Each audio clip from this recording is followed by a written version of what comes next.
behind. Bless our nation with good leaders. And for those that are there now, we thank you that you are helping them, that your grace and your wisdom is given to them to lead us forward into a good and a better situation.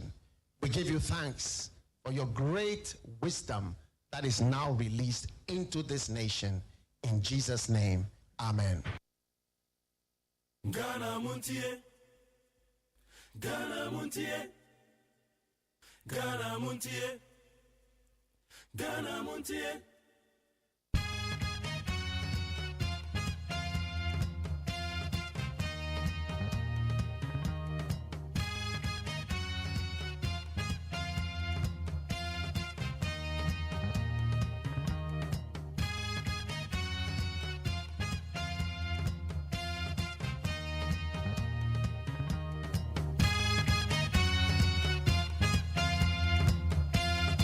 And now no pay my Ghana phone na kwa better Ghana MONTIE so we need 100.9.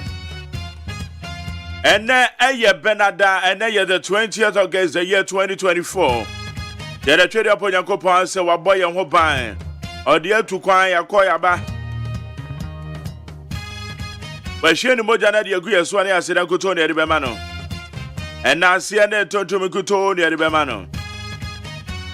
Maybe I will be a memoir by the Ghana MONTIE so me did the McJerry AGYEMAN. And then Benada me baba can walk up him say no do about him.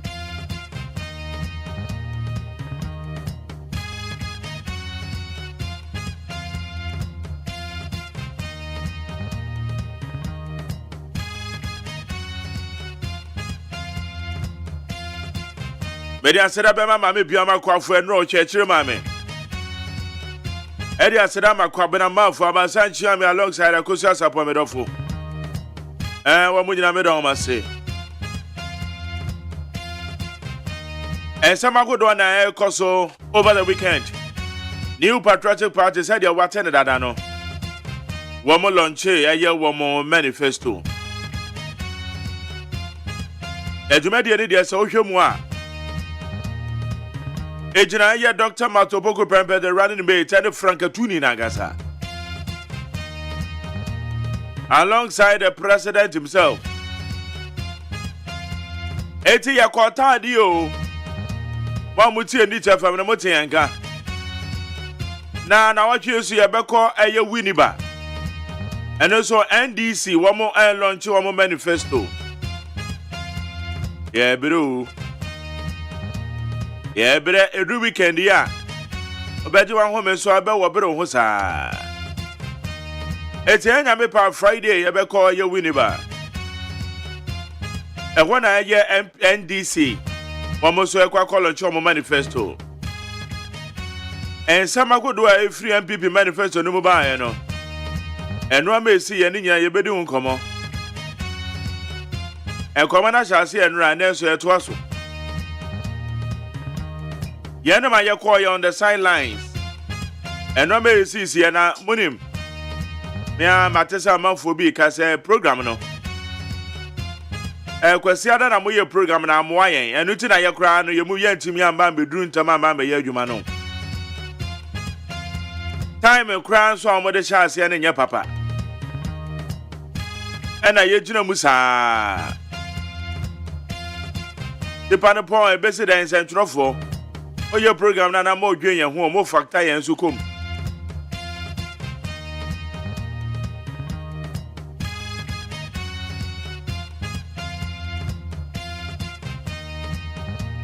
It is Anna to share the cocoa. It's an ebet one commodus where you're free home. A bonus Ebeco piece 104.3 the Casabon Bebron. Persia Boajet, the Darling Boy, imagine a supervisor. Dr. Fernandez, executive producer, fully supported by me, General Manager Kennedy Asante saying, but when I'm at the producer all time, I've been a frame my background and I am suffering. One day in charge of the social media handles. I'm a such a make up for the Bay Crat and Mojuma. Oko Facebook Live and swear them all. I bet for the time, home and so. Yeah, Baba, be share the trending stories. We don't be as a what you may feed the other. I'm sorry, oh, sorry. Hey, baby, sorry. Men dan chesa. I hope I saw you late to a human man. And they will be PSC about this will be now on no day semi babel for a war, me pacho, Jan Hoko. That would say, now a your prophet Gum Chacha Creka. A branch be a sika 7 match in the G30 series, Yabonu to your cono. And then some of her now number be now obey and semi bell for a change GB bapecho. Don't want any pan yet. And you may be now, you know, be by sika 7 junior now, and media mamma farmer, Massa Bay Jaroko. What do you many pan in fact? And they want you nature say, and the Bonifu be the next hour Bible for or better when in there, what one and no more say do. It's a year, Yah, my wife about your Yah. Now, I know many be her. Ah, now you be all.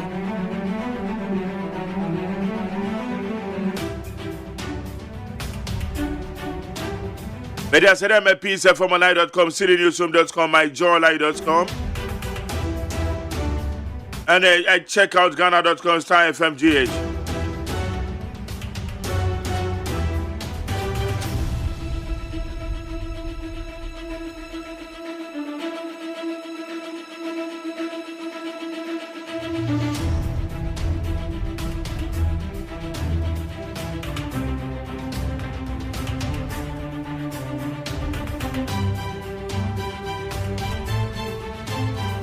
Right, the woman that woman, I bet for the time I said this about the bread we need 100.9.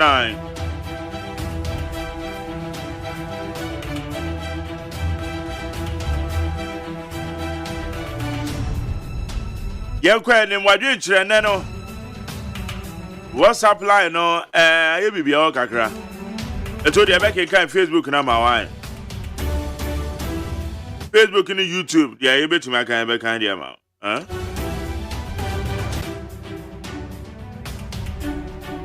Okay, yan share a yen samahodo idea him a wo abe for 10 time home and so.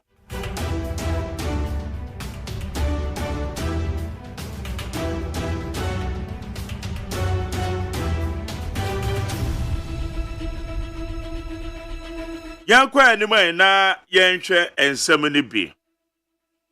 2024 election, we have done it before. Ghana will not ban or change it. Ochenyin Osajo from Wotu for Repentance says, despite the warmongering by politicians ahead of the 2024 presidential and parliamentary elections, Ghana will exhibit her civility before, during, and after the polls.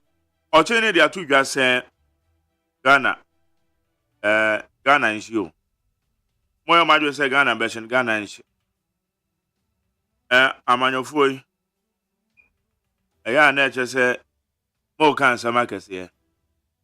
Ochene se mo sama kese a mo kari nyina Ghana nye hwe.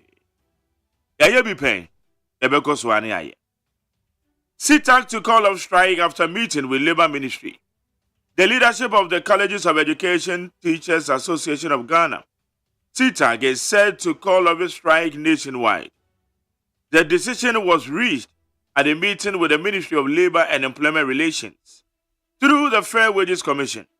Abusambe pacho enra ena ya chechirefo a beye wo strike na cho kwa emsa aboso me miensa ena CTAC for call strike na de wo munie wo mune aye Ministry of Employment akwakoshia alongside aye Fair Wages and samagodo anomo ka ho asem. Eno ma na ehia o ma no mo ka no empanyefo eno ma sinkunya wo ma toto eno nti ye hwe ni mo enne o mo ba be call of the strike as similar. Okay, yet also 6.1 billion loan given to state agencies by government not recovered. Auditor General's reports. Abba. Chairman of the Public Accounts Committee, James Kuluche Avechi, says that the Auditor General report on public accounts has highlighted an issue concerning the poor recovery of loan receivables by the government. And according to the report, a staggering 61 billion. 61 billion Ghana cedis remain outstanding, representing 99.93% of the total loan receivables for the year ending December 31st, 2023. Aben yuma ya bobo siade ama omo. Ika no omuntimintu ya. Omuntimintu yo.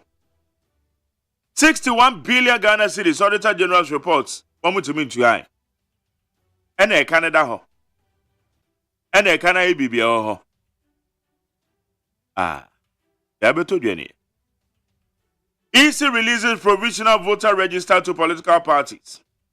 The Electoral Commission has announced the release of the provisional voter register to political parties ahead of the voter registration exhibition scheduled to begin on Tuesday, August 20th to 27, 2024. And now I can say, exhibition chance to me as an economic media.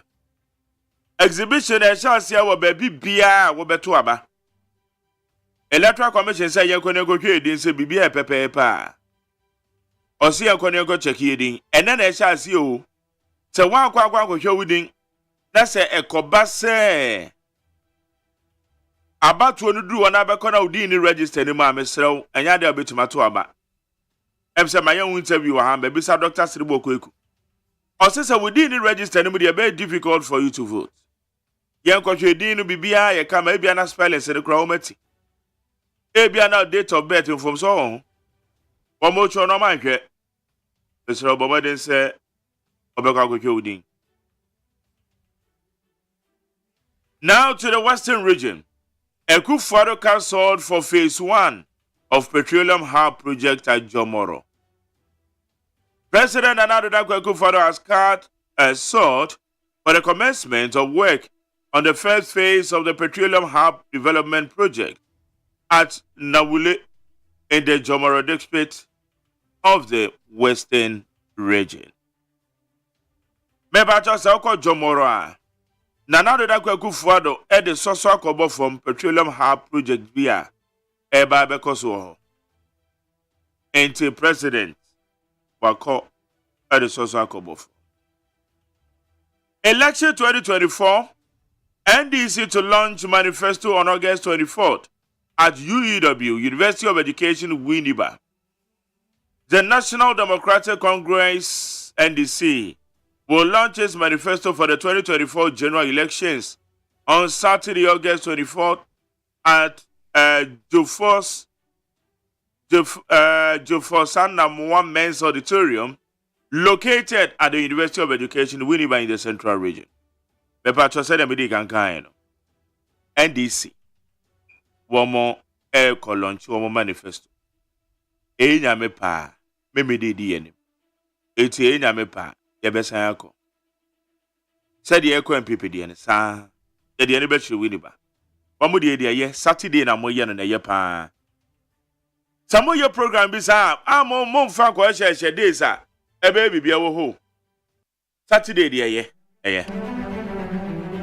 Okay, yeah, there's MPSFMonline.com, CityNewsroom.com, MyJohnLine.com, checkoutGhana.com, Thai FMGH, any other relevant news portal. One more boy Abel from the town, man, so some out of bro, did 100.9.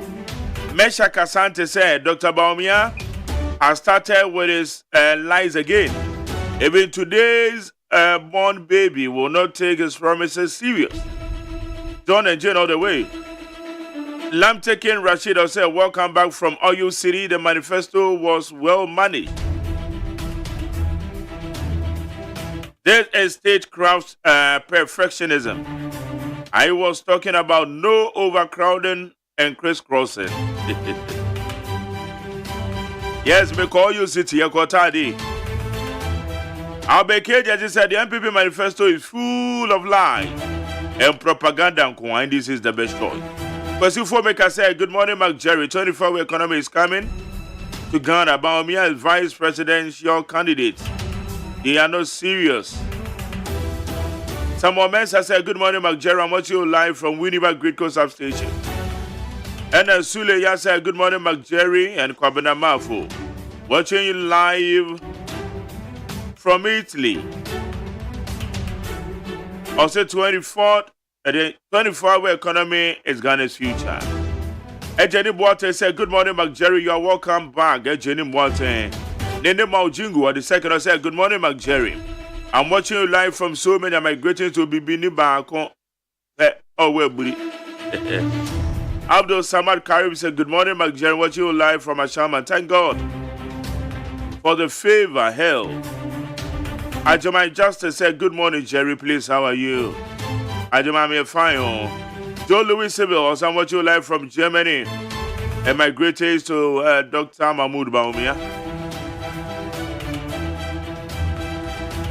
James Manson said,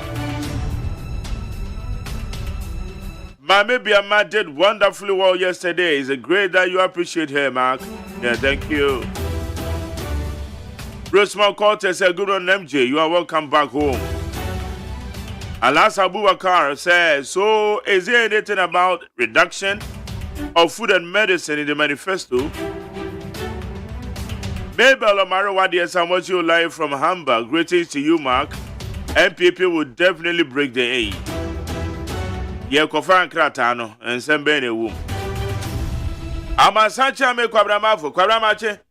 Araja say, oh, okay, I'm at Doboko. And Randy, they said, yeah, now you be all. Be a crack. I said to myself, Friday, you go Winniba.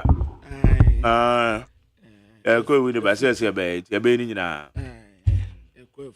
That's right. Come now, Bobasoma, at your funny uncle. Yo. Ebusia for the Bocrata, Madame Mamuatia Mamuaquabe, Aya the Bocrata, Teleguide, ya. Was a Ghana, Berlin, Embassy. We're reinstating citizenship process here. Or the ambassador Tinable, Yera Freddy Bray, you know, Nymphony Abatua. Mampenina now the Danko Kufuado a cattle sword. A $60 billion petroleum harbor, Omu AC. 2024 by a Babatue. Dr. Bosman Asaridaha. Electoral Commission has started. Voters Register Exhibition, Ena womo esase enti obia nkose se ne din wo abato edi ntira woma no mu sade ye be ya enkofa asam mmere no sene tefo apadwumadi bi ho ntoma yesi afra no digital platform Dr. Alhaji Mahmoud Baumia kire se ono ena Ghana hawo nyina obetumi aso ano amaye papa no obobo pa ye fra no Thierry Henry ono ena we coach Emma France under 21 team no ose wajai onye adwuma ne bio na the chronicle de bokrata nanim ha Dr. George Akufo Dampare and work katre political parties ne say memu obi ande don't dare say yasumdua yekuremu no ode basabasa ebeba enkabe fono pa mampeni na de danko Akufo ado akate sodu $12 billion petroleum hub a yesi wa Western region. MPP manifesto no was a action plan and she said papa womo de babe siesie wa man no and womo pa hontuma dinapon e ka sei senate for digital platform no a womo abie no Director General Kofi Osafo Mafu ode ne mfoni abato an me say ya wo trechire mu Daily Das Party anim ha His Excellency the Vice President, Dr. Alhaji Mahmoud Baumia, yase onya corrupt. Ena ononsu no wobetumi asesa Ghana. Dr. Matthew Poku Prempe na eka we. Chatu Tikata, Ghana's recovery, wotrechire mu ha. Tobinko case no a yase yentua mpatesi kama no. FDA foso omonti asienti. Omonso asa akoya api ewo court ho. Papa Kofo ena wotre se Dr. Alhaji Mahmoud Baumia ono na owoso Dr. George Akufo Dampare se aposifo aye ready wa wo de basabasa ebeba abato nim no ebefono pa the insight the obokrata nanim ha wodi jebi dan kwanfo ni abetoa na saa jebi dan kwan the obokrata echese no ye nipa boni nipa ade papa bia eba o man nim no na wompe senyu ono no wo ye de a ene no wompe akoso modern project no kurampo na jebi dan kwaye mu ankeja tom wokuti akwa menkroma nti papa we no ye nipa bonefo pa wompe adepa bia Ghana ye food insecurity crisis no yese kwa na ekosoro ebe kakra nnuane a wo mamu nyina tese ye krafiri nkofo aman so ene ye de ababedi esanse yegusu a yesai yensase no ga womo wa celebration no ekosi sen English ara tapanes yese aposifo ne asojafo akwaje wa boso adaye abasabasa ye bi ekoso ho no mu a enipa no bi eninje ho the new crusading guide obokrata anenim ha me kai mu si yebekọ Peace FM so ene ya 104.3 FM ya kwa akofo o memu nsem ne ama wodo so de aba yeba ebesa beto amoso na the new crusading guide obokrata anenim ha wo se yehia atini ebetumi ne nsakraye abre Ghana fo afi Professor George Kofi Amoako ena okase Ghana ye corporate brands no ese value ni yi second phase yo bring back Jane and Bank tour Dr. Paco Sindom and Walker Proboin independent parliamentary advocacy group and womu establish womu ni okanta ankra woni na busia womu asan aka bomu bi daily analyst the Democrat ananim ha electoral commission trese nne oya akura opesa otu aba no kohwe se abatu odi nkyira nwoma no wudin ewom odonfo ya domo amemenda August de toso adi onu nan NDC amanyoko kopa wo campaign wadi ewo Winneba abusia beko Peace 104.3 FM so ena ye dabnada magtere wasajima jina konye ensem pi ewa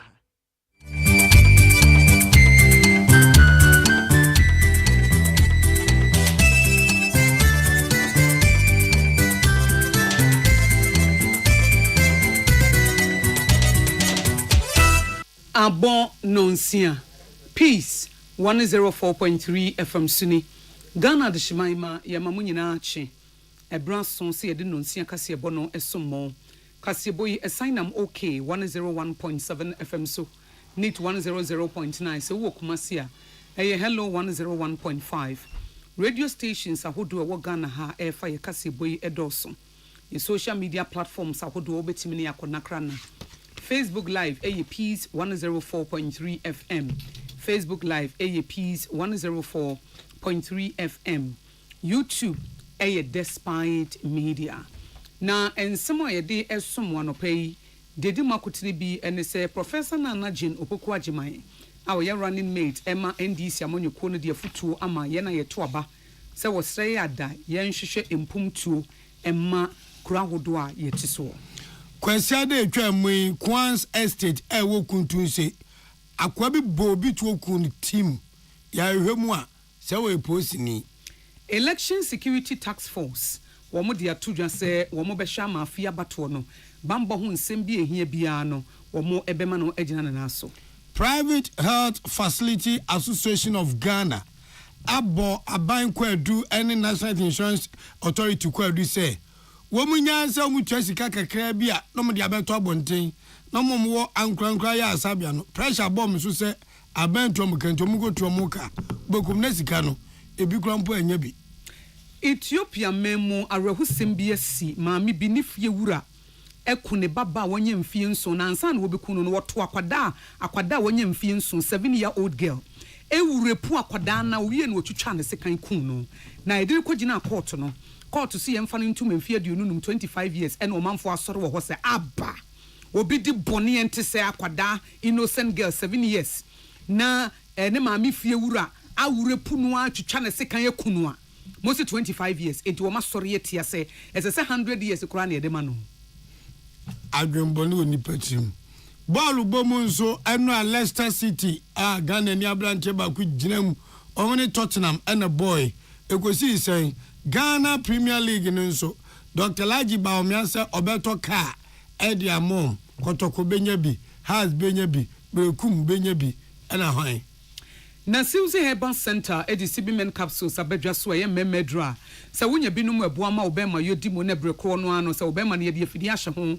anansa wodwonso ana emu ye wo ye betu ase na CB women capsules no ema ye fichi kom ene siesie ye enu nti nya CB men capsules na CB women capsules na ma ne mema na niam nkoyie na CB soap no de BF bo so na wo de fa bo so na wo de achu na ase ye de ye pedicure Medima for her Dr. Tambo da swabo nsesi wo pokwa se mayira wo jana na so ye adwuma nkasa mpomde papa no de bebore wo nti e ma ne mema mo pa wo kotodwe sisi yare mo fa baabi adwodwo no nso obeboa mo JA Binding Company Limited the bind stain remover and a new bind 20 disinfectant abama ho ne dia koyie germs ne bacteria etu na wo sink no nso a e mo green WC na ye brown no and also the fam na yi no na ye fitaa eti ho ne dia wo nsam adimo wunum nso a eye special eyes and natural mineral water abuju nso na wo pe baabi a wodi usika beto wo pe bosia wo benya wo de salary fa ho anema ekoyie no eye best point savings and loans yene yede kasebo yi esomo no pe eye me akosua ago abowaje obetimi afremi akosua nshira mene nana anwo fedua ode shikrum achenkwa na minum brimu wodi ankan kwame yeboa Kasiabono enchiremuni kwasia de atwa mu Ghana man yante asempa ne nyane se yete se etu akasa o kuntun se brono ba kwa won krakopo mu a bia fro Kwans Estate na de akoba ne se na eye kwasia da bosumi wogasi ne de tosu edu nwotwe ene yete se anopa be no nan emu ho no akwa bi na obi akasa ne tu dima yawo ama je se dima kumkura bam wato nananom wonsiedo ya che ne se na kwanza State Kofi Anokye we de ebe na netu atimi akasasa empro ni grande bi ni wasa tiaba ne sen ne se amomia fi aso tutu for me yanom ya so de da form kokopie mu a abrancha ye friend Stanley Ahaji a wono ya bontuo ade akunu no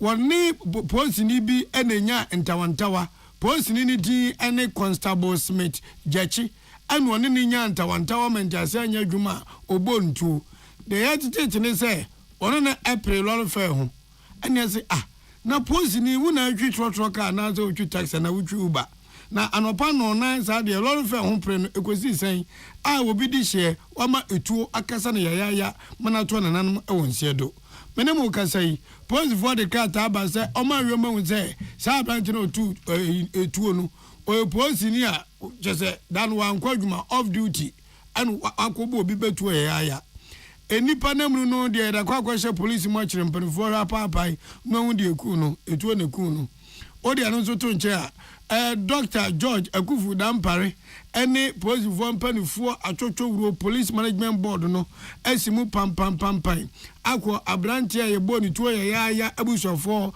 akọ chichomre ashom basa ashom nkran se ekwan papa bi ombefa so ma atentene ne abodwoye nsem ayiniti ewasem wemu no wo mo ebehe police mpanifo so de eye clinical psychologist ba akọ na mienu bi ama abusofo no se de be a obre mu oye ne mu owuram sei no ombetimi achiche abusofo no wre na abo amasabe enam owesu no bi fufuro nkonya yade na so bi kwa nkotwa hwe engu apozi for say womo kwaso ahye Ghana fo nyina boni titu ne abusua no se omo kan pai ama manse nyina te se Constable anase General Constable Smith Jachi Smith fo ya hadwen I nukrenie womo de ne be famra kwaso papa Grace Ansa Akrofi Assistant Commissioner of Police Director Public Affairs wona nensa esekrata yase ye tonso na ya concern for so a Election Security Task Force eye ekobia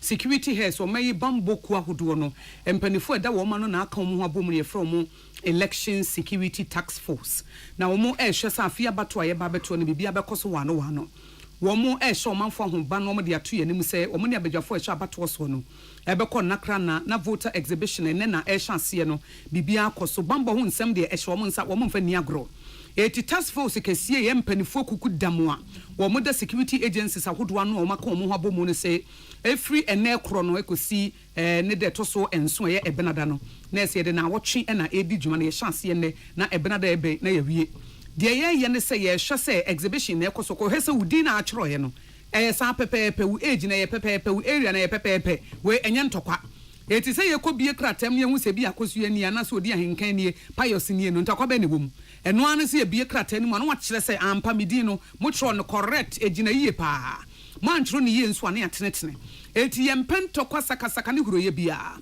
eti rampim mu asi edu a wɔda Ghana Police Service ano Dr. George Akufo Dampare so wɔ bɔkɔkɔ sɛ ɛnɛ dwumadie na yɛhyɛ aseɛ no wɔn ayɛ krado papa na wo nso a woyɛ tuturani a wo mu ho a wo bɛyɛ wadwen sɛ wo bɛba hɔ na wo de trouble yɛbɛfɛ wo bɛ foment trouble no ɛne exhibition exercise dwumadie na se no wo bɛ san ehwie bia nkasa eti wasɛ sɛ wo bia ni ho ni na kɔyɛ ne yɛsɛ sɛ wo yɛ wo wia no wasɛ sɛ wo nkuku no kaka no wafiri hɔ. Across the 38,622 polling stations, we are deploying at all the places, and we have rapid response team who and also manage any situation with the escalation mindset. So that at the end of the day, with a 7 to 8 days exercise that we are going to have, it will be successful, it will be peaceful, and it will add something positive to all the positives we have achieved as a country. We don't want to see any situation where anybody will make an attempt to take the law into his or her own hands. If that happens, we will work within the law to deal with the situation. And therefore, we will stop at nothing to protecting the peace, security, law, and order that we are having in this country. We will stop at nothing within the law in getting you to face the consequences of your action. Na Dr. George Akufo Dampare eto aso so obestro man for political parties nyina say Ghana democracy na sa dodo amemu na yede ye adwuma no eye simple kra enye twan bia enye tintintirinti eye de udu kokromoti na kire de wo pene de wo mpe eti ye nyina ye ne ye huni na enye violent free voter registration exhibition exercise. We should not let anything take us to the point of harming anyone, because if that happens, we will stop at nothing in dealing with it. That as we continue this journey, we will work together with all the stakeholders in a transparent and a fair environment with the hearts and minds of everybody involved in the process, within the country and outside it, so that when all is said and done, Ghana will be proud of itself. Eni ayeti ye rampimu asi edu oda Ghana Police Service ano Dr. George Akufo Dampare na William Gentu etintim erebesom he. Dia du zu Abdullahi Dasmani onso no dia amane na asabni etietia Private Health Facility Association of Ghana ankrankra nyankopon mmobo no wodumo musika na sabe producer wan fa nkoto bayre ni trophy ewense wamadu agiri anwe na emumu no okeka wonza se wode yesi ankrankra aya asabia so oba bi nyim anobi wododo no obi yare no opa baabi akọ ayaresa akwakwaja yarehwa watimi di nani akyere ho na de akwakoba ne se o men so obie aya asabia no na wanya the insurance nso na aya bibi ho enti ankrankra aya asabia dodo na ewo health insurance facility for wo mokrata ibi aya kyere se sa wokọ amaya asabia ne yebehwe okwa okọ ankrankra de a sa pepepe ene yebehwe okwa na emom na nse o say National Insurance Authority openi about from no or the bibi fufuro bi aba omone ne nya adwen meche Dr. Abuaje da Costa ene yese den ene owura Abuaje edi aba the Vice President of the Private Health Facility Association of Ghana no ani dindu owura Samuel Abuache donko eka nyina ne se wasi nansen eba beda adwa say National Insurance Authority wama twesika eye 151 million Ghana cedis edi ama ankrankra ana so mo di ama won a wo use as insurance ni bi say yemfentua ayasa bia wodo ka na wo wia no di abeto abonten na obi a tibi na obi a hu bi ana Samuel Abuache donko say sa asemi a ebeda adwa no kranie Omamwa Angrangwa ya Sabia de Omni Dr. Bajida Costa enya dwen ba kokura. Na Zesika 151 million Ghana cedis om de buy no. Esha Osi amribia besin kokura no. Sabe ama wantimen to akra no. Na 250 million Ghana cedis ana 300 million Ghana cedis. Awe eswen hwan every 250 million aba bedu 150 wana. Na won sa de to abonten. Oji Zesika wo de amanfofo mu ni eni akire. Siyasi eche ediama ayasabia aban de omuka e wo health insurance ho a bebere grandpo nya bi obu a wa nya tisa ayasabia fo ye ti omo health insurance pe e bia na ayasabia nso akofiri ko de kuni e wo eye supplier bi ho no osini so sematisi etomuka famisi mame ubakwankwa na zasika eche no onu wa nya bi enti sensu ni ban no health insurance behwe no apebi ekwanfoforo so de payment na ebe din enkofa amane mre amanfo a onfa so se no kanu enukwe oma wele this kanu dia man ya just kanu ediba bibiri na nya bi nye sika enough sika ketwa kra cause I'm not dying to etua every month we ye mo ketwa kra nye sika utidi na afa esoa ma etwa ye sika ina ma ye mu bi enya ye February any March ebi bi nso enya only February nkwa ebi so enya bi kra ene ko mo manya beju akoya asem kase a enya sika ketwa kra enti se 151 pen na ba eche se enya enough money ene nti na ye mu bibiri enya bi no so enya bi no average any child trust kabia across the nation to healthcare providers it's a care premium saying your omotuye it we buy na facility ni bebre enya bi na bi enya bi no amaye hu say we sky omunya enya enough because na ma boarding pa minia ye bre na ketwa ye bre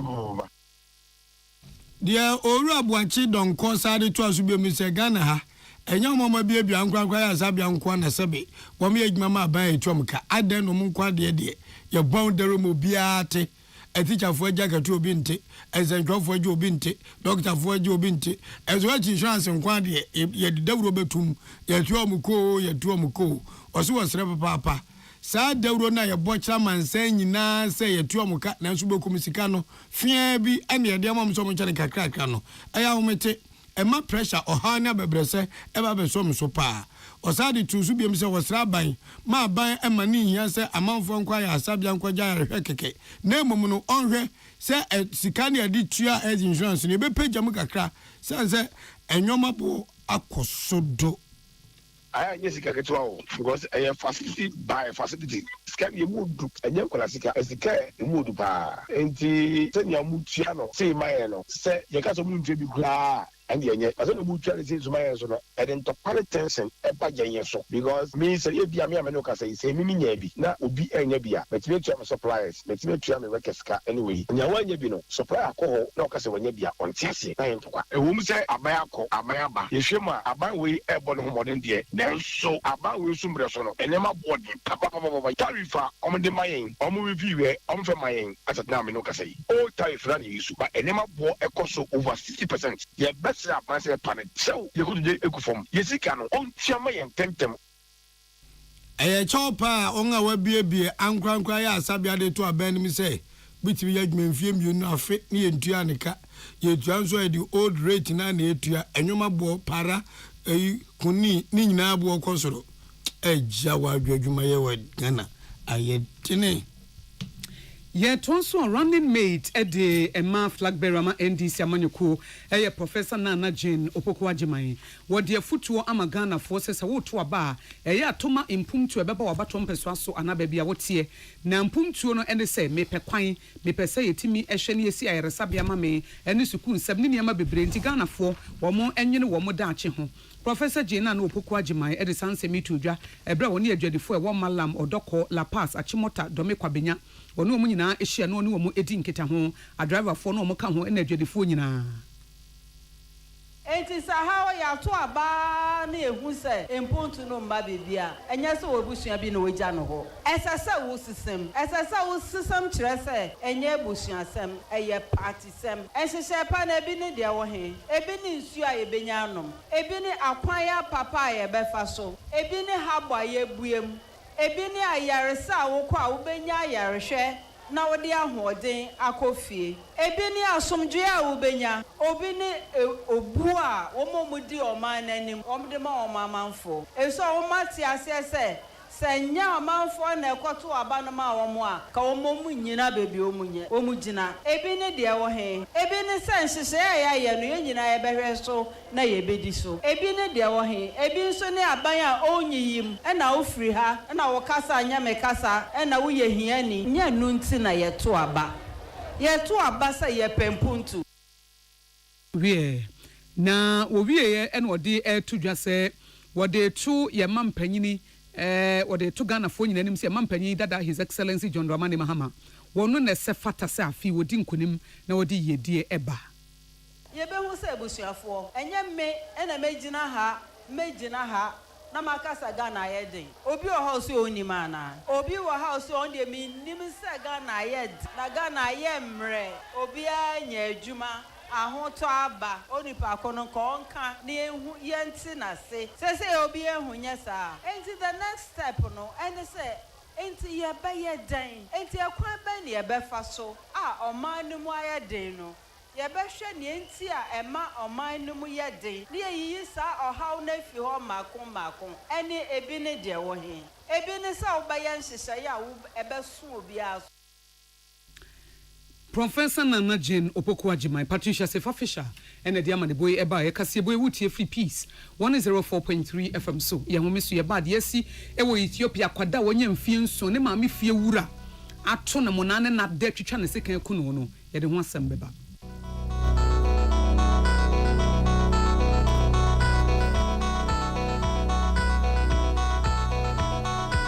Herbal and Alternative Medical Hospital Bena Black History and War America, China, Africa, ne Ghana and Penifo Abonabaso say, or say a real man for Tiapopa. AGYEMAN Scientific Hospital. I had a sabia, or one Fidian was so, Yawudaswa, and Fidian Chiro Yadi, and one sound so sow Yadi. Amen, expert or one croyaria, one run when nam. Now, what Dr. Fonia Nurse Fonso, or what's a man? AGYEMAN Scientific at the herbal, homeopathy, naturopathy, and reflexology, na Sayadi. So, one I will pay, and I are to same pa, Yamia Dumunti, Yaria expert. AGYEMAN Scientific ebe boama inshallah uwato na wonswe dia dance said the Ghana Fonia brochure for be dia dance no Accra AGYEMAN Scientific ewo dome Obersnet Flats and Alashibinso our Klagon ebe Shaman Road under bridge ope our Krabate P Fre non sure dia benwo 0245275254 ana 0207229505 AGYEMAN Scientific Herbal and Alternative Medical Hospital Allow Shafi nyamene yaresafo so wakoma ho hyehyew ana ebo periperi de broni kan hardware no a e de na se wo ye na se wo yam so atim so e wo be packing a farmer Martin's liver salt techira kwai entem ehwie nsu agu glass mo ate Martin's liver salt no ba kwa no na wo de agum wo be hu se ehuru wa glass ni mu na wanom Martin's liver salt ye won orange flavor ana ba ko so ye plain wonu mu a ho beto na mum edi na anu na ho nto wo a ko hu doctor the luckiest luck is everywhere for everyone, yeah. The luckiest. Luck is everywhere for everyone, yeah. Doctors, nurses, barbers, drivers, bouncers, friends, teachers, bankers. You could be the luckiest. You could be the luckiest. East, west, north, south,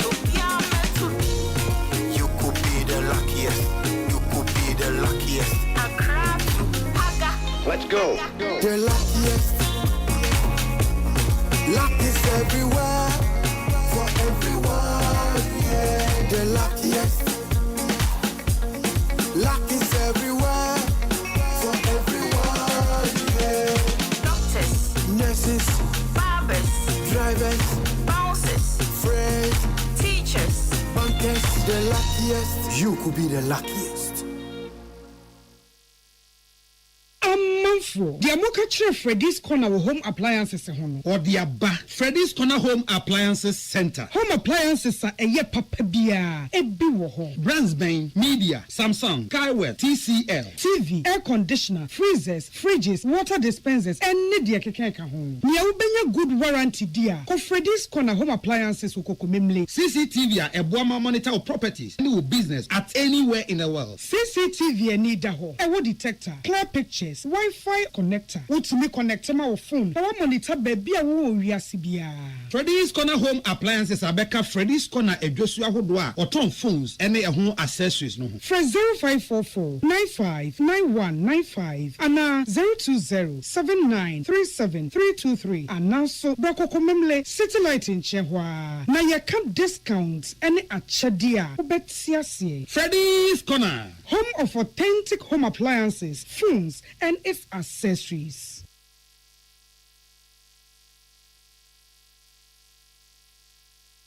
Tune it in, turn it up, Peace FM, and rip off the knob. Ye kowie kasieboi ewo Ethiopia arehusem bi esi ewo ho. Akwada bi efe ne Heaven Award. Oya abayo a wonye mfie nson. Ye kohu ya akwada yi wowu a ye twitwa no. Edi asemni. Ye hwehwe mu ne maami fie wura ne landlord. Aye fe ne Get Net Bay. Wono ena wofa akwada ni wo repu no na 7-year-old girl de. Akwada wonye mfie nson. Edi ene wono ho. Tu akwada mu na imagine say akwada boni ane wo di no. Tuwiye ye asan atwitwa ne kunu. Utimi se wo bo no kra ne nim de. Maame na ye no nti a oye ne ba ne saa. Na nasem ne court no na court se ye mfa ne ntum 25 years na Ethiopia force aba 25 years say. Se die nti. Wo bi edi boni ente say a mo se 25 years mfie aduonu num. Na nka wo ba na nka ye ne saa otemu afa wuti adwemu nka ba ye saa. Yakosha akodai wo wuda ho a watete. Na eno na maame no ane ba free mu no de to BBC fo dim se wote ne ba no chese ama ono kra ne nkwa afri ne mu. Ne nipa yo afri ne mu. Eya rehosem de mane pa na manipa ba ye empema hanum 200,000 people na online o me de petition ato so say sentence ne ye de ama papa na efira na ye fa ne Get Net Bay no ono no wanhu akoda ne mobo.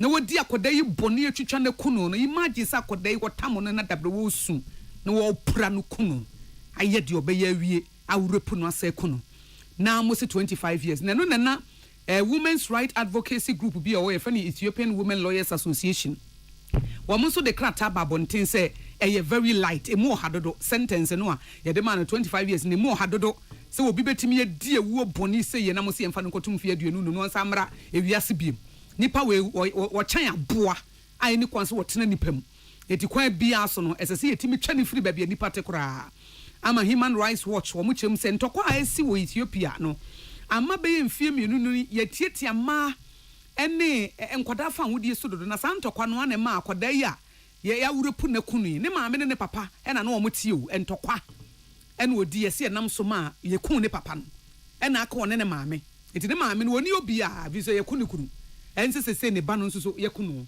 entokwa ene de saade ne bo musi mfie num misemo mfie mienu antokwa hyase ewo Ethiopia Tigray krom ho no ene de sa wo how northern part of the country o man native femu no ye kunkum memma ma o magya wo mon yere no ne wo manom ho a se o ma ye vulnerable mo da ho mpan boni bia timi ba wo mo so a enka ne papa wo ho a senka papa yi wontimi nye ne boni sa wo hu sagya oba oni obia en waye ne boni kesiese atimi atia akoye arehosema sesei nkrofo atwe krata se esese sentence na na sa temu no ye de ma no yetimi de bi eka ho nti odi asi yamfa agudiem nsem ensori so na we di sem say de nyame na nkiti ewre no mo ye mehu ban Ghana mampani abedi acha wotu franka ma MPP nso ai na dwen se ball bomu no ohun se ene Ghana Premier League no enko enye denye fenya kono enti na dwen se so bedi mampani obehwe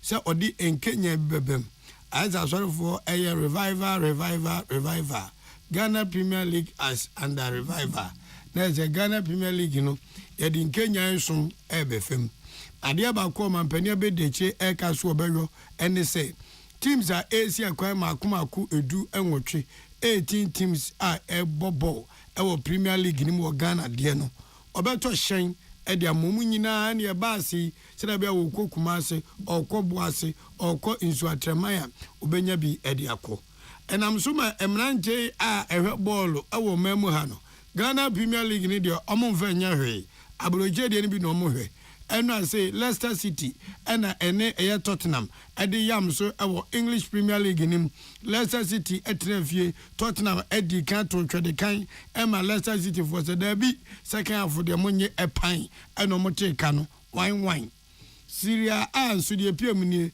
Leeds ɛtena fie ɛma omne Atlanta for ɛtrom say hey and then any Madrid for boy ɛkɔsua bibi monye ɛnan wom ɔmantimi ante Canena Steven Tornado appear Osia kan edema Juventus. Yes, the Italian ladies omo modern trevieche komo for them say hey moba muncha komo mobadi kumo na su mienza team eka mienso mantimante Spanish La Liga eho ena eye Vinicius Junior mu nyina ginam say de Mbappe mu nyina kopie mu ho re Valladolid enzo ene eye Espanyol sa Espanyol foi woma bo eye Spanish La Liga na chepa amota ejejom homa Barcelona for shom Espanyol na ya internal shom kabako woma ntimante ade dase Villarreal enso ene Atletico Madrid sama chine tough papa maza udisi ebetwa pumpan we shana we ate obi a hyene nyonko eka mienu Ghana Premier League ni de yensha ase enti omutre yente so se we to we campaign say say abrofo ne de ne ye no akwa de to bia yenka fashion hu den e ma tretade enka mo bintibi e Jamaica League no aize e go be no enso nyame o ebe kasebo na sio yene de sum anopai eyeme akosia ago abowaje mene ode shekonkon na ho fedua achenkwana na menumbre mu papa bi wodi ankan kwame yeboa Sibzi Herbal Center edi Sibi Men Capsules abedwa so etimeboa na Sibi Men Capsules edro ne ye memme dro bema ye de afidie ahye obema ho bema wodwu so ana bema ne mu ye woya bema wo fom ho aye dududu de wo hia pa eye Sibi Men Capsules waba wa feature komu no enema nhada flow kama se de wusi peno no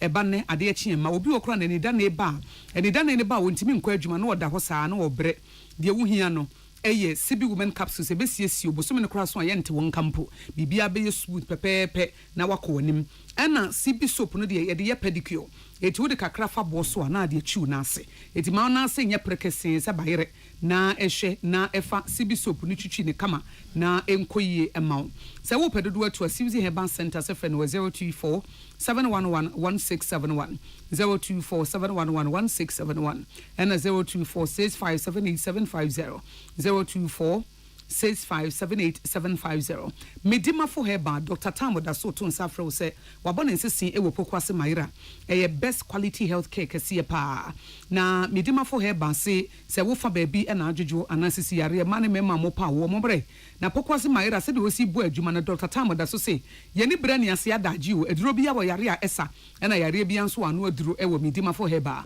eti fe no 0244774282 0244 774-282 and 050-072-7215 050-072-7215 J.A. Binding Company Limited the bind stain remover and a new bind 20 disinfectant abanti say we obi a wunhwemu no wo sink no WC no asemu na sene nya sa na wo to tiles na netie nya sa na wo to basin no netie dia na kire say efi bia ba bedi hene wo ho etitu na sesa banche na de obetimi de atu no bind stain remover na acid kakra wo mu hwie kakra kuma wo mra na eyi ni nyina afiri ho na aboawo and a new bind 20 disinfectant ne de wo de kakra so nsum na de fafa form ho pe na no so na etimi aboa na germs and bacteria ni nyina ekọ NTJA Binding Company Limited this is a open do to a mouse ahodo ne bi wo ho ne mum fe no 0243104883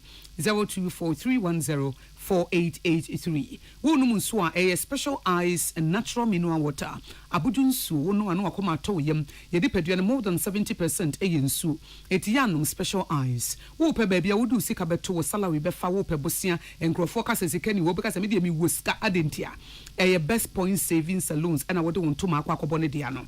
If say two are better off than one. If you found to makobone diano, now who here monsono, na and I'm so ama best point saving saloons etimi aboao. Yadamu ina say. Ghana muntie na mansanya so adawro Kofi Aman homene so ejiji tonton sansan ewo NEAT 100.9 FM. Ghana muntie Ghana muntie Ghana muntie Ghana muntie. Hey, catch it. List ni nie. And you ma beto to dia me baba no ho ade no. Twem so betumi a. Hey, asew. Hey, now beka. Ya John to mami ensa duku portmanteau. This way chocolate drink. Na kan wo hwe afi bia so beri ni waware ni a. This way chocolate drink. Na kan sia. Oh, asew. Wo den kan no ntumu ho. Me be mo anu nsu wo hye kura dia ka ho. Wo hwe dia wapi ho. O ka se batete. Eda fom wo. This way chocolate drink. Kra cha be pe baba aware yi. Asew. Ye fi ase this way chocolate drink ya sorry anopa no ne yenom.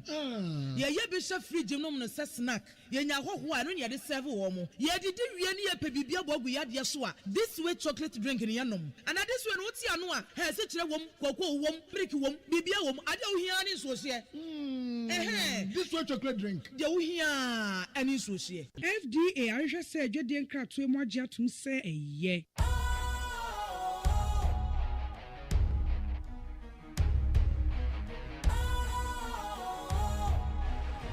What's cool, fresh and trendy with a new look? Makes you feel real good, that refreshing vibe. Satisfies you right just the way you like. Do you know? Do you know? Do you know? Ain't gotta do it alone. Specialized makes you flow. Anytime, anywhere. Specialized feel different. Always think specialized. Special ice, natural mineral water. Feel different. Think special. This advertisement has been vetted and approved by the FDA. Gasabo, gasaba. Iwusia efri eja ni jebidie mu enye mayapo mudin te se cigarette nom. Ebetumi ama yen akomayare, stroke, ana daachi bi ebetumi ahayeni. Yenananom, enanom, yenua ma, eyerenom, emerima, eduane no afo, ni obiara oda so di jebidie nu eduane. Momma yensesanko LPG gas. National Petroleum Authority ni inko aka bom the cylinder recirculation model aba said the ebema obiara nsa aka gas wo bebia se wo cylinder ana se wo ni bi kayen CRM anamontuo ne ho eno ane se wo beko bebia yesesa cylinder no ti asika kakra bi na je cylinder ya hye ne ma ana sesa wo cylinder na gas ni mu no ye behwe se bibia nto ochima se ye bisa mo se mo wo gas afei de gas abo gasaba in Kaiboy Free National Petroleum Authority and the Ministry of Energy. Ghana muntie na mansanya so adawro Kofi Aman homene so ejiji tonton sansan ewo NEAT 100.9 FM. Ghana muntie Ghana muntie Ghana muntie Ghana muntie.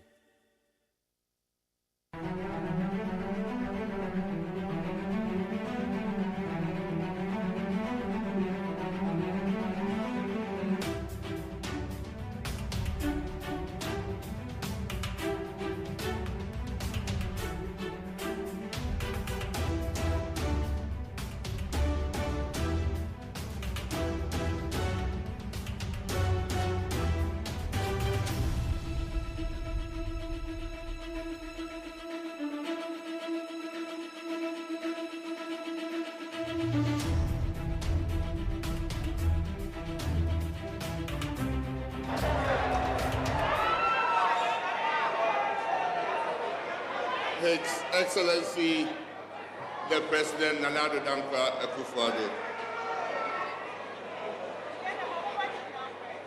His Excellency, the Vice President, Alhaji Dr. Mahmoud Bawumia. The Second Lady of the Republic, Hajia Samira Bawumia. The National Chairman of the New Patriotic Party, and all patrons gathered here this evening. I hope I can stand on existing protocols.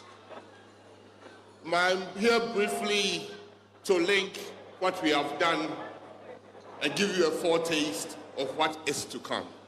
A link between the last of the Titans, His Excellency Nana Addo Dankwa Akufo-Addo, and the future generation.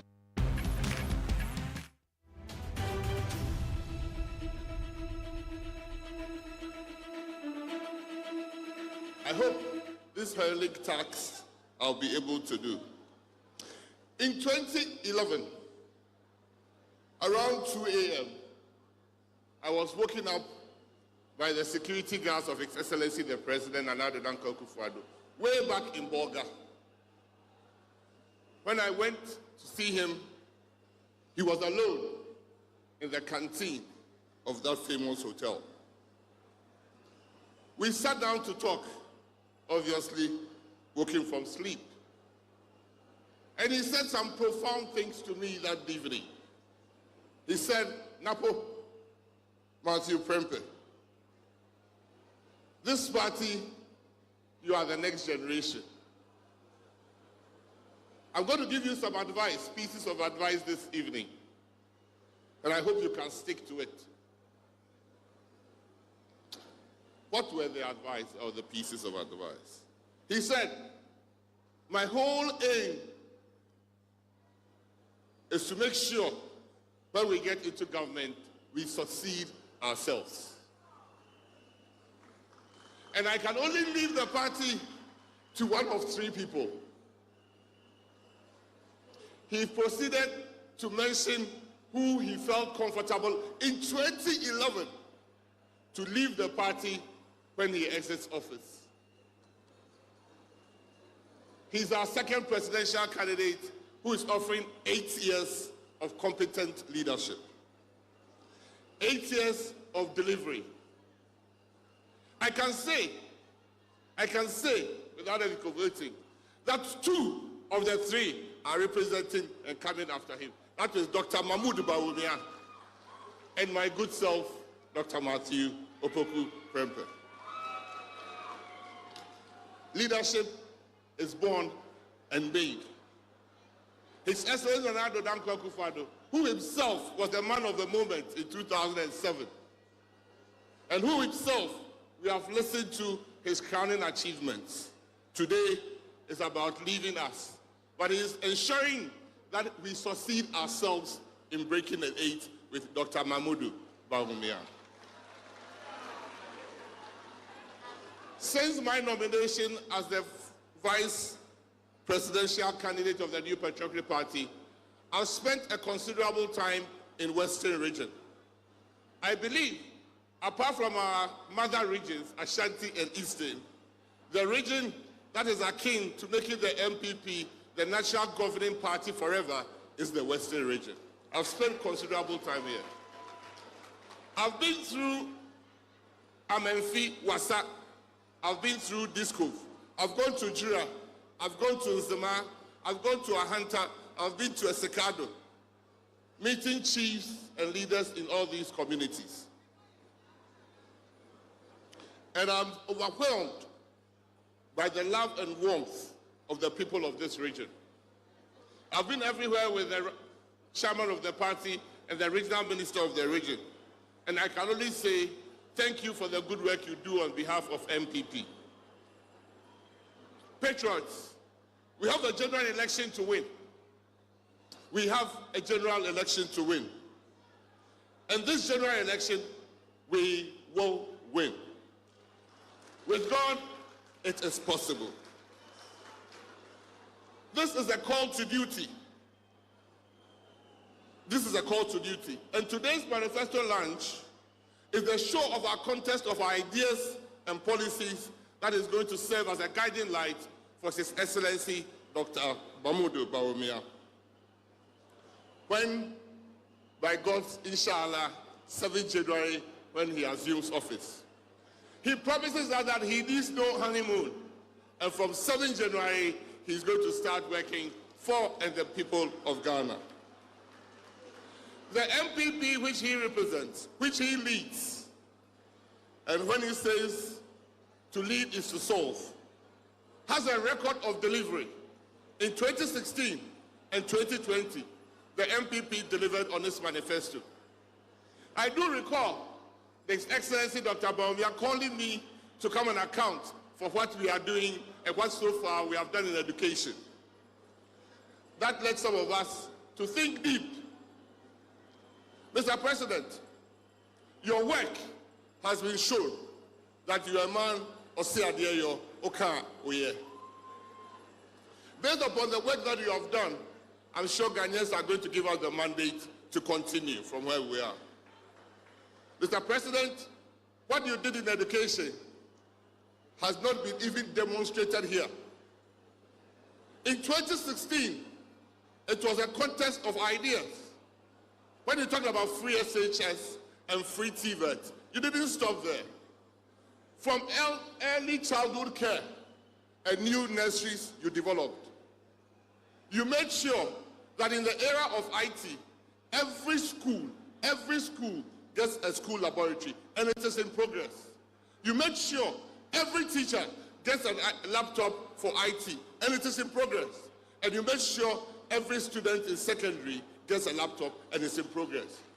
Mr. President, when you assumed office in the year 2017, 40,000 Ghanaian students had passed their WASI exams but could not get their results because they couldn't pay examination fees. 40,000 Ghanaians at BEC and WASI could not get access to their results because they couldn't pay examination fees, not even school fees. Before you came into office, Mr. President, for every 100 Ghanaian students that qualified to go to senior high school, 35 could not go because they couldn't afford it. 35. For the 65 that went into secondary school, Mr. President, by the time of WASI, another 30 had dropped out. And that is why it was only 800 students in school when you came up. Mr. President, even not all that 800 would have qualified or been able to stay through 3 years. I can assure you, the people of Ghana will forever remember you that as we speak, every child that goes to secondary school leaves secondary school with the best results ever. The most profound thing, Mr. President, the most profound thing that you did in education, when the naysayers said it couldn't be possible, you made it possible. When the naysayers said you were diluting education, you were lowering standard, Mr. President, the first batch of free SHS stayed home 5 months because of COVID. And when they came back to school and they set for their WASI, the best results ever Ghana has had. 68% of all A18s, aggregate A1, 8 subjects, happened for that group. 68%, the whole of West Africa. Ghana got 68% of A1s, 8 subjects. Not only that, we for the first time passed all 4 core subjects. That had never happened, Mr. President. Not only that, the best 3 students that ever happened came from your country, Ghana. That is leadership. That is delivery. That is leadership. Mr. President, we moved from education to energy under your watch. And we said, no longer will Ghana have doom so. In fact, by 2017, when you got into office, it had been 5 years of doom. It was not doom so. It was 5 years of doom. In fact, a former president said he will watch how we solve the doom problem. Not only have we kept the light on, Mr. President, even under trying times, the light has been on. Mr. President, I can say that the average electricity prices now is cheaper, dollar by dollar, from between 2017 and now. You have not only exhibited competence, you have exhibited leadership par excellence, Mr. President. I do know that right beside you was Dr. Mahmoud Bawumia. If you set the vision, he set the mission. If you would ensure delivery, he made sure your government ticked. No wonder you've pulled all stops to let him succeed. And surely God will bless your effort, Mr. President.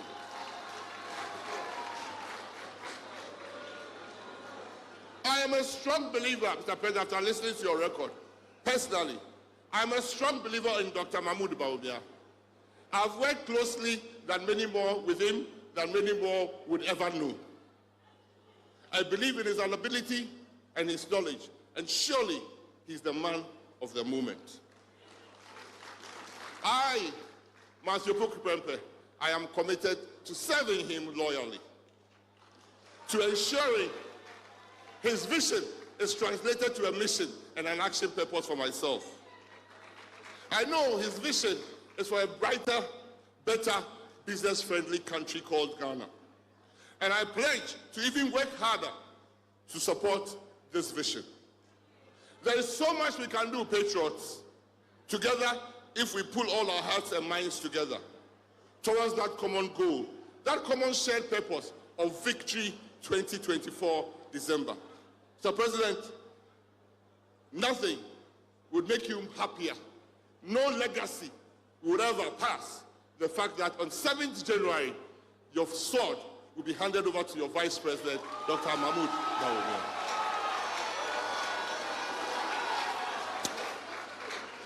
You've given the next generation ample time to study and to work and to serve.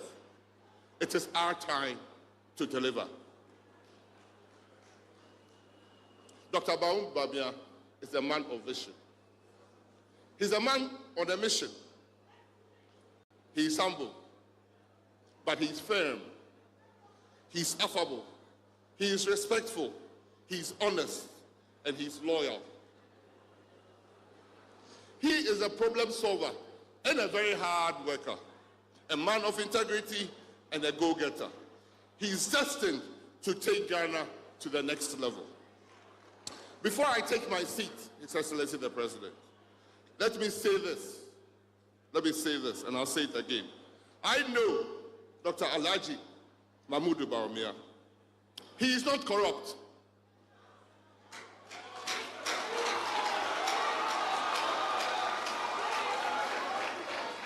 I will not be corrupted. In his public life, Mr. President, he has never been accused of corruption. And in his public life, he has never been investigated for corruption.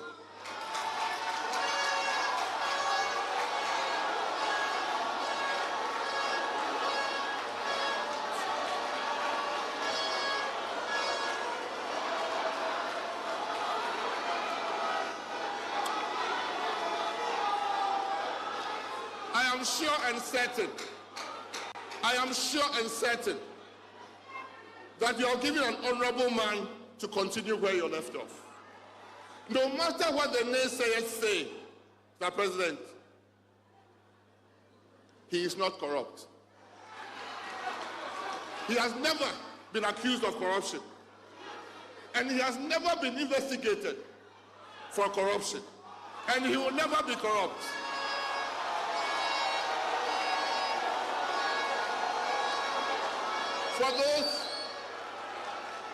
For those who have skeletons in their cupboard,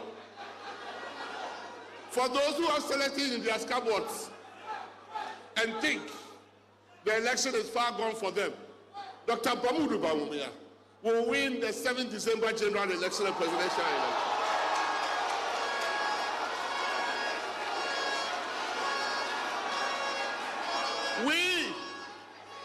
We Kukudites will fight from room to room, house to house, village to village, community to community, that never again will we have doom so. Never again will there be petrol queues.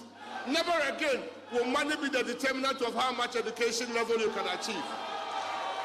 And surely the day of our accountability is coming straight to some of them who have skeletons in their cupboard. I will promise that we will work and deliver a better Ghana for your legacy purposes. Thank you.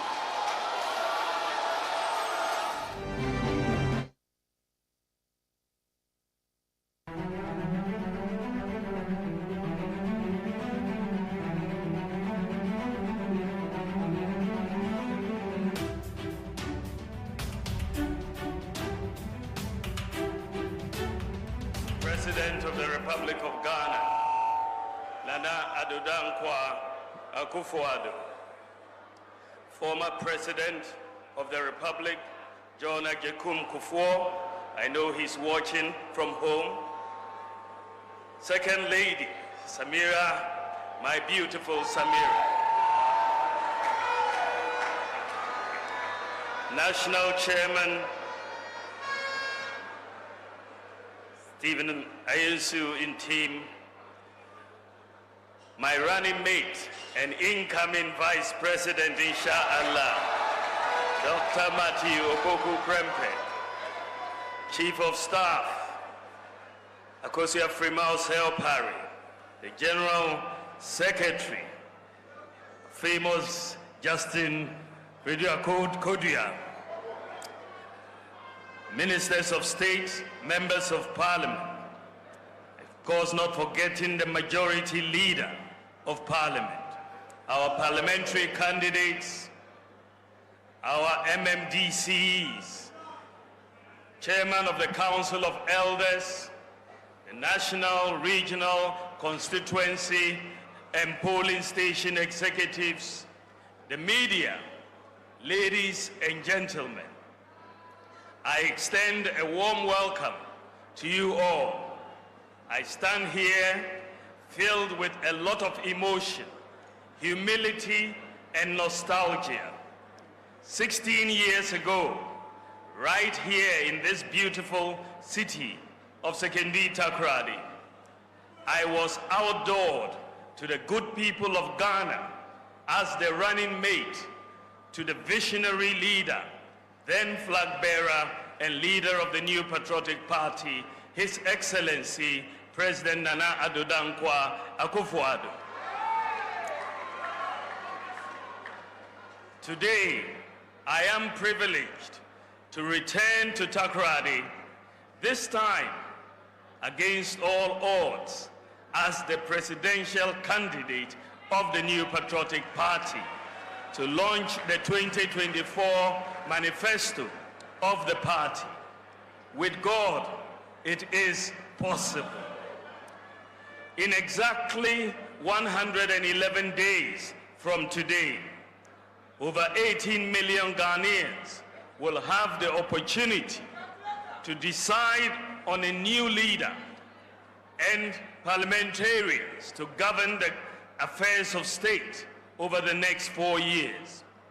Fellow Kukrudites, the race is on, and I know, and you know, and they know that the momentum is on our side.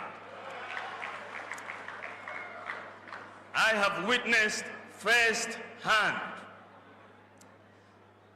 the enthusiasm, commitment, and determination of the rank and file of our party, the great New Patriotic Party, to break the eight and usher in life-transforming ideas that will deliver broad-based prosperity to all Ghanaians. From my possibilities tour, I came across hope, expectations, and the belief that it is possible to transform Ghana and create a sense of pride in the Ghanaian. Our tradition, the Dankwa Dombo Buzia tradition, has not only been the vanguard of the rule of law and governance, but also pace setters and drivers of the life-changing policies and interventions. Let me first thank Honorable OSEI Mensah Bonsu, the chair of the Manifesto Committee, the co-chairs, and all members of the Manifesto team for putting together this wonderful document. I am very grateful for their dedication. Let me also thank the earlier presenters for highlighting the major achievements of our government under the leadership of President Nana Akufo-Addo. We have taken time to highlight these achievements because track record is a significant predictor of credibility and the potential to do more. We have catalogued them because in the MPP, we view these as our obligation to the people from whom we draw our mandate. We have enumerated them precisely because they communicate our ability to respond to the numerous needs of different sections of our society. Indeed, we have listed them to show we remain committed to fulfilling the social contract we have with the good people of Ghana. Above all, the exercise we have undertaken confirms that hundreds of pledges that have been made to the Ghanaian people, and broadly they have been kept, and given the opportunity, more impactful and forward-looking interventions will be implemented to move Ghana to the next level of the development journey, a journey that will build on our successes to open opportunities for all. We promise to change. We promise change, and we have made significant progress. Mr. President, history will be kind to you, and you shall be remembered for your unprecedented achievements and the millions of lives you have touched. We are eternally grateful. Ladies and gentlemen, if there was any doubt, to believe it is crystal clear from the data-backed account we have given that our overall performance and track record are superior to that of my opponent and his party in virtually every sector. Virtually every sector we are superior. But I believe, as a former president and a proud student of history, he knows that. And that is one part of the reason why he is avoiding a debate. The other part, of course, is about the courage and the confidence to put what he intends to do differently this time around with the power he seeks, side by side to the vision I have for Ghana and the clear roadmap to getting the work done. That is the choice we are presenting to you, the Ghanaian voter, on December 7th. Ladies and gentlemen, notwithstanding our superior performance, there remains the fact that between 2020 and 2022, we experienced severe challenges triggered by the pandemic, which brought the world and our country to a thundering halt. The world experienced the greatest economic depression since the 1930s, with most countries recording negative GDP growth. Supply chain disruptions and the rising price of oil resulted in major increases in the prices of fuel, freight, and food across the globe. Indeed, Ghanaians were hit very hard by rising food prices, increased exchange rate depreciation, rising fuel prices, and rising transport fares. Our debt became unsustainable and had to be restructured. Bondholders saw a sharp decline in their net worth following the painful yet unavoidable debt restructuring program. We faced very challenging times, but with calm leadership and the support and understanding of the good people of Ghana, we have weathered the storm, and the economy is firmly on the path of recovery with increasing GDP growth and declining inflation. It is gratifying to note that our policy interventions have started yielding the desired macroeconomic results. Many economists and analysts have rightly stated that Ghana has turned the corner, but we know that for many families, the cost of living is still very high. The hardship is real, and we commit to doing more to relieve the difficulties Ghanaians are facing. We are equally committed to creating more job opportunities that will significantly reduce youth unemployment among the national population that has increased over 5 million in the last 8 years alone. We have created so far 2.3 million jobs, the most of any government in the Fourth Republic. But youth unemployment remains a major concern and that confronts us, and we are committed to doing even more.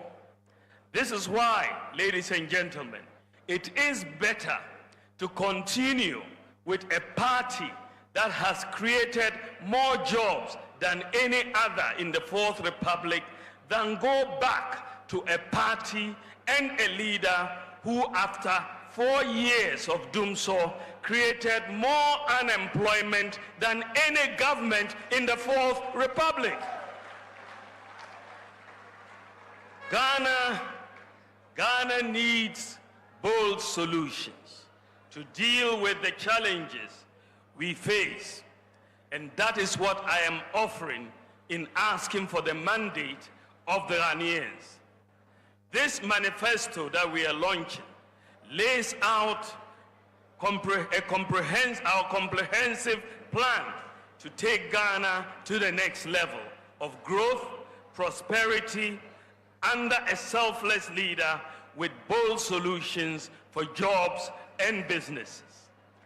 Ladies and gentlemen, my vision, as I have stated, is to create a tent big enough to accommodate every Ghanaian, to tap into the resourcefulness and talents of our people, irrespective of our different ethnic, political, and religious backgrounds, to channel our energies into building the kind of country that assures food sufficiency, safe, prosperous, and dignified future for all Ghanaians, to create sustainable jobs with meaningful pay for all, and for Ghana to participate fully in the fourth industrial revolution using systems and data. To realize this vision, we must collectively have a mindset of possibilities, not impossibilities.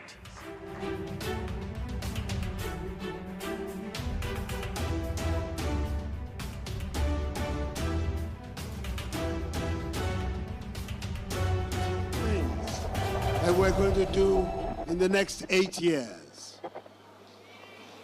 I don't intend to talk about that. What I want to do is to give testimony and make an appeal to the Ghanaian people through you why they should give the leadership of this country to Mahamadou Bawumia and Matthew Opoku Prempeh. Because at the end of the day, plans, policies, programs, if there's no character, if there's no strength, if there's no determination of will in the part of the people involved, they just remain plans and programs. I don't think there's anybody in this country better placed to testify about the capacity of our presidential ticket than me, Nana Addo Dankwa Akufo-Addo. I am the best. I am the best placed person to give the testimony, and clearly also the best place to appeal to the people of Ghana to give the stewardship of this country for the next 8 years to Dr. Bawumia and his running mate, Napul.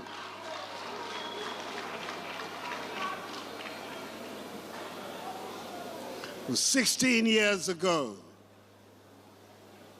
that Mamadou Bawumia and I first met and decided to join our lives together.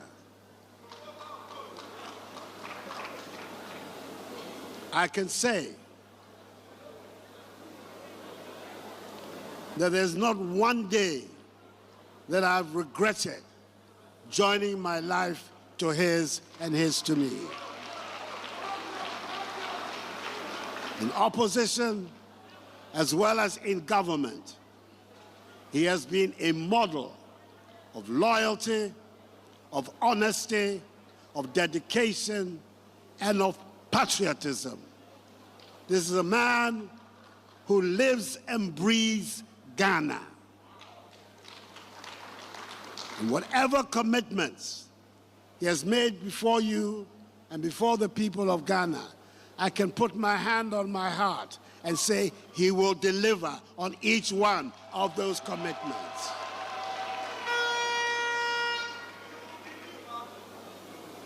People have had problems with their vice presidents in the Fourth Republic. We won't go over that. I, Nanado, I've never had any problem with my vice president.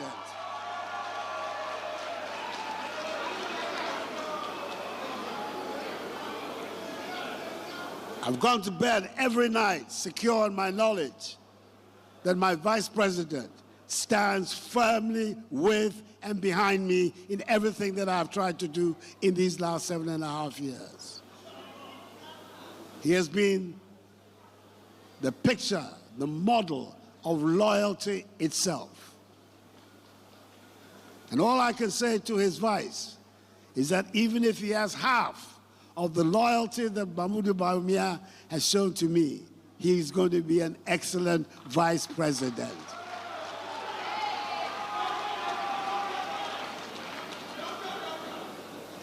This is a man who has respect for the people of Ghana. This is not a man who is going to tell the Ghanaian people that you have short memories. That is not the kind of man we have here. That is not the type of man we have here. He's a man who has respect for the people of Ghana. This is not somebody who's going to say to the Ghanaian people when his policies have failed that I am not a magician. That is not the language of Mamadou Bawumia. That is not the sort of person that he is. We have here a man who is respectful and who will work night and day to make sure that our country continues on the upward trajectory.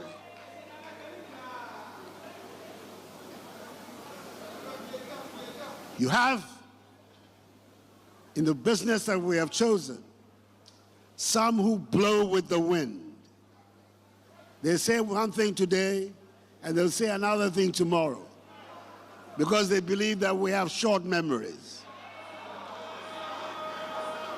We don't remember their record. We remember their record. The record of failure. There have been 5 presidents in Ghana. One, unfortunately, died in harness. But the other 4 that are left, and I'm saying this because I know there are going to be a lot of first-time voters, people who perhaps don't remember our recent history very well. But 3 of these 4 presidents, all of them, because of their record, the Ghanaian people renewed their mandate. Jerry John Rawlings got a second term. John Agyekum Kufuor got a second term. Nanado Dankwa Akufo-Addo got a second term.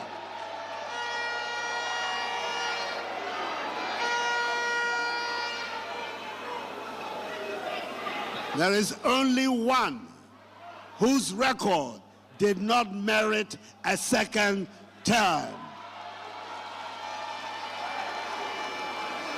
And you and I know who I am talking about. Is a man who wants to come back to save his image because he believes that Ghanaians have forgotten his record. Mr.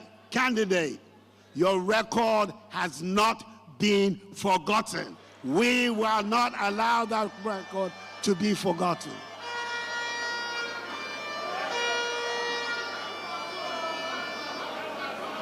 So, I don't have any hesitation in saying to you and saying to the people of Ghana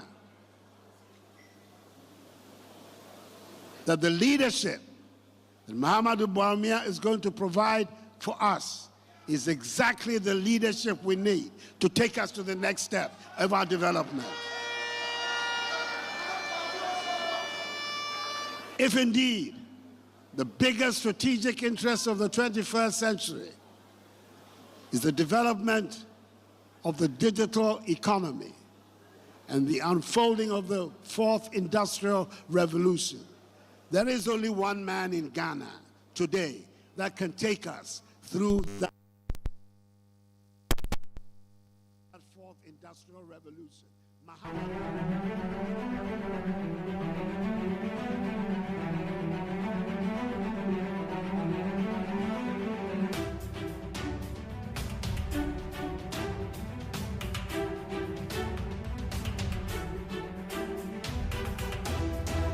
Yamo akwabe de Benit 100.9 de call so a new patriotic party and one manifesto launcher. PM over the weekend. What here the running mate Dr. Mahmoud and Dr. Mato Poko Prempe.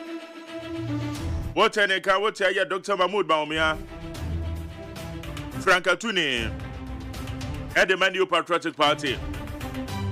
Tarapsona what here you man Penny Kasa the President of the Republic.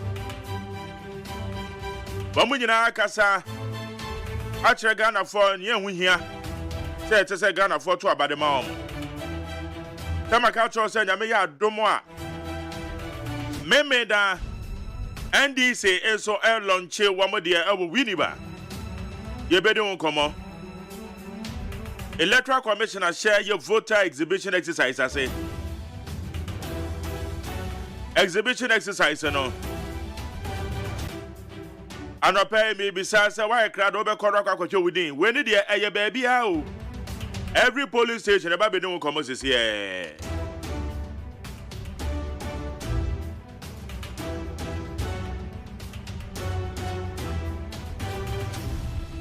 Me patrol police sign here said don't dare. About to die yanim. Why are you saying with your tutura sembe ba police sign IGP say me can show say don't dare.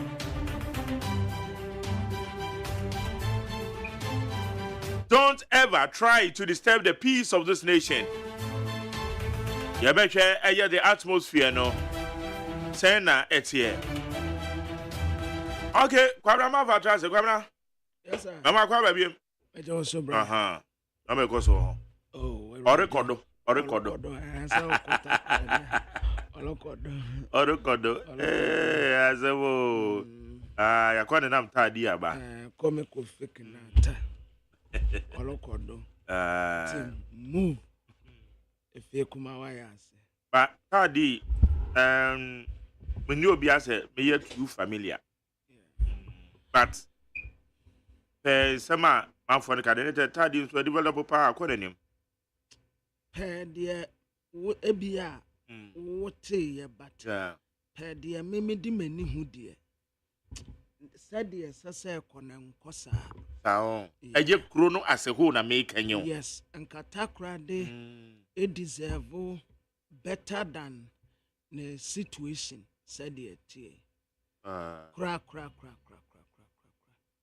oba wo cha ada amanfo progu woni hu se oye wo ho Ghana gas eko ho wo say eje as a industrialized hub good intina make say one say Majari adia ema development ba emiamia hodoɔ ne bi no. Ɛyɛ good roads. Sɛ wonya twa kwan ne tumu a ɛno ano no ɛho hia sɛ nipa no ba sɛ ɛkwan papa ni hɔ a ɛwɔ no mo asetena ne yɛ nkɔfoɔ den. Ɛna ano na ɔfadakabre ka sɛ oduma ase ɛna ɛhɔ no mo ayɛ sei. Sɛ wo compare nsakna obeye ɛne villages ya ɛbatabata ho nyinaa no a metumi aka kyerɛ sɛ Majari oduma ase te sɛ East Legon because adan a wobɛhu wɔ East Legon no wobɛhu saa adan ne bi nso ɛwɔ oduma ase. Why? Because ɛkwan no yɛayɛ ɛno nti market wɔ hɔ, supermarket wɔ hɔ, ade a nipa no paato bi a wonya ɛho hia so obɛbɛ kurom. Sɛ mayera kwan yaya Majari wo de ɛwɔ mpa a wo fa ya na kwan ne nye no. Sɛ nneɛma a wodi wani ko hu ye. Enti sɛ kwan ne ye paa de a wo de nka sɛ development ya ɛbɛkɔ saa mia no. Ɔho enti sɛ wonya yi kwan ne tumu pɛ wobɛhu sɛ ɛwɔ no mu atangi asase buo na asesa na development ba nkɔfoɔ si shops nkɔfoɔ si abansoro nkɔfoɔ si wɔ mu fie akɛse wɔ wahu enti sɛ nipa ni nya kwan a ɛno ano no development no ana ɛno a bɛba because akwan ne dia kwan ne da mu a ɛno a bɛba okay I understand ɛno a bɛba I understand sɛ wonya yɛ kwan no a etumu a ɔnha no ho kora sɛ wɔ pɛ because Ghana kwan ne challenging that is it kwabra me yakwa ama no so na unse na ye a voters exhibition exercise. Yes. Dr. Siribu Okweku, director of ye training our electoral commissioner so ye aba ahoma no so ye no inni enkomo. Dog ya mo ache. Yeah. Na me ba to bibia ba ko anope. Me adom ho ye pa na so. Me nyame adom boko nyame adom. Exhibition exercise here ashase enne. Na fahin na ekoso. Is it electoral areas and now polling stations across board? Maybe to a baby a polling station. The double is the Pakoto. No more COVID. No more special voting to Mako the self smoking. Oh, okay. Ente baby bia obia to nabano. Obekona nenkrata wo ho onko hwe sensiesie bi wo ho a sensiesie bi anima na je so dem. All right. Na yen special voting for no wo se baby a ye koto ye no. E ho ne ye beko on. District office no ma ko. Ye beko district office. Oh, okay. Good. Na dog jumadie chirechire mu kakra e bi afi na obi tie yen. Ana obi wo kra na nti ase e wo eye exhibition mu no. Aya na sebi bia na onhye de nya understanding ye adenti ene ete se wokọ na wokọ hwudin Me che wo tie fo ina so e ke de chane se ya che din ne di kere sa bro mu mu se ina me be di no no ne de kun ka te mo in the 2020 2023 na 2024 Jadi mpina na ya ko police station maybe at waban say obi anko na anko fe ne die then na ya exhibition say bia mfuso bi wo de so ho a ana wo fe ana say o le ban be me ya mfuso ba ma ya ya operation na mo e bia mpina wo de fe de mo e bia mfuso e de be ko so mo e bia na wo da mo jende na onyenye mfidu wotwe anaso onye gene ya ubo da ije di nefu ena wonu bi na meto nta frane so a nso bo bi ije di nefu e bi a boka ku jodi so no ho na ko to aba ayo 7 December na me bo ala SSM 20th August akopum na na 27th August yes I be a chasa na pa no so na we no yeah. Okay. Na ye ken se nipa ne kɔ na mfomsoɔ ɛwɔ ne din ne ho a processes bɛn ɛna ɔbɛfɛ ma wɔ police station hɔ. Mfomsoɔ di no ho a as we some now wɔ police station ɔmo ɔnkɛrɛ now they are called district office ne yɛ kɔyɛ sɛ correction nama ebi so man na ho no ɛyɛ small way bi ano no ɛnka wɔ agriculture India ɛna ɛbɛyɛ correction no wɔ nkata mama wɔ police station hɔ. Yo, na ma launch USSD bi a ye betimi de ahwɛ ɛwɔ your mobile phone so ana. Ɛno kɔ. Yeah, but na do bobo star 711 star 51 hash. Obo about to say for I didn't know no yet attended to some first type. Type we are benya message be ma be say we didn't know be a for na dia bu. Ta o na say una position wo dia na kira ko opposition one wa kwa corrections no. Okay, it's a dog yan show. What's say I guess star 7 1 1 1 1 star 5 1 hash. It's star 711 star 51 hash. And then I bet your police station. Maybe I saw two abani adina. Almost I never know. About for why I didn't man. To boy didn't man. I bet you be to about with fear. Your baba may be able. Okay. Now, no, what kind of says a wobo. Nasa from so within one day. I just want nante at the call police station. One of my says in Sinama. Done it here. Oh, okay. Now, when a free and as a bit to 50 pesos. And we have could be a 50 pesos. Generally say, Obenya 50 pesos. So, airtime and as a mumu. Correct. Oh, okay. Yo, na, Kane say, a dear motor in Nina and a maca boom. If you ever cast a media mop up and make control into me chain. It's not just a dear matron in Nina, and I'll register Nankasa and Mobian in your name. A dear training some kind, 2020 the outrage, 2023 the outrage, 2024 limited one, and 2024 more public and Yakaboom. All right. Na, and what you know, send dependent to me and Cochet. Na infomso ewo de din ne ho a abato oda no isusuanso be no benya so ebia na te wudini nim kwa dia na de gele wontu mani yi na wudini wo na mfonso ho de na still with matter abana.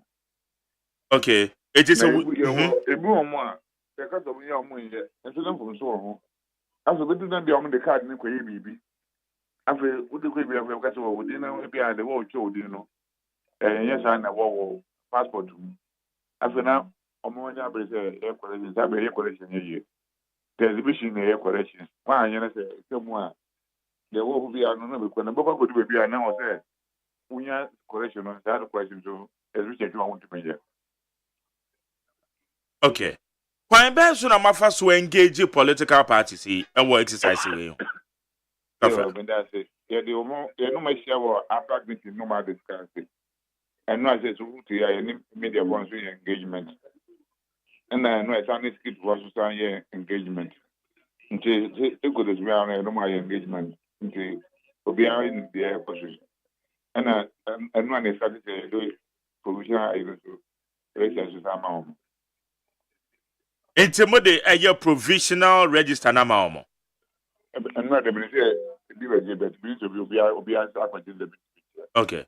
But dog na NDC for ka say aye late. JDM Krabe ka say mun provide mo for provisional register na mam na wo mo so hwem na exhibition exercise ya ansa na ka hyase. Eti eno ya mo de ma mo mo anye late dodo. Oh, that thing say omo 2020 no hoda. Na mo 2023 no hoda. Oh, okay. But at the from 2020 to 24, become more resident now. All right. Me born media or say voters ID number over ha name Marjorie AGYEMAN. Me age over ha gender male. Polling station CO601 SPS Kwabenya Police Station Atomic. Nature say because the one I me call me special voting. It's in this time I'm applying that is a more activate me at the matter special voting list and so. Oh, okay. Inti obi obey special voting no. Ye ka say okon original polling station and ya do obeka koto ni din wo ho. No aka no. Wow. You don't special voting in US aka but koto ba mi. And the special voting we are said that do na koba. Okay. Process ya na yegu so ye wo mi nti enipa mafa wo mo. Say department the crampo dey so wo nan so. Mama manyokofo ni nyina aye aware ana. Ya teno me na wendi ya ka say onfa abile mom. It just say nipa mo no be ya adwuma no madwie wo mo training. We training. Just manyokofo no model lesson be ma obia. Zaneti.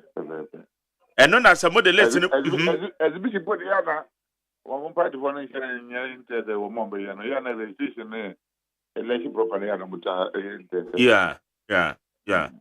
Okay. Eti eno kra so na me wo hɔ yi sɛ ɛyɛ wo mo a wo mbɛhwɛ ya bato no so no mode matwe no wo magie amasa metal lesson di ama. Exhibition no Oh, okay, exhibition, okay. Eti wo mbɛhwɛ abato no so de munya enye wo training no.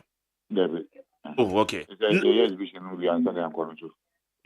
Na me did say mo work within timelines there. I said, Breno, I mean, se me na me hu ne sa de. I said, ya e pempe so ntente me. But we did some far ahead of time. All right. Na ye ken emfidie ne ade a mo de be ye adwuma so far emfidie no ho ntoto ye etesen eno ma ekosen. Exhibition there.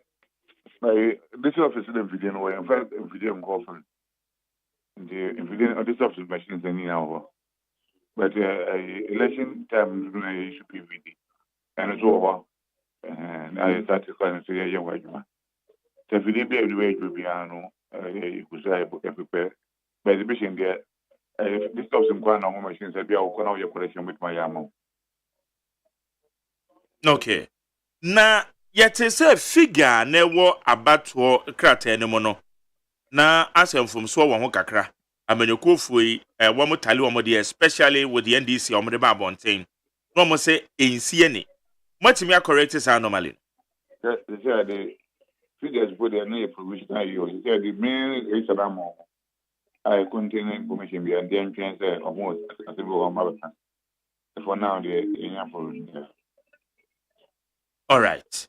It is he say ni de eno an say onipa no kwa enoma ben na wohia e wo police station wo kwa ye person ka be ye pa for card ko na me mu ni no gugu o ma boka ke from Nigeria so buka de ori ke ye man je ko de and there is all the ID card ko boy and but the ID card ko de ko ko ye be ja ba and there is all ko card plan no uni card so de ko e be ja ba wo mo card ayira no more restore the ma mo de I'm going to do be a card. I be on court instead of be obey.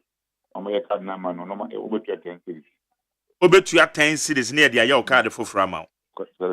Okay, I don't know. Joe will call a year office or district office. This office be a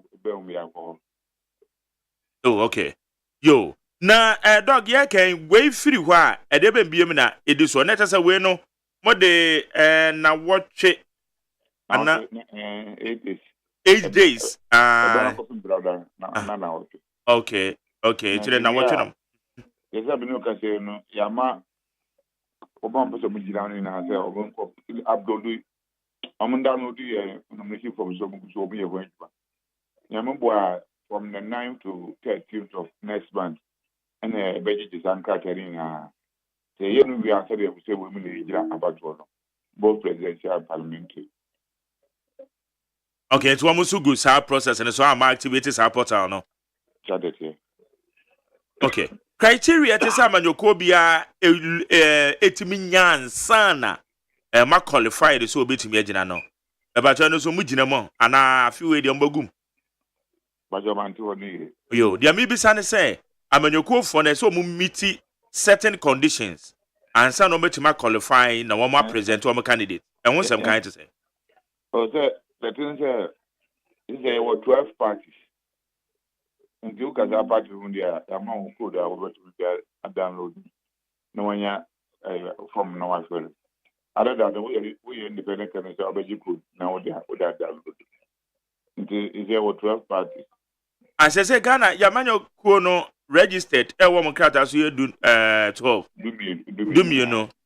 Oh, okay. Just how do me, you know, no, Obia was access, no. Yes. Dogna, when and with the Ubono so a call from ye, dear. Then Exhibition in ya, Ecosui. Oh, the miniatures of Ghana house on to you. And now there was here TV name about what of the check is out here. Yeah, and I say, yeah, my edition is so. Almost called a gum, and short them about them now. No, a lot of videos of our primary class Montie. They take you go all out in higher education. Okay. All right. You better see an opera before Frobi or Bemagana Fuate, especially if a exercise here, Ecosui. The Americans say, what you need, all right, but Coco say, the bearded being so for Zubi or one, because there will be a lot of instances. We will go about 2 crap tree. Now it's on friend, what I declared talent passport to Umbra. Obekono, now the dinner our passport no. I hotel the card, I did for the passport on Sapoya. This is the time we should be able to be out with why say you now there with one and say yes, we should be out. Joe. Don't I pay? Yeah, that's the say when you did come on.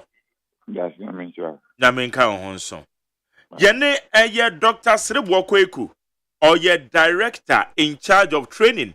E will electoral commissioner so ye nti ono na ye ne no edin komo it is abra ye kasa idea provisional year results no no provisional register omo di ama amanyokofo ni nyina wo mo hwem wo mo wie na wo mo hwem wie a figure omo ebede beto aba enyina ye behu figure wo mo ye nyina so ye kohwe ye din de ye chese ye hu se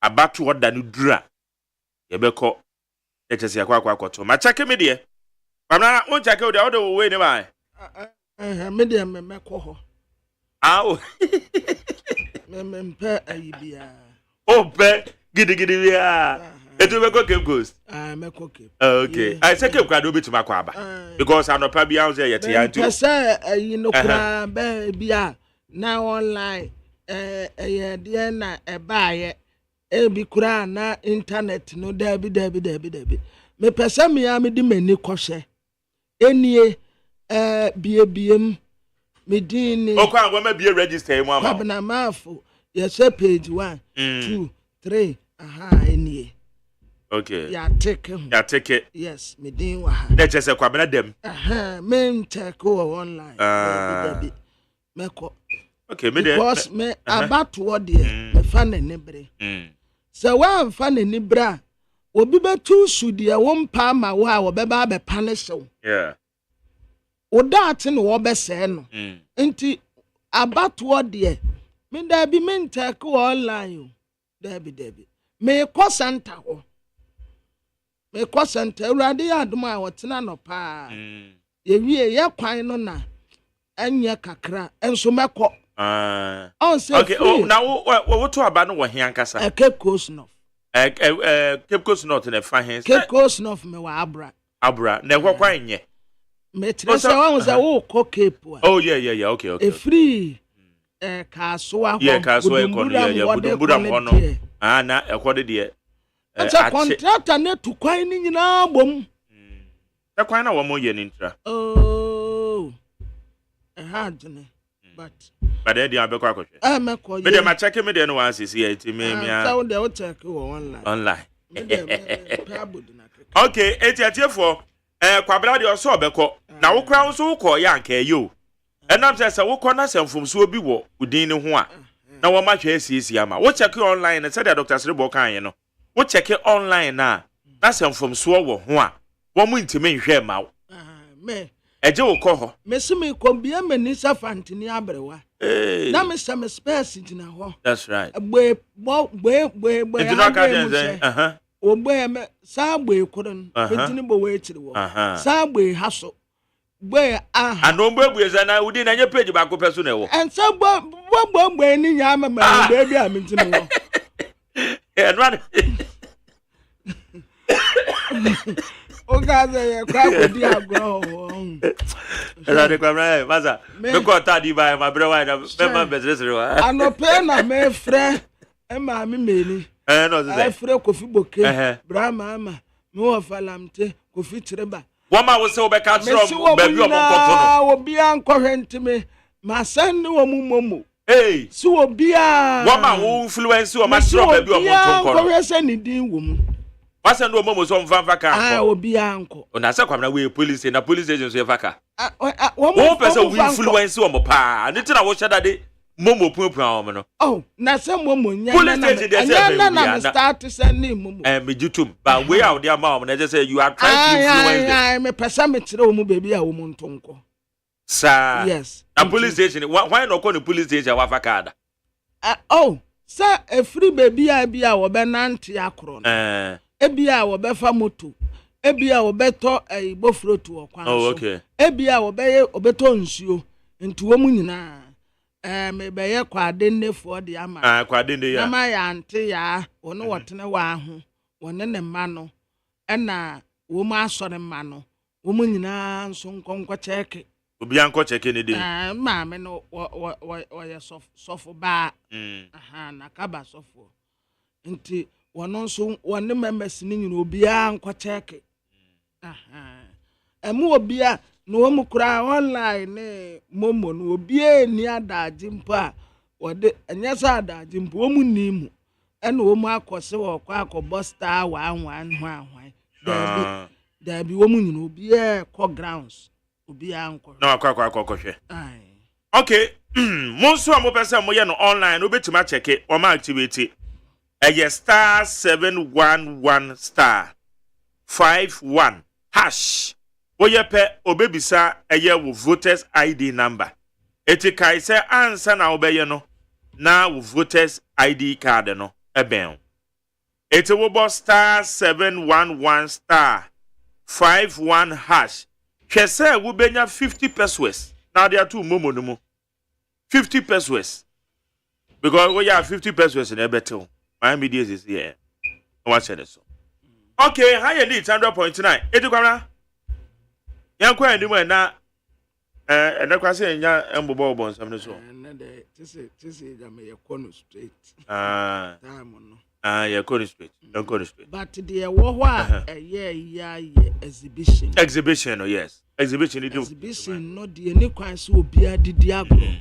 Se de urubonu mpo na mo be ka se ankwa no pe ye ka kire mu political parties no kura mponye stakeholders munsha mukuo ma ensore mun kantre mu church members mozremi munso mun kantre mu members no se obia nkwonkwohye assembly man ya wo mpotem unit committee members munyina mun kantre obia se obia nkonkose se ni din wo abatoa din ntrewoma ne mu emu obia mfa ni agro eti na watwe di ani media ye nyina ye mo dawuro yes ye nyina because ye pese abatoa da no obi buka akoye dede wo police station ho se ni din nim se high die no sa de ne de ebedu ko no na ye late kantre wo se mempem because doctor aka say Dr. Srebo ko say wo a wudin ni krata ne mu no wonto aba se wudin ni wo mu na mfom so won ho a ene kura ene de o mbehwe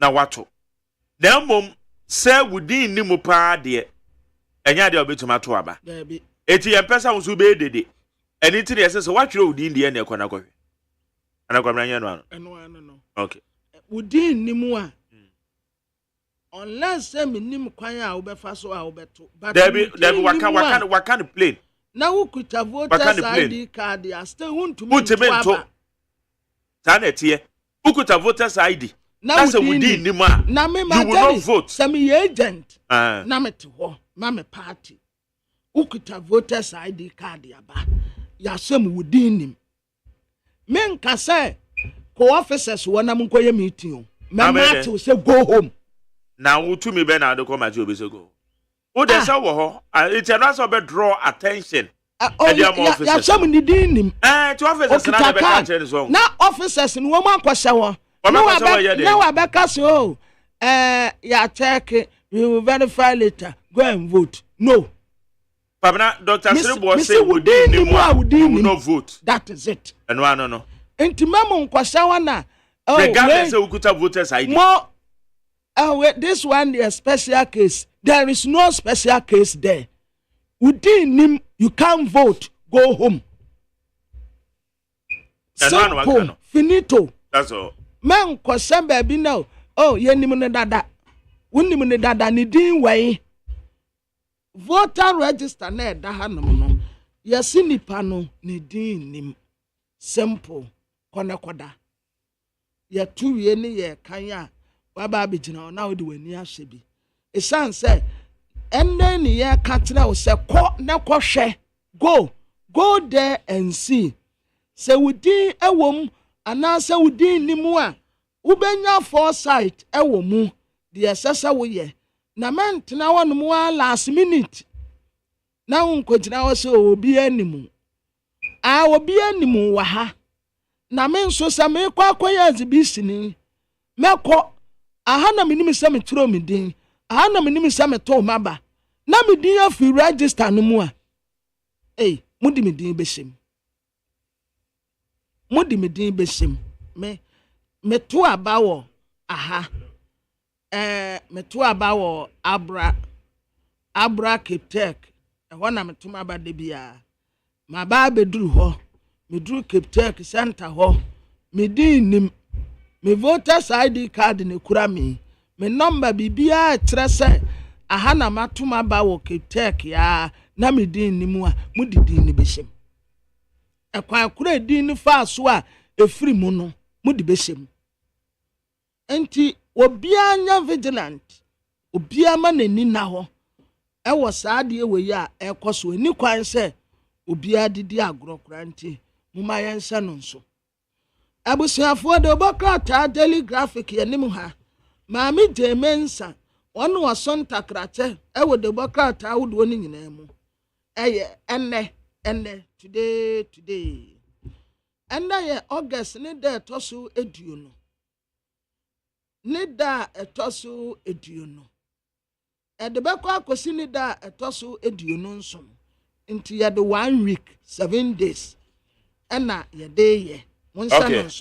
Na kwabra na uka bibi se wo kona wudin no ukra ID card na se wudin ni mu a baby a me tro me din a previously me kohwe ewo ho me to aba ewo ho na sesesi a kona se ni ma se no ma yensesi ama na me kan se wo mu de beshem na sa ne de ombeye na sa de aka na se de obi so on fanship mu de beshem okay, mama kwa amado so mene na kwan so e fa so a efiri mu no so wo be kirekirim me ba cho wo mu nkirekirim ente sa me fa sa de na nshi obi ma tari wo be kirekirim kwa abena ja wo national radio so ja de address no se akwaya fa so a mi di free mu no kwa abena nya bo tre na tie wo kire mase wan na be kire wase eno ne se yese behwe emfom so wo ho wo mo de mfidie na ye adwuma nti wudi afirim eno ti na yese behwe wo kwa ye no wudi nim ye wudi aba ada na wo be for so say o be kirekirim majani beba so yanya ne sa abena yanya ne sa mu be kire mu senti ya me di free me say why na go kire mu dia ma wo officer no a wo te officer no to no say IT office wo majani mame kwa amane so bra wo dia me ba Dr. Adam Bona ewa amane so doc machi me ma wa say magere beba chana bibia boko de Erade dey say bibia boko ye de nyankopan say Dr. Adam Bona ye CEO de mass security warehouse elsan ye security analyst onu ye no edi enkomoyim doc Abatoɔ ɛne ɛho nsɛnsɛm. Owura Dr. George Akufo Dampare wenye de edi kan wakanie. CDS kura nso akabi. Ahemfo do ma no wɔn do ma no atum including na yo Chenhene any other stakeholders wɔn ka sɛ ente sɛ ye disturb the peace. Ebra ye koto aba. Owura Dampare sɛ nobody should dare any attempt to disturb the peace. And yes, legal action. And I say ni panom de nebefa so. En some way ni ba bonten sa aya na etese mo so abambo mu nsem mo hu ni medie no. Mo hwa atmosphere no mutesen ahead of the elections. Well, my Jerry, mentia we tie for any cabinet. I don't know why I will have cabinet no pay. I say easy for no mutumi chire so for na so din ni mo so mutumi chire di enti a odin ni. And I support cabinet so corner so din ni mo they are supposed to explain to you. Na dog adi within him ya the aba. Enti ejiremu bembio na kewo. It means that one trick mo e be dey na mehu. Kwan a mo fa so e midin e free bu. Esisi ade mo dey aba nti kama ma me it means say midin no enu ti na sa process ne ye part of it. Say brana behwe because mfidie no me dey adwuma mfom so timisi. Me for up na me I think they should always so mutumi chire. Ayo. Kwana so din nim na so mo de ba o mu chire. Kwan a fa so din free mu no. O mu chire. Okay. But question I will be say, it is to see, yes, respectfully, IGP ne, you can say, or Chehine ne Obia, can be said, we should have a very peaceful election. But yeah, Kasa, yeah, can. So you say 2020, me know myself, any mustation, any other stations. We spoke about, you can say, special voters. Special voters, who Magari, me sure so can special voters now. Bebatwane. Munina mo can special voters now. Because a Jumana Moya no a Hunia Emma or my Nuntini a demo up to special voters list national. And last 4 years, and I say 2020, special 2019 elections. Was it 20? Yeah, no, 2020. A lot of the special voters, they who within a war, they kind of saying special voters list. And no, it been a Mekoko Kaya, Mene, Madame AGYEMAN, Nibufu ya, say one chance organize a press conference. I can be say police if one baby am one. But later, or admit say problem no ain't free. But now come for say 2024 election. Come be share. Now by this time, more special voters are on Maranism Hunyain. And to Muntraban in terms said, Beya, said Cabina Airkin. About one done as soon as so called baby echo report in my hair. Uncle could delay so that Wabano, or baby no brain to me reported. And now saying, oh, be now, my Jerry, you have to be in the studio. And now 2020 election, you were in Uwo, you went to my home constituency. DBI, it's that you went around that place. Maybe I don't want to win deploy because your name is not on the special voters register. And to some manoma way you now say, is no end to win survey way you now say, the opinion for say, oh, let's have a peaceful election. I always say, how can you talk about peace when you are not talking about reconciliation? Oh, how Adiana Sipping and I Diame. A B Sayaba. Or say, oh, Yanshani assume dream. But ya dear Minister B, one ma can't let me say, we dear from a bonnet chairman. Is a B saying Sibium, quite way, we I say, so the see previously no and Sibium. But you know, say what Baba can say, oh, only Meraso. Yes, I respect the IGP a lot. But then I say, some people died too during 2020 elections. I respect the Ochehin. May respect you, Munina. But the attorney said, once we are calling for a peaceful elections, you say, they see previously, and Kebehena and also say, Bibi, why I say, to compensate the victims now. They are compensate to Munina. And so, as far as I'm concerned, yes, I support a very peaceful election. I am old enough to have seen some of the dark days, to have seen some. But that notwithstanding, who shares since 1992, yen core elections, be 8 people. I mean, even 2-3 people, actually, even one person is too many. To have 8 people dying, now up to ne, yen see, yen tishiri, ayawas West Wagon. So, more prepare was West Wagon. Ebinum, them, they can't walk. Their compensation, am I? Now one day, or yet, trotro, a ding work as well. Your war, basically. We don't know how far that has gone. And so when you now can you now boom one. And in some of the things are cool here. Now, the moment we talk about peace, now Akwafe said we don't want to talk about reconciliation. But peace in our reconciliation, the infant change. Why are you not going to reconcile Abia or more? Or say there are certain things that they've been hurt. You are not reconciling them. You are going back to them to go and talk about peace. So, Jerry, I think it's important we talk about peace, but reconciliation is very important, and that would usually pave way for everyone to feel, say, well, let's have peace. So, for me, I think the to me I can know Jerry. No, so we share 2020 elections now. Do you see, yen to me when the Puma Sibra and your harbor on? Yankini, oh, yes. I bet to me the Ohawaba. I bet to me the Ohapa Abre.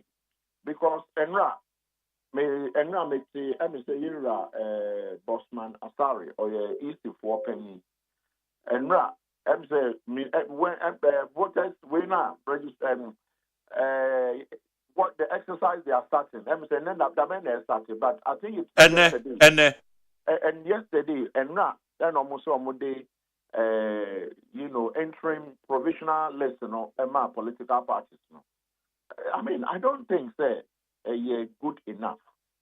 This thing should have been given to the political parties long ago because, fortunately, now saying the age of the economy saying digitization, and so you press a button and everyone's name appears. Professor, transfer file, no. Using some protocols, no transfer. But to wait 20, less than 24 hours for the exercise to begin. Not the late number. And the political parties, a Casadia list not the more mono and yet complete. Now, how are we going to do that analysis? Because with the more mono, it's less than 24 hours to the opening of those who would have to go and check anything or what and for me, all these things does not augur well for the upcoming elections. And it makes it very difficult for the police services to say, the security services, they would assure us and reassure us. They're very important. But the thing is the EC is supposed to be an independent referee. So the security agencies cannot teach and now say, yes, they can take the EC through what they are supposed to do. But these things don't help. So what happened previously, 2020 elections? Obi Sami America said, these things are coming back to us again, and some of us feel things might not be the way we always say, every election there is tension. Every election there is tension. This time around, things will not go well for us, and we need to tread it cautiously because the undercurrents are not good. You've heard the political parties and they are, paying for the throw tantrum. Can say we won't do this at the peace secondary, literally. Peace is secondary. Election when you attend peace. And when you literally, when leaders of political parties begin to talk this way, then it will be very difficult to be very convincing me say, when we are not actually bringing them and saying, no, your kind one can ye. for me, these are worrying times for all of us. But we just have to continue to urge the leaders of Munsho Mokasem, because then we don't want any chaos. BBC or Ghana, we are. It's like Ghana is almost like a landlocked country when it comes to peace. We are surrounded by countries that are not peaceful. Obeko Togo, and Obeko Nigeria, and Obeko Cote d'Ivoire, and Obeko Benin, Infani Eko, Yeni Bebi Ako. So you're paying for no, because what is happening, I just think that paying for no, including the IG and all those people, they should begin to call the attention of EC, the political party. They should begin to call someone like can you say, Ira Asidun Ketia and his leaders, call Mustafa, the youth organizer. Is it the youth organizer? Or say, Salam Mustafa. Salam Mustafa, and all those people. They should call their attention and see, what can we do in the midst of, the stormy waters. Are we just going to continue that way? We cannot continue that way, but I think, like Newman Amari County, the Peace Council and all those people are not talking about that. All they've done is to put a paper together and say, come and sign. They signed this in 2020, and so people died. And the Peace Council has not, I work with them directly and indirectly. The Peace Council has still not come out. And all these things worry. And so we're boosting during election, or now, Ontishi, Obian for report to be umbrella. Obian Mambe country or Sebia, Obana or your breadwinner, or no Mawabianity, and then Sabi, Washer and Enquan, Obian Mekash in Trail, now I think about 2024 elections, say, but engineers say, and Yashi, Modi and Young Fanche, what happened? Ebina, present a cabinet. How did my name get out of the thing? Explain to me. Don't just tell me, I've come and my name is not there. Baba. How did he get out of it? If you can't explain how it got out of it, then what I can say is it's intentional. Which I don't know you feel. And I say you intentionally deleted my name. And so these are questions we should probe, we should ask. If we can't ask these questions and or if we ask and we are not getting answers, then it is difficult for anyone to tell me, say, I guarantee you peace. How do you guarantee me peace? It's just cheap talk. So for me, I think that yes, we respect them. They should come together and see how questions are going to be answered on the ticket boxes now going into 2020 elections. Because MPP are 16 years. By the end of this, by the 7th of January 2025, MPP would have done 16 years. NDC has also done 16 years. NDC wants to win the election. MPP says we want to also win. We want to break the heat. So where are we? Alan is also waiting.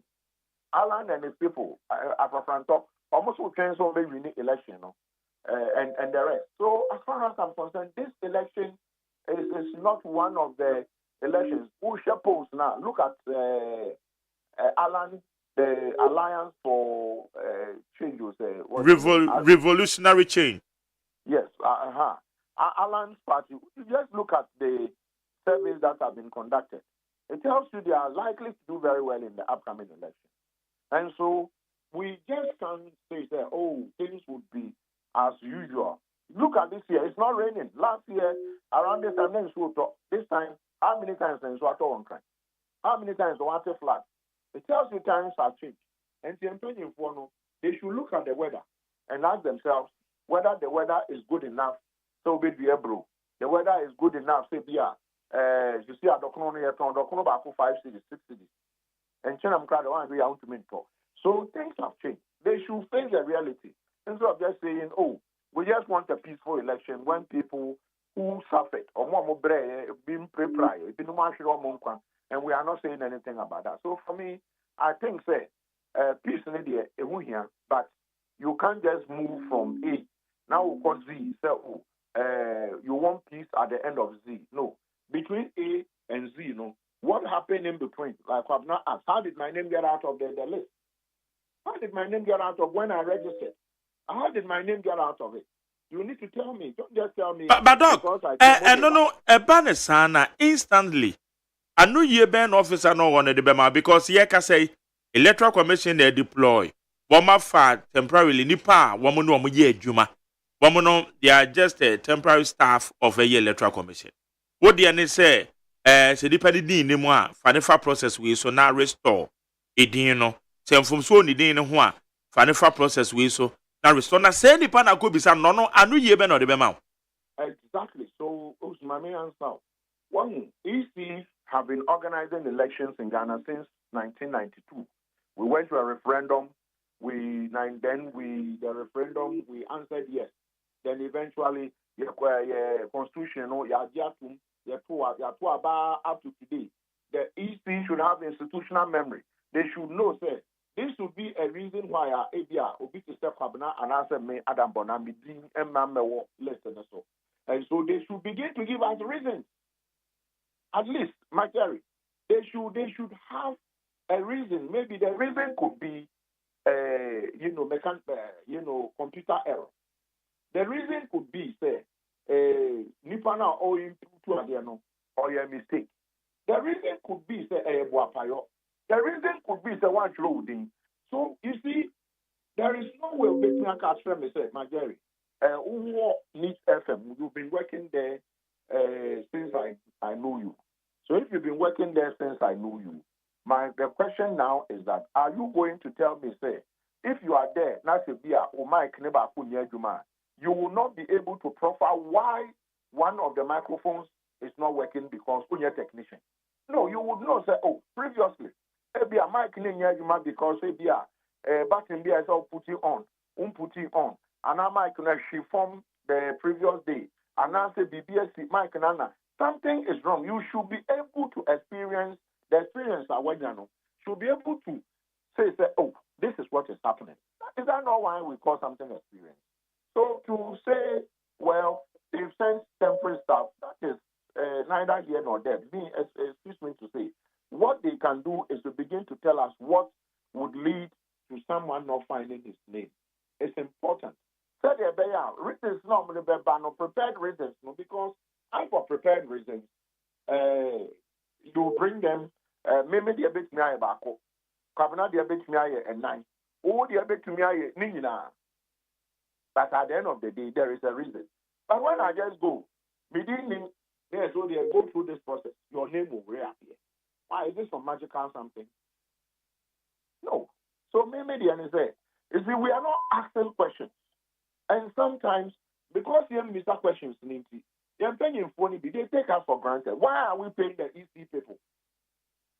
Why you work for a private company? Why are they there? We are paying them and the EC boss so at 420 and a protecting them. Even the Sudanese Southern Sudan leader, 20 soldiers are protecting them. So mine is that it is neither here nor there. It is important to say they should begin to give us reasons before today. What will say? Because we are not asking them questions, anything that they be when we are going into elections, now there seems to be something is nice at the baby. Because no questions and cases for answers in that. And so for me, it's important. Even though we might think that your co-host, Kabinet's question, maybe shouldn't come, I tell you that Kabinet's question forms the basis of everything EC is doing. Kabinet's question, why? It forms the basis of why the ATR EC for, why they are there, why we have had challenges, why. Once they are able to answer why, then we can then say how are they going to restore it and when. But if we are not answering the why, then you see the reason why the reason why they are there, it means that, excuse me to say, we shouldn't be paying them. And we are paying them. Private people. Taxpayer and the try account. No. We are paid privately, not from the public purse. So those who are paid from the public purse, we should ask them the why question, then we'll go to the how, and then when, and then the rest. So for me, I think that these are legitimate questions your co-panelists asked, and I would wish that not a why question. No, why. I mean, as far as we are concerned, whether And then there should be some provide a year a form CBA and no be form of a petition. Nti now they come years no because obi a temporary or no years na fa so onye adwuma e wo ho ne de. Ono no ko bisa say why now. I don't think that the person can give you the rightful answer. Wouldn't you also agree with me? Well, you see, I in a way I would agree with you, but the American say, Major unye EC temporary official. And I don't want to believe you say, oh my, you know, munchendi frefre kobo. And the temporary staff, no from one almost a monya man for data, namon display data. No, they will take them through processes. As part of the training, let's say you have a 7 or 10 item question. That's what they are back. That's also Nipa will be question 1. Obisa say, at what point did my name get out of the list? You should be able to give an answer. You know, but I don't know applicable to all because Kwabena Eka, for instance, so I call Nani Din Nimua. Is it necessarily say one instance and the more be adding free more? No, that's what I'm saying. Say it will not be one question. It will not be one question, but there should be you kind of saying or one answer, not one question and not one answer. But there should be a reason why. The reason Majeri, you know, Sabi, Udi any you kind of saying documents in so would be different from why I'm meeting any so. Now they call a Maya Woody so Ebia doom so. Kwabnansu the ma any so is because Nipa no mo fan so nya adwuma no wanya ni ye. And Ebia men so me de no Nipa na ye de man so onye no. Ebia o ma mfa na mfa antiti epemu anti wantumi anye. There should be a reason. If there is no reason, you see, the reason why we are not asking, we are suffering. We are suffering at the moment. Our home station, whether you are NDC, you are MPP, you are PPP, you are Alpha Franto, you talk from the same petrol station. The problem baby, you turn the corner at the junction. Baby, I told the corner, Hona, Miss Metodo, Hona, Kabna, Todocono, Hona, or listeners in Todocono. So that if we begin to think that way, then we know that we have a problem. And until such a time that we begin to ask questions and expect to say, on the my answers, no, we are going to continue to be in this. 2028, Beba, if we are alive, you will ask these questions again because we failed to ask questions. And so, as far as Magari, I have come to Meno, we have been on your programs several times. Yeah. And all the time that I came, there were people who would either criticize me or they would praise me. One can say, sometimes when you are reading messages, there are people who say you belong to the left and you belong to the right. But you continue to do your job. And you would sometimes, I've heard you provide answers why you do your work that way. And I'm about the yeah, that's correct, yeah. You have provided the reasons why. A human the amount say yes, need to know why you do it that way. You are answering the why question to your listeners. Because for listeners, but so your listeners will begin to talk. That's what I don't owe you any kind of thing answer. They will stop listening to you. But you give them answers. That is why you will continue to do the work you are doing and doing it so well. And your colleague Kamna and Co, you're doing so well than most of your co-equals in the media fraternity. But if you decide to say, oh, I owe you no answer, but you think I'll listen to you? You think maybe when you call me to talk to you, I'll talk to you? No. And this is the reason. So maybe the other said, if I can ask you, the private person, why? Why can't I ask the public person why? I mean, the public officer why? Okay. And this is why I'm going back to, you're kind of saying, you know, what the IG, what's the name? The Dr. George Akubo Dampare. yes, the rest of them, Ochihene. Yes, I know Ochihene. Everyone is saying there should be peace. It's very important. It's very important that we call for peace. But we need to know why things happened 2020, why things went that way, even though some of them, maybe now IGP wasn't the IGP back then. But we want to still know why things happened that way and what remedial measures they put in place to ensure that it will not happen. IGP is promised. I believe the IG that or organizing, I can say, or by elections, our organizing now largely have been very peaceful. So I believe that he will do as is promising. But that's notwithstanding. Some people are hurt. Some people want to know why. EC should give us those answers. Any opinion for peace council and the rest. They should give us answers. So for me, I want to believe that even though you didn't call me because of Kabna, listening to Kabna, I think Kabna's question forms the basis of everything we are talking about and will form the basis of going in 2024 elections and, will form the basis of us having either a peaceful election or otherwise. If we are not able to answer that, it's very important. Okay. Say, Wosha is in the Mononsono. Woma Katre say, Womobeye transparent, free, and fair elections. Chairperson Akabi. I think, Dr. Sarah Bossman, I believe some sort of so. I retreat same. Those assurances now, one of the mind, no. One to demonstrate a posture. HSA Wombema Sumgay Ababa to no Mama Wana. Majority, not as I would have expected. Yes, I didn't come because Ochina and sorry, I'm saying no Ochina no movie or movie display. And then a chance. Yes, and then a chance. That's the next chance. That's the only say.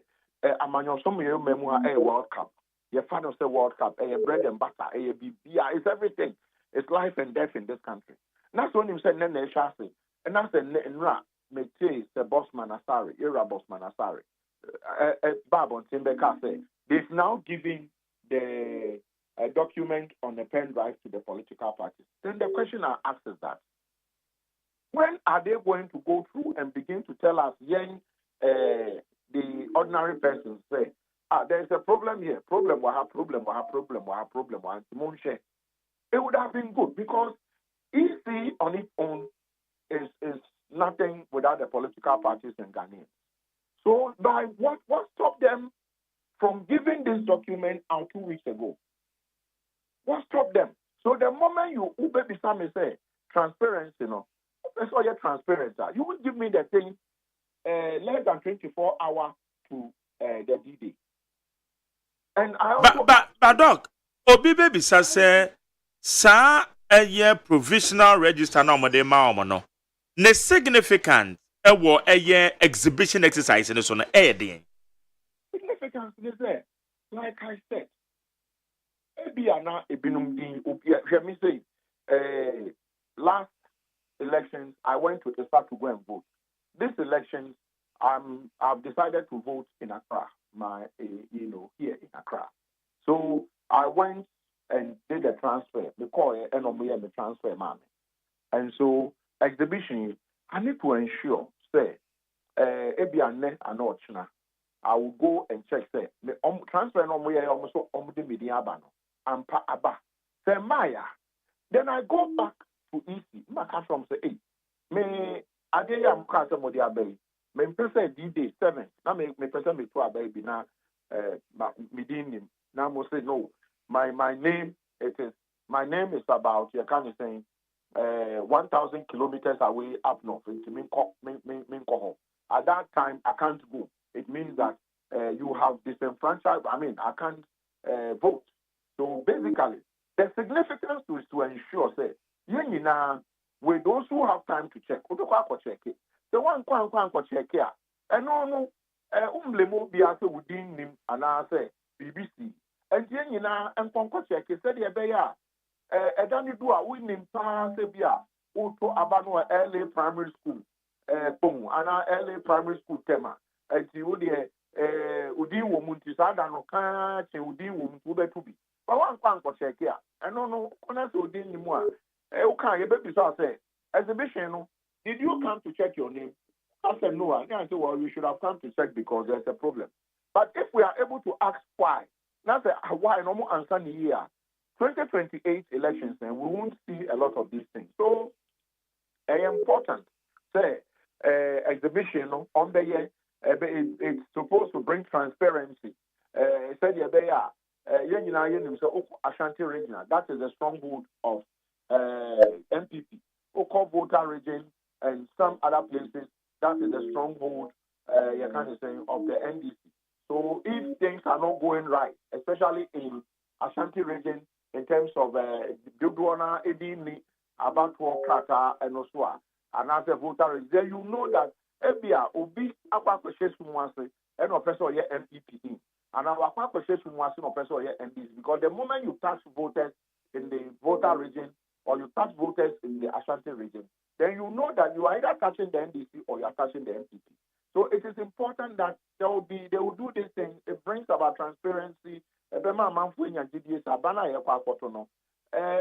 You know, things would work well. And let me be honest with you, 2020 election, and your violence, it was so smooth. It took me just about 5 minutes or 10 minutes or so to vote. The process was very fast. But by the close of the day, now violence ensued. What happened? What happened? I don't know. If you ask me what happened, but the process now voting, Majority, it was so smooth. It took me just about 5-10 minutes. I don't remember, but I think 5 minutes or 10 minutes to vote. And I would praise the EC with the process, you know, going very fast. But how do I praise the EC when by the time I'm you started to say now I'm for starting. It could be conflicted. That they did it good from the beginning, but by the end of the day, people have lost their lives. Why? It's a question Kwabena asks. Why? If we can't answer that question, who can guarantee me, say? Now, some question is easy for now, as I said, woman. My dear, the question I'm asking is that who is in charge of elections in this country? Because Mama ya where say a bambo moon summon dia. Bambo forward, so why are we putting the blame on the EC? Now, I think so okay, BBO. Say election no, na a very smooth. Of which ye no my call for no, ye hui. Say election no, na it was very smooth. Collation, any areas be a coffee rapti ye nam so ma a to a men nipa. Actually, one more question. Bambo for na say ye be some of this question rather than the EC. Gabi, Major, Bambo for voting materials to show bottom. You for them, they are just there. Either Wako Bank, Major, either Wako Bank, Ekwaku Usika. The Oko Bank, Okwaku Usika. Sometimes you meet a police officer. The police officer has no. Only the MS obey shows will be member via Usika and also be music influence them when you are the bank premises. And you go to bank, no, not so Usika. As whatever transaction you have with the banker, and know they are who is a customer of the bank. The police officer is not a customer of the bank. And to me, the say, bringing it back to EC. EC, they are in charge of elections. Coalition, what happened during the coalition? You can't blame it on the doorstep of the security, that the security intentionally shot people. No, something would have gone wrong. It has said, you know, at the moment, as we speak, Majority, we don't have any document. Crack and report to the this is what went wrong. Or why your Mushishemu, and say this to one police officers and security officials are not movement election. If there was a report, and Omodia name in Aya interrogated, a trace say, Omodia, just like I praise them, say, election from the morning, no, they are very smooth, but and you remember coalition, and the coalition is not part of security. Coalition is still election. They can say easy for Juma. And the coalition they call wrong, then they see if they are able to tell us what happened in a report. Then the police or the security agencies, no, the Bible about the country say, okay, what went wrong? No, if your man to say, but at the moment, we cannot blame it on the security services because of the coalition officers. Omo the some be money. And so some more banner say you can't say police omo so they are supposed to be protecting the omo you can't say party for who are supposed to be there to be watching the thing. Not so much at the police or the security officers can only arrest them. And you can't do much because you can't go and ask the EC officer. Say, I didn't know Moko. The EC officer will report on Moko. And that's the end of the day. Maybe prosecute them or they leave them to go. But maybe there is an answer today. Do we have a report, a comprehensive report at EC Diababon say they say they see here and answer a report of what happened in 2020 election from EC. Do we have it? We don't have it. So once we don't have it, then there are no recommendations for me to interrogate. If we have it, and expressors say they see recommendations, no, say this, they are taking it in our say. The recommendations, we put everything in place. And as we speak, no.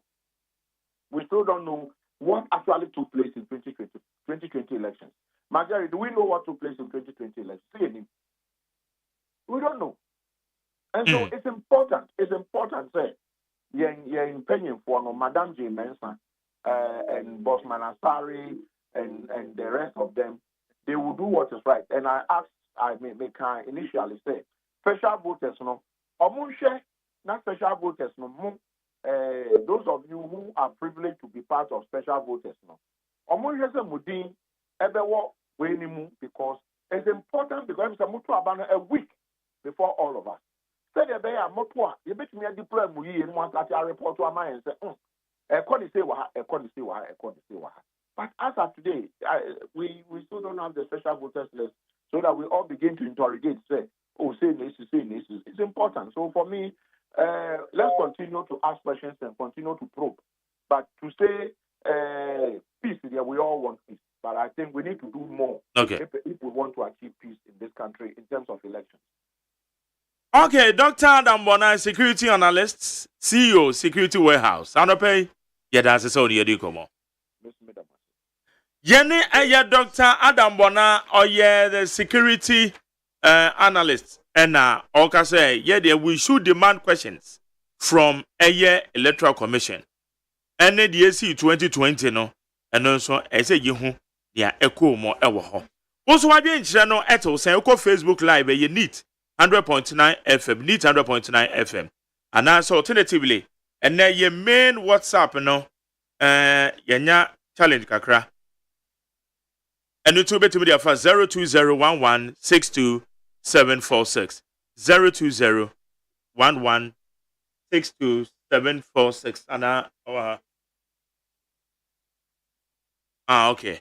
All right. Into me engineers and Facebook and the message to me messages in now. 80 Mofafa Facebook. Oko Facebook you need 100.9 FM, need 100.9 FM. Because o man na Facebook na messages ni bi ni YouTube ni nyina anti moko hwa YouTube channel no Despite Media obe we need FM. Na we your message. And na Facebook and also you need 100.9 FM, need 100.9 FM.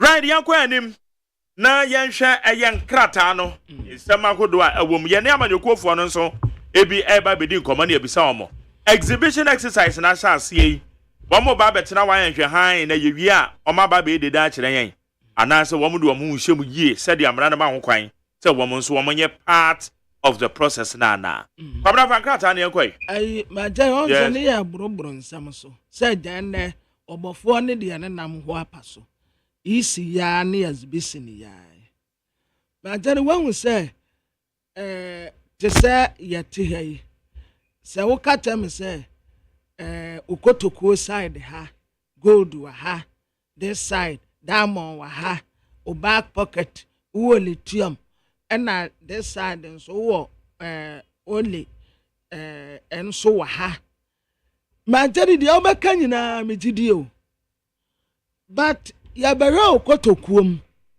na se adekro no ni ho a wele bisi ho aya eda ye de wo ye no kwabenafo de yomu ti sei kwadwofo ti sei majari se ye hwe okotokuom na se hwinim asem bia entretre mu bia ni wa wo de bema me amagye di because yet majari wo wai o kwabenamada o me pia station wa una wugina we wo kyerɛkyerɛ mu fiti anɔpa kosi anwumere mente wase enti sɛ woda suban bi adi na sɛ afei me hu sɛ saa deɛ wo ka no ɛnya saa na woyɛ bibia ni wa wo bɛka amagye adi yes o ba kyerɛ wahu enti me ba me din wom no problem ma check me ko me din nim oh bra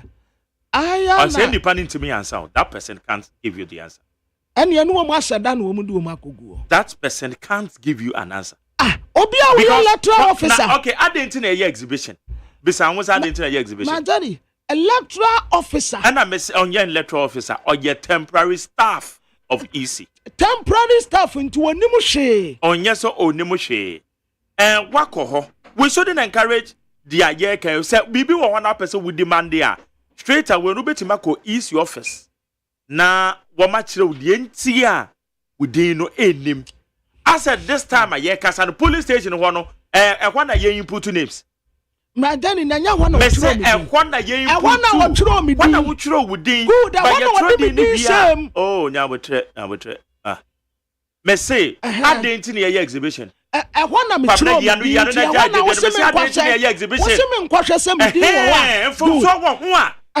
na wakwana fonso wane ya correct ya ba wa bisa na mom go to use your office and your staff no wo police station wo no and obetima yi wa no because as at that time a year ka say kwabna be reasonable na jai said they will take his stand the American said listen they say be reasonable na me pesa wo ye ne say tesa nipa tie the American na wonim say obi ka say be reasonable do what only what reasonable nyad mdidi me say be reasonable what the oh why na go the reasonable okay say obi ka say ma wadini nyaduma there be reasonable say ma wadini there be enya sa na ze chere e say fa no ma toto no ma hu yie hwa sam ni yie ma wadini nyaduma there be entesa obi ka say ma jeri won reason yie e chere say yeah be say be reasonable context na be use so won reason here atrese atrese wadini nyaduma me say be reasonable atrese ma wadini nyaduma me pa jo de be nya asechere enye sa contest na America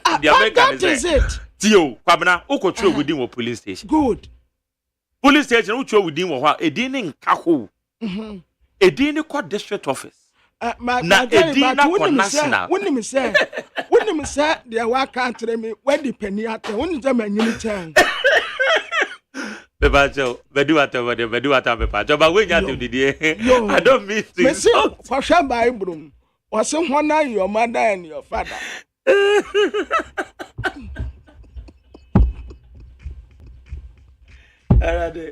Hey, Gabra. What's honor? That's why oh, car with it or bad to know where you dear. But then me crocodile. That's a nyini na man nyini feu. Messi. Gabra me ya what? Me ma baby tie me. Me ma be 70 yaw. Your friend message my worry. Every so for woman. A trains and timber. When are your mother and your father? I'm handling my mother and my father. So my father I'm wondering you. Okay, reasonable na beka wa for the DNA and patch of Matria side. Wait, case close. Matria side. On the most serious note, the American is same. Between grand here, it would be nyayo.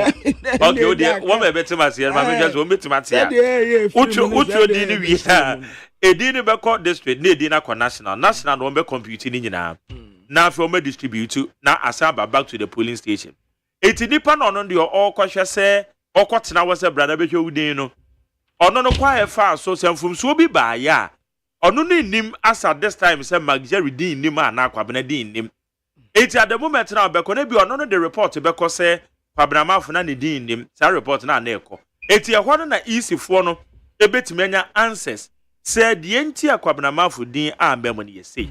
No mo de say report na about district office. Kwakwakodi imwaye no. My dad but wonim say empeni say wanim sa wose. Na wanim sa wose.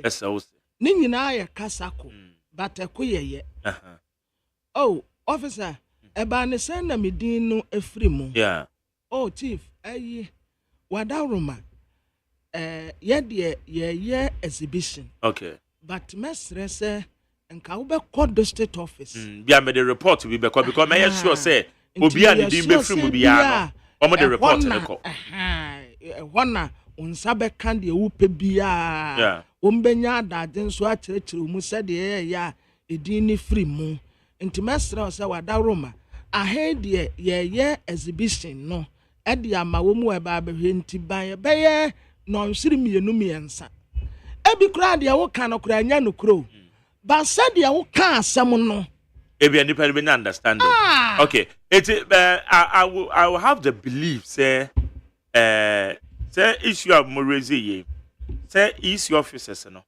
temporary officers no more staff they will be trained say ebi obi bisa wo say ade the din na the din ma the person obi ama message or say eba ne sa na omo direct nipa no e call district office that is it na district office for so so woman ntimi anya anu yie na omo de akọ national na anu yie na timi aba ye baby a ye didi wo nyamba kire wo baby sa say adentina restaurant we wo ho obi kura say bi kura ho a wo si obi si ye medidi free wo ka me si baby because nyamba kire wo du ho no mo a no wa ba wo nche daddy empato pede said ye obesi akrokro wo no uwie kura o balance ye beka wo de ni nyina ache but udu wona nipa ne trentram o kasa basa gu so a unsi ho kura bio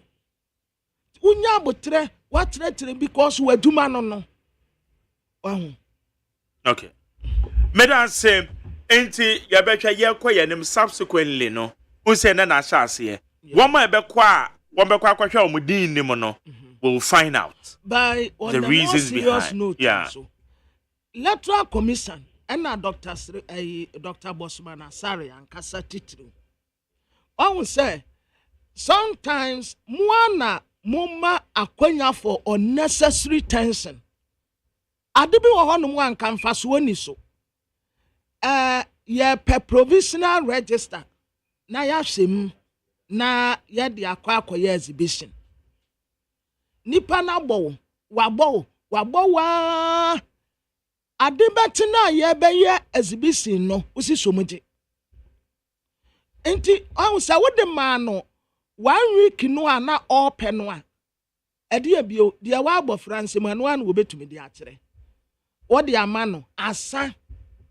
but utwanya enyumre je adiate ye exhibition na wo mani nipa no room for suspicious bi anka mfaso ni so tension ni bi wo hono mo a electoral commission na so ka ho okay kwabna dia wo ka no megitum and I'm also not holding brief for electoral commission but dia wo mu ne say baby a ehu hia pa se register na mantema eno de ebetime de oyene aba eye bra ye koto aba ena sa register no kra so eno ne ye frɛ no final register say dia ye ka ho asemi eye provisional register sa provisional register yi say no mede eye woma biemu mede meyere ne death certificate beko na baby a menene to aba no woma yi ne din afrim good so ade ase me papa eno so mabɔ me mame amane over the weekend say on me papa ye ne death certificate ne nko na baby anam papa to aba no mai ne din afirim me ne wo ka say me step dad olo so to aba wa aburi me step dad nso afirim a ye ka say o ma bie sa de ewe ma to hoi ye de ne death certificate beko no mai ne din afirim na getimi anya the accurate figures so they are making it register na nkontem no media wo bisa me a of which a quantum ye but I'm not also holding the brief for easy no ha dream bebre because register na wo mo hono kra no enwie pe yo afa kra no mabie mato ho a ye be ye nsiesie na ye yi nipa kra wuwu edian free mo na later no electoral commission no the final register no Eddie Amawom. My general one will say, who are the water to the moon? As someone were there. But to be selected commission, son or ye. Oh, wow, much room. Son or ye. Almost started so demanding a provisional register. Come by 2 weeks. Oh, the awani a provisional. A friend ye exhibition. Na ye exhibition no a friend ye be asumesi omo yes rese enka mo kura mo betumi aboa na nipa ewu amunim wo mu no momfa death certificate mra na yin free mu na yenya register eye kroje anti provisional one no enie na ya den but wo twa na ade bete na wo de we ya wo say oh, where dear, a provisional cry, yanya fana no.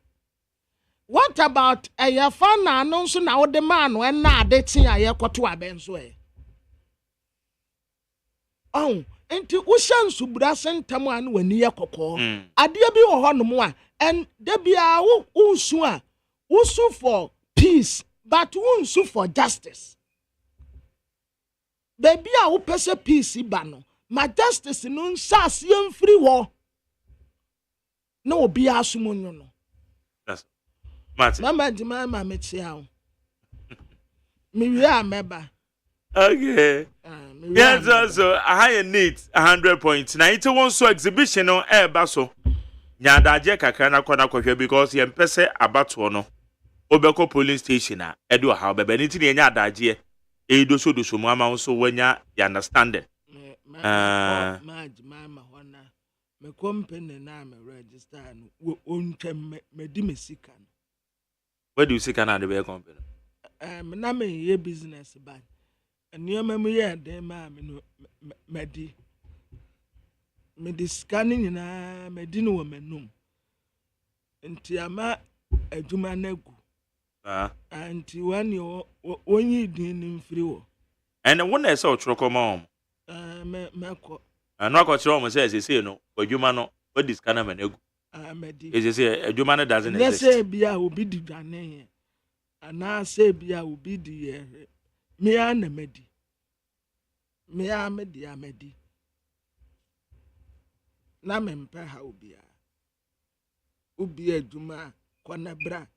So the wo no kra wo so mpe pressure. So try na pressure no kra ba wo so adwuma no mu ana. Dr. Kwame Adokufo was say Minko Bisa Law School from level 100 and you could see level where you 700 one. Na 700. You kwabra. Sell law 100 to 700. That was some 7. Bajo David. And it's 7 years. 7. And from level 100 to level 700. And your level 700. And your level 700.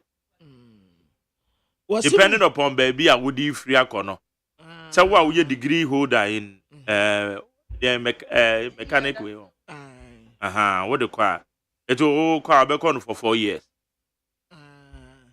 Was him Kobisa. Nanko won't in advance. And I can't answer. There be me near that jam at the Becosa Law School.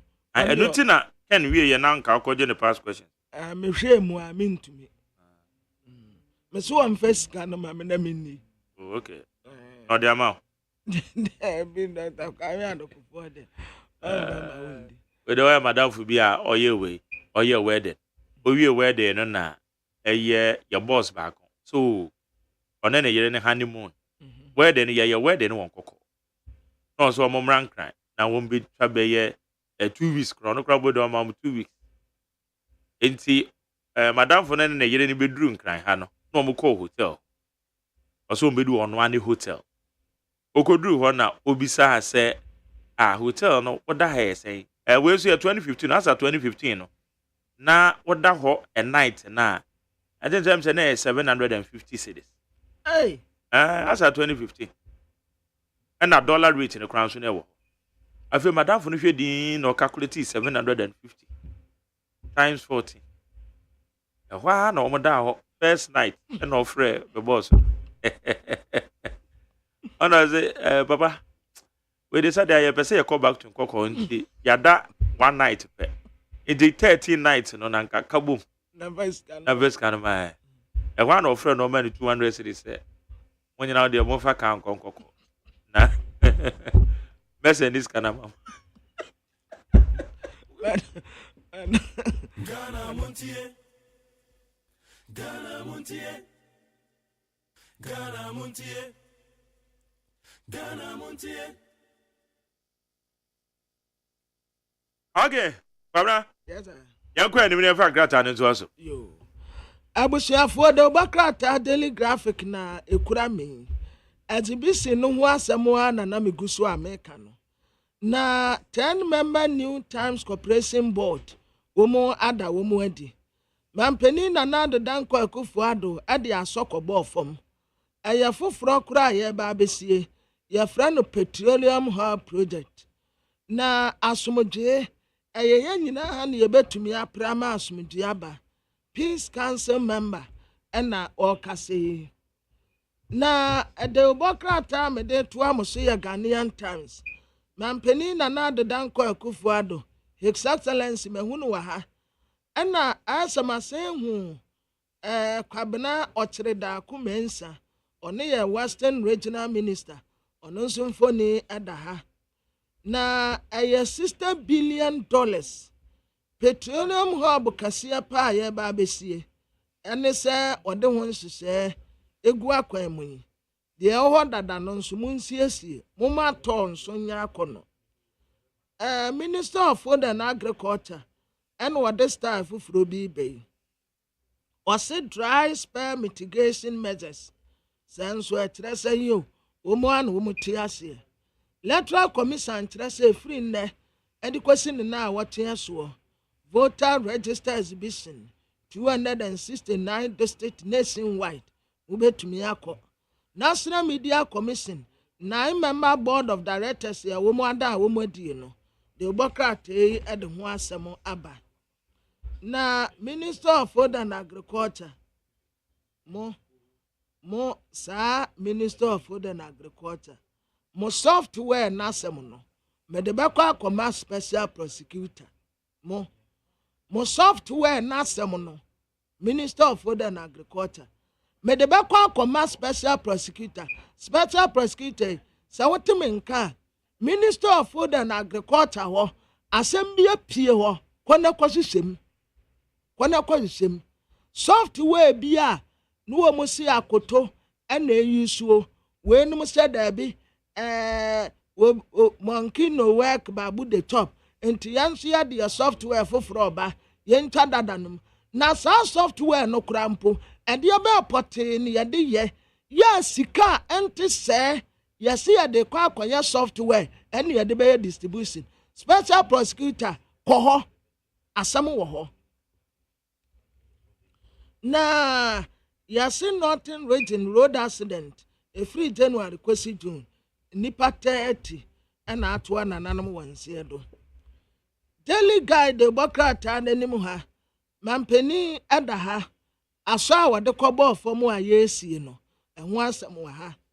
Electoral Commission kyerɛ exhibition exercise no ɛhyɛ enne Dr. Bosman Asare esi ade wa yɛkɛse pa first na wonso esi ade ne mu ayedu wa fantimbe kada wa ayebem na fono aba pa nanim nyina honam aba ho ne kwati nso ayedu ene oda he wasi voter registration exhibition exercise no omo saase enne enti obi anko na onkonko senidin Kofi Bosompem wasafo maafo sika mpedide Senate omo ada digital platform bi edi Dr. Alhaji Mahmoud Bawumia wasi wono ena oye problem solver enti yama na akonya Black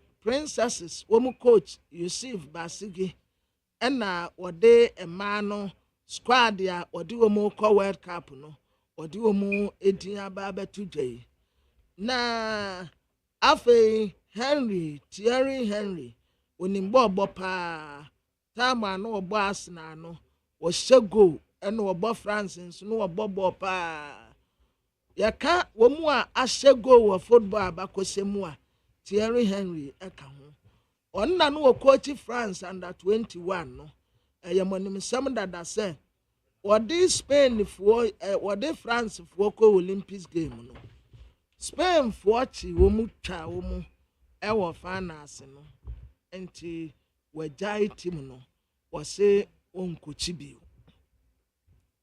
The Chronicle de Bokrata anenim ha Dr. George Kufu Dampare wasisa no ho say da ha waya to say SDA AYS sata mo ana me SDA na me ye AYS fu leader no Adventist Youth Society na me ka ho na ye hyehyɛ ye say ya enso ye ne kura ye hyehyɛ ye say ya ntumi nchi nipa eno an say ye de ho a ye say ye kwa akodo nwurem sata na no mu say Christ ba na oba na edie no taamre wo mu said the war of Armageddon the war of Armageddon no mpu se no mu patre se you no mu di pretitire yen war of Armageddon bo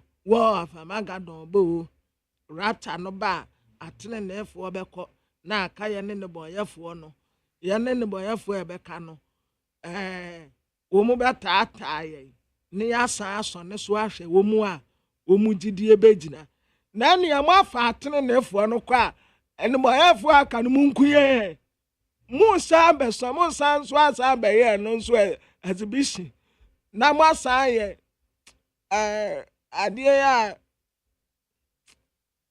frema adie ya omu sereti bimbo ye venze nipa no dɔɔso a no omu asereti bi na omu ankɔlfa ni yegya omu ka no brɔfo bi wahu efe mo se Christ ba atene na efo no the rapture befa wo mu na nkaefo na ewa ha no the war of Armageddon says ebeba nti says ba ni ase bisa ye ne se wo peji ana wonje se ya anye dia ene yo mbeta ataye ye bekwa akogu nwurem nti ya ne SDF ye kwa akotwitwa kwan ato nwurem preko se de ba ye nyina ene ye nkwala wo musu a ye kogu asimfosu kwaye numu saa kwaye ne na demu a besika conference no ena ye titwa kwan tum ne ye de ade kokwa akekere ho na ene se mekura mbomenti ase se urade wa be fa atene na efuo no kwa rata wa be fuo mu akwawie na aka ne moyefo a kunye kunye na nka wo mu abeye yi na no mu nko mbabi afa na wo sa me be dwane akọ ne nam nwura mu ansa ya san dia so ye gidi ahwe enti IGP odaha ene wa sesa no ho te se SDA AYS ma kanim yire ntimu enso wo mu de ne ye different we de oye Inspector General of Police Dr. George Kufu Dampare was say don't dare abato na ye beto no papa we nsi de o ka say don't dare na waka so obetena wono mo pa say ye to aba basa ye mra forget it wa kire ne bobre o kire wo Ashanti region okwakire wo Central region asemfosu wo kire wo mmea huduo bi ma yehu se ye kase ye wo men wo kromu a IGP we Dr. George Kufu Dampare oka ho eno kura ati na a tape bi ba abonten se papa etina wo be ha agene no wono a MPP manifesto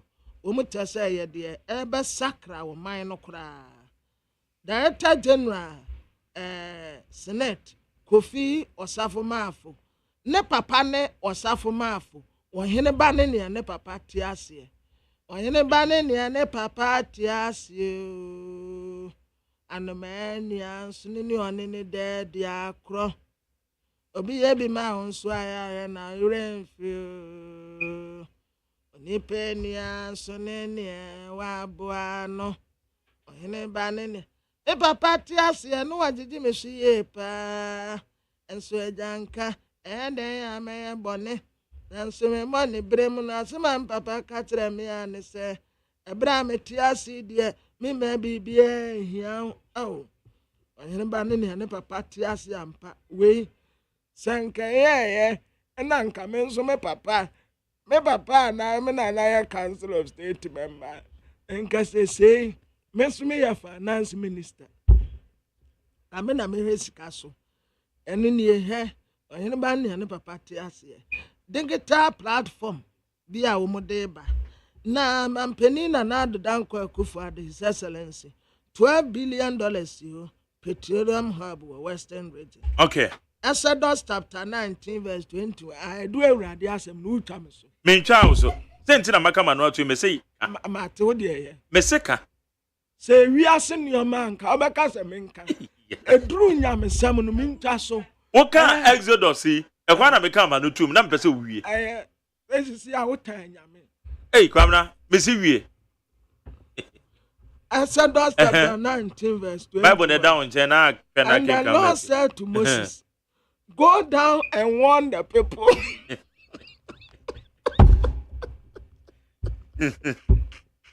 Hey. Go down and warn the people. Already I can tell me say, me warn them. About to know wow, I am from so woman. Why you will see say yes. That's right. I'm not doing this. Okay. Or say go down and warn the people.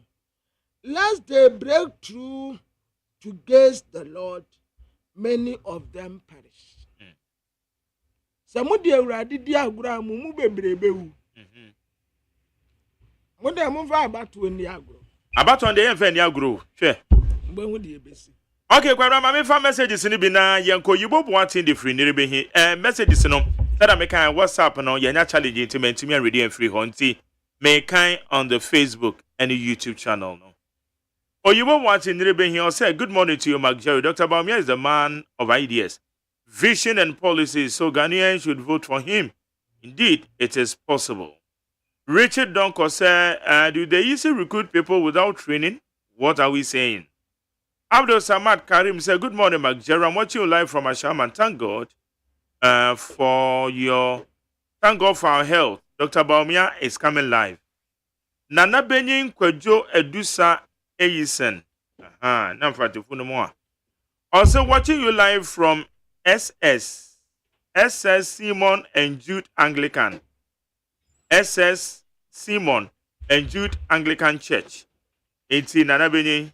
But I say, where's Tadi Brafo? I'll say good morning to you, Mark Jerry. Please, Ghana Armed Forces Training School. What is going on there? Wellington Ade Jr. from New York City. I'll say good morning, Mark. You are great. Kwesifo Maker said 24-hour economy is coming to Ghana. Baumia in vice president as the vice presidential candidate. Sometimes I see them not to be serious. Joe Salas said, good morning, Jerry. We thank God for another blessed day. Samuel Mensah, also Jerry, I'm watching you live from Winneba. Kofi Mensah Abebio. I'll say I need to start work, but because of Kwabena I can't. Kwabena, you are wonderful. Keep it up. Kofi Abebio, Wembley, or the free UK. Kwabenadu said, do you know more than the easy? Rosemont Corte said, good morning, MJ. Welcome back. Ejeni Mwate said, you are welcome back. Amos Asante said, watching you live from Kwawutafo, Jotek. Zuberi Kaswa said, Dr. Baumia is the only man who can take Ghana to the fourth industrial revolution through digitalization to lead us to solve our problem. It is possible. Alex Yam. Also, good morning or good work. Also, good work, Mark. Samuel Bobby. Also, Mark Jerry, good morning. No sensible Ghanaian will trust Dr. Baumia. Samuel Abobi aka Abanzenu. Richard Donkos, I love Kwabena too much, very principled, always speaking the truth.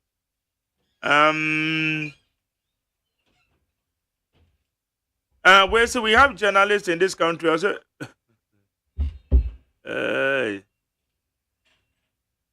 Okay, Richard, dear baby. Message your friend back. We're one vote.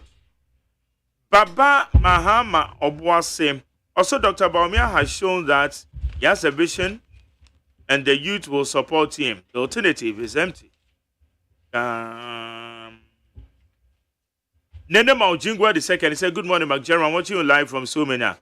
My greetings to Bibini in the booty. First for Fufu. Also, Mahmoud Baumia is the promise keeper. He will surely deliver all the promises in the MPP's manifesto. Unlike ex-President Mahama, who always fails to deliver. Nana Kwesi Jesse Odum. Nana Kweku Jesse Odum.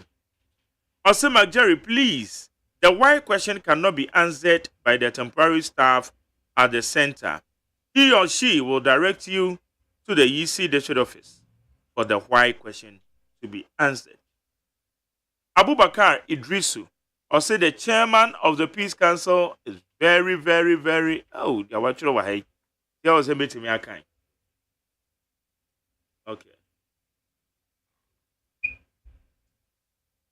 Kwabena Dumso, also, can you play the tape when former President Mahama said, when it comes to violence in the country, no political party can beat NDC, to the hearing of your listeners? Piaga said, good morning, Mark. It is possible. Alfred say, also, Jerry, should know people listen to this radio station because of Kwabena. Yo.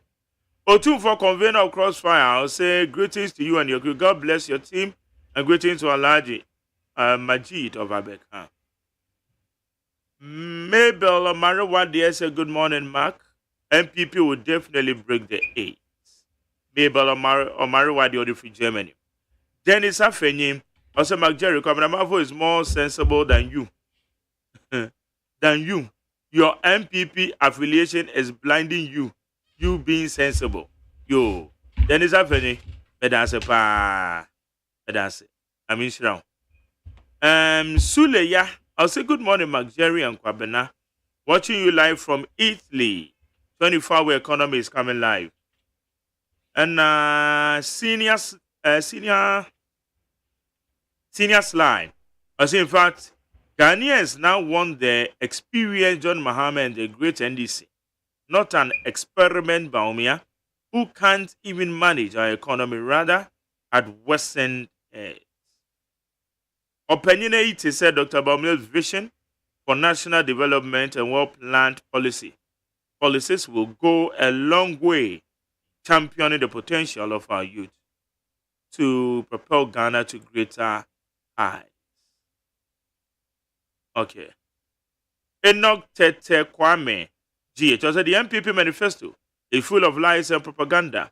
The same 2016 and 2020 sugar-coated promises. Ghanaians, let's be very careful this time around and let's vote for change for better Ghana. Musa Batua said, Akufo-Addo and Bawumia administration's lack of sincerity and is evident in the promise of the Agenda 111 hospital, a project that they knew was unfeasible.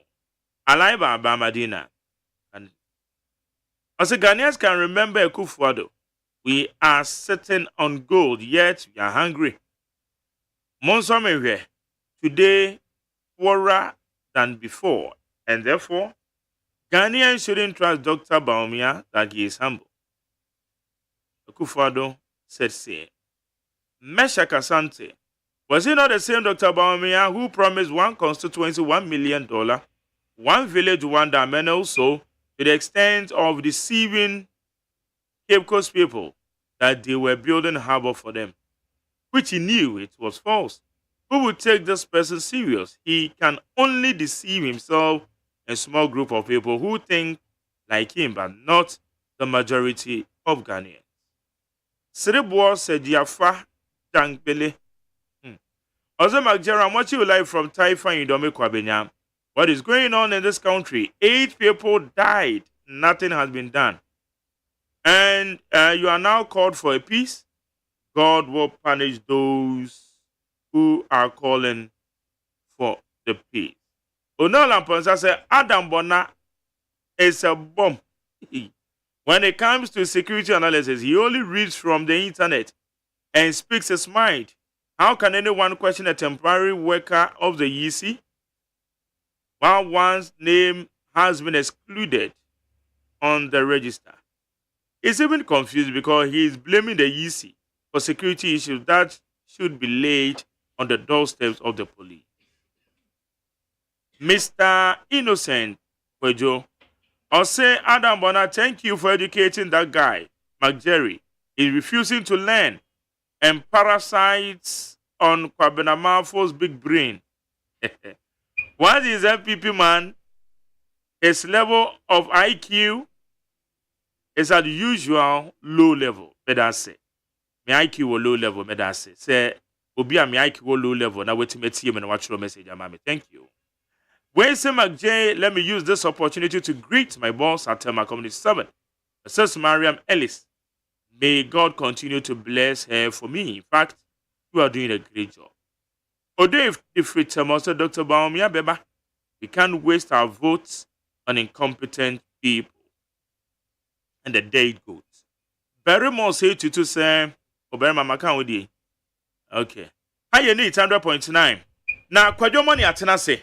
Kwajo a member of the MPP National Communication Team. At the same time, which are MPP Manifesto, I want to call on Committee on Energy, right?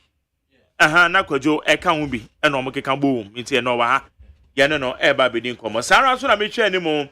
Say the member of the NDC Communication Bureau. Ono so ba beka ye ho na ye the discussions no ye the Aisha so ye ba this here. Hey, catch it. Listen in here. And you ma beto to dia me baba no hwade no. Twem so betumi a. Hey, asew. Hey, now beka. Ya John to mami ensa duku potomanto. This way chocolate drink. Na kan wo hwe afibian so beri ni waware ni a. This way chocolate drink. Na kan sia. Oh, asew. We dem kan no tumu ho. Me be mo anu so hye kura dia ka ho. Wo hwe dia wapi ho. O ka se batete e da fom won. This way chocolate drink. Crash up pay baba wari. Asew. Ye fi say this way chocolate drink ya sorry anopa no ne yenom. Ye bi chef fridge nom no se snack. Ye nya hoho anu ne de serve wo mo. Ye didi wie ne ye pe bibia bogu ya de so a. This way chocolate drink ne yenom. And this way no ti anu a, he se kire wom, koko wom, prick wom, bibia wom, ade wo hia ne so hye. This way chocolate drink. De wo hia ani so hye. FDA ahwehwe se adwede nkratoe mo agye atum se eye.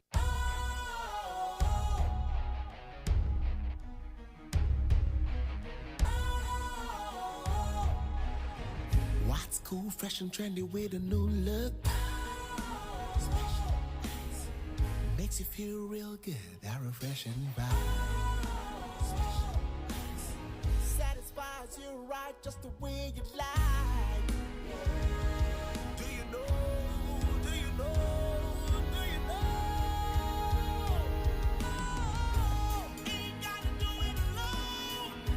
Specialized makes you flow. Anytime, anywhere. Specialized feel different. Always think specialized. Special Ice Natural Mineral Water. Feel different. Think special. This advertisement has been vetted and approved by the FDA.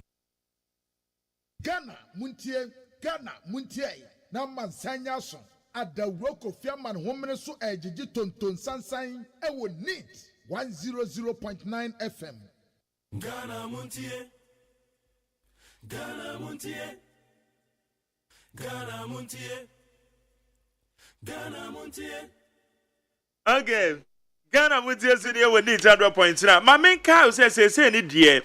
Se wo pe gas ato a aye very simple. And I'm saying National Petroleum Authority, one more the air cylinder recirculation model no more activating no. And it's what the answer obeko exchange points and baby a what the gas cylinder no beko. Uduru wa aye accredited exchange point. Uduru wa gas and the size bi a pe bi o de be ma wo. Na wetu o sika no wafa na call baby. It's what the na de beko ho. say said the Alberto gas no as a wuto free baby a ekwoye certified location and a certified vendor chenenso and be rest assured say cylinders ni nyina ye intact dia wuto dia kofie no eye papa ejran so ya fele gas na gumu dada it once out there wo empty cylinder no call na na ama afoforo na watu ahun sika na de ko eno chenenso no there are various sizes of cylinders say ye kese say ye keto say dem di kankan ye no say ye individual say ye nnwumaku ahodo ni nyina ne beboa na we ne kura ne nso no ade a ebese esewi sika kakra e de amayen because ne bo no da form. So now you can cook meals ubetuma no aduane kama nwusie bi anteteo.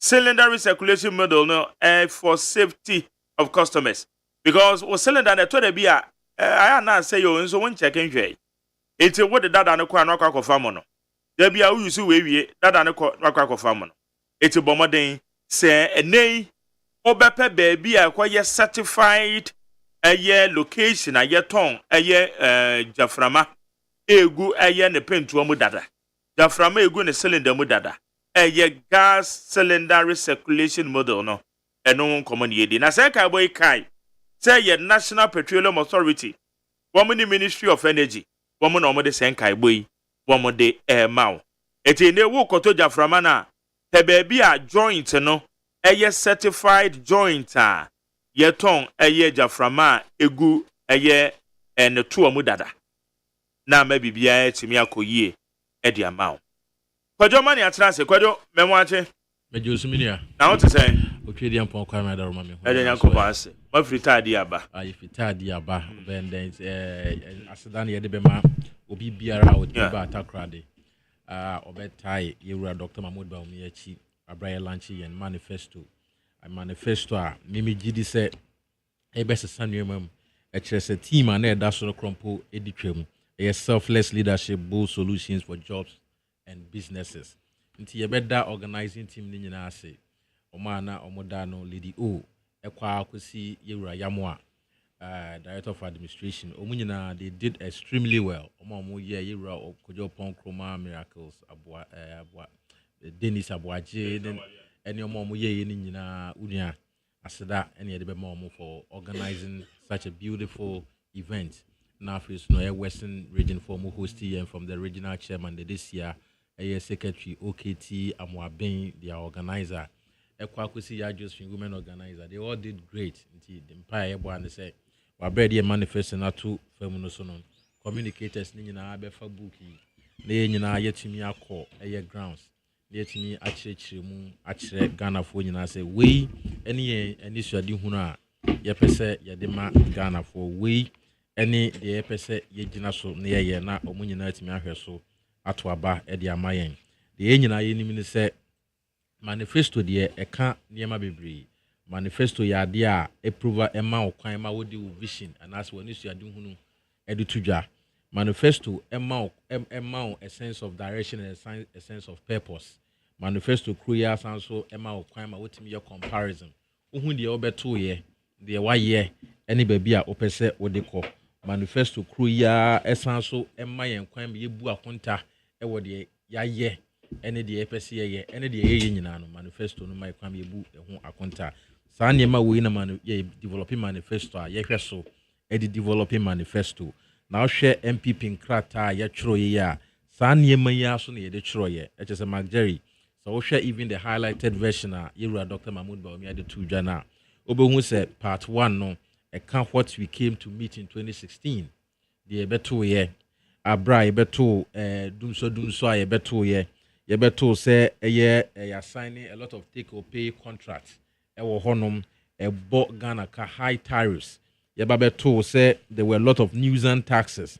Yebabeto say eye dumso mu ena na ye da kofo betwa mani akwa akira na ye kotofu okra na ye san lai sa ena ye beto ye ena afreso no ade a ye na adedan kwakufu ado e ba ye niema wotumi aye de dimu akotene eye free senior high school a ode bebo ate enye SS for nko a mum free technical and vocational skills wo ho nursing and teacher training allowances are with me restore ye agenda 111 and a niguso all year one district one ambulance ye de buy air coso. The sea crumple there, yeah, the drip aba because uko baby in and crossing you sink a binya and kaya quine are buying better net in my see, yet share a year assembly beer moon cana na assembly beer to me CC and the quine name Quayak as Siena dear sending in your feeder roads near war urban roads near war highways. The air are buying and no way. Na mum dear assembly no bit my dear atinatinum say if you are more shady na ufi abiro krumu kwa more shell. You better net in the quano, ufi are more shell coca canambo, near atnet in the quano, Eddie amount, a young crossing quano. Yena adudan go kufuado, Eddie aba. Na manifesto no suma who the challenges are ye buy a better ye. HSano paya na mene a driver bidding common and me catch and say. Okay, exchange rate as of February 2020. Na ye 5.21 to $1. Na is $1. Nin do 60 this simple as of February.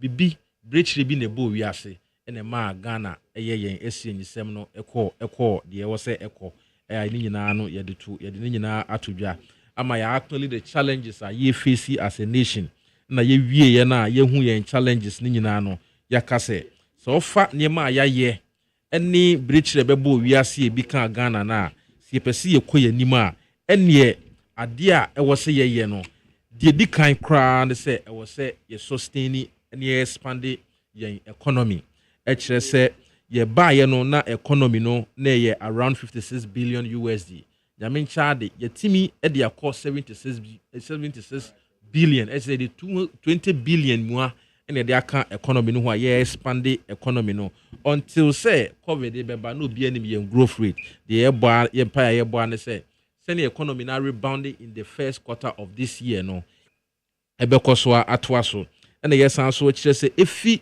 si anyame ya adom ne de amamwo ne hye Dr. Mahmoud Bawumia ansa efi 2025 okono ye pese ye more PPP ye project ye public private partnership we say ye nimdie mu no ye timi hu se ankrankra mumu bie ndwuma ankrankra mumu ye hye omukutupa na omutimi bie ndwuma enu mumu boa esen se aban ebe bie ndwuma no nti ye se ye ba ye be a lot of more PPP projects na afei no ye be make sure say ye Fiscal Responsibility Act no ye be add a new rule say afi bia mu no aban bia ni ho anasa aban no ntimi spend more than 105% of the previous year HSS senka afi ye spending 100 billion the following year no ye ntimi spend 120 billion ya spend ya 100 billion no anasa 105 billion in the betimi ya spend sene ya ye betimi ama ye deficit no eso ate and ye wie ye san so say so ko wiase bebia we are in the fourth industrial revolution ye were the era of internet of things ye were the era abef badwemba afidie badwemba ye friend computer yi ene ye de ye adwuma sa na tie de a na Ghana for ye ni Africa man yankopon ma ye nimdie HSE ohwe robotics championship course wa ye nuanom prempefo ekokwaje ya HSE ye de nuema egu kwam ne yetire ni yen Ghana for ewo abef kwan so a sene abrofo no tumi ye no saa so ne ye beye nti yewura eye Dr. Mahmoud Bawumia say oba obedi ken training nkrofo 1 million in digital skills which includes coding, which includes machine learning, which includes management information systems. It's also robotics. Ne nasifo ni nyina aka ho. Na chese mabunu no ya building because mabunu ye kan nyina panyimfo no to san na ewura mabunu mu die mu.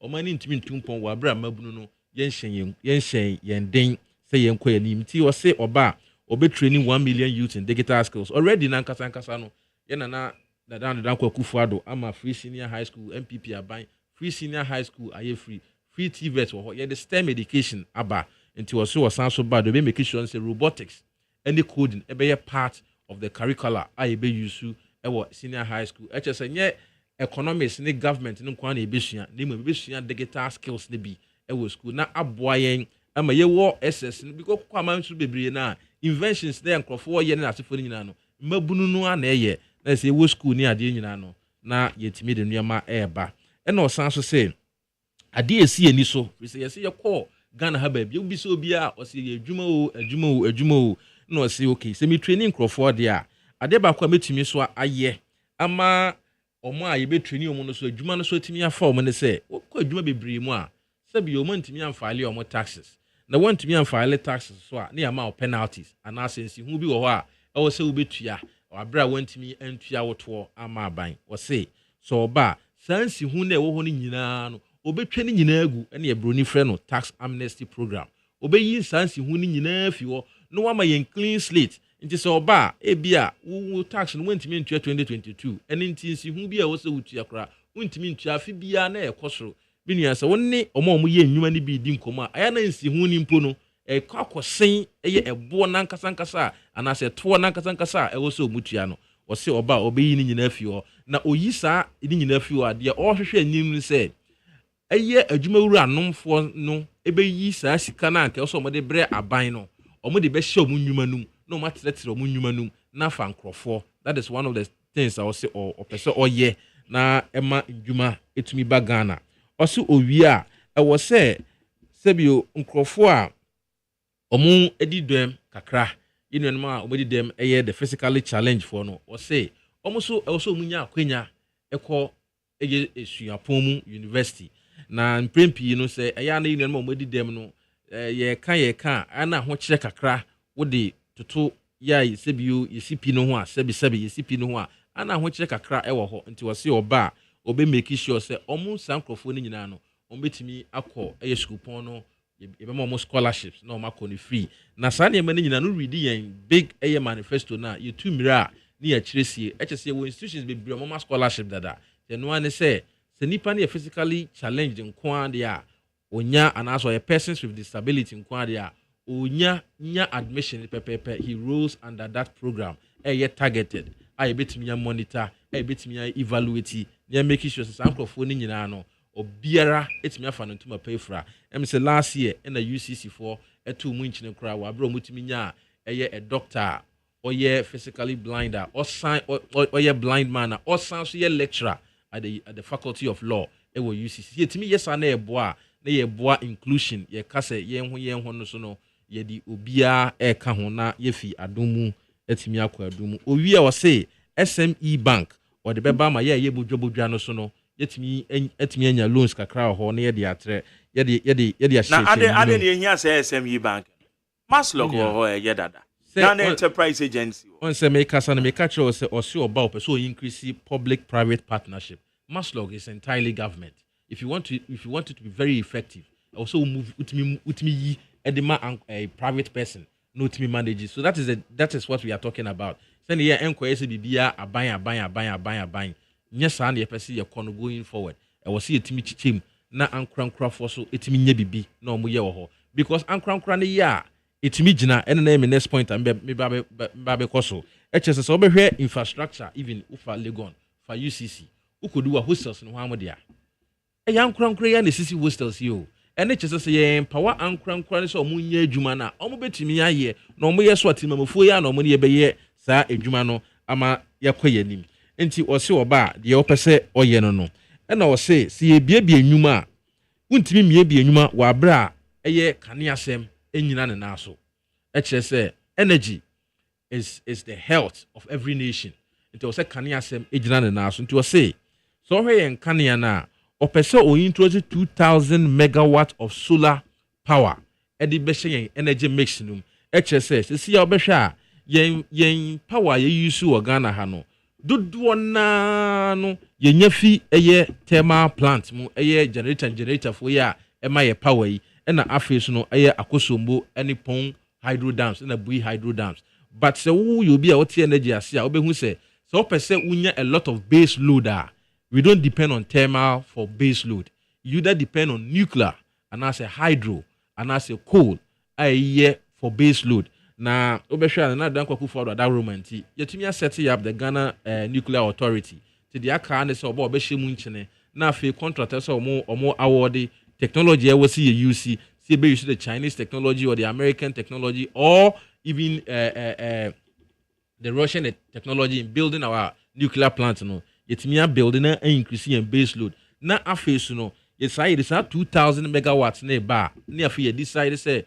communities ben e betima ye mini grade community ben e betima ye off grade and now the henso no ye ya e betima ye on grade na che say community bi a obekọ kompono no omu nyina no omu use solar de awia eboyi sebi o ye nto o building infrastructure na ebeboa ema light sem no eba fam eba saa so a ya ebasa so na yi nipa dodo na bibire because Ghana see am no ka say yen peak consumption yen systems peak with the export ni na aka ho a and around 3,500 this who yi mu 2,000 na so the agu solar no so a ebe ma space ama industries on person mu use light na nasefo ni nyina no o matimi enyanyenam kanea e de aye o madwuma na owie wo se a de ba akoso kra ye na eku Ghana for so no se aye kasa efa yen tax reforms no say oba he would have to reform our tax system also ono nyese bia de wo ho no betete so he would think around because we took na kwa man so akosua omo tax systems no eye competitive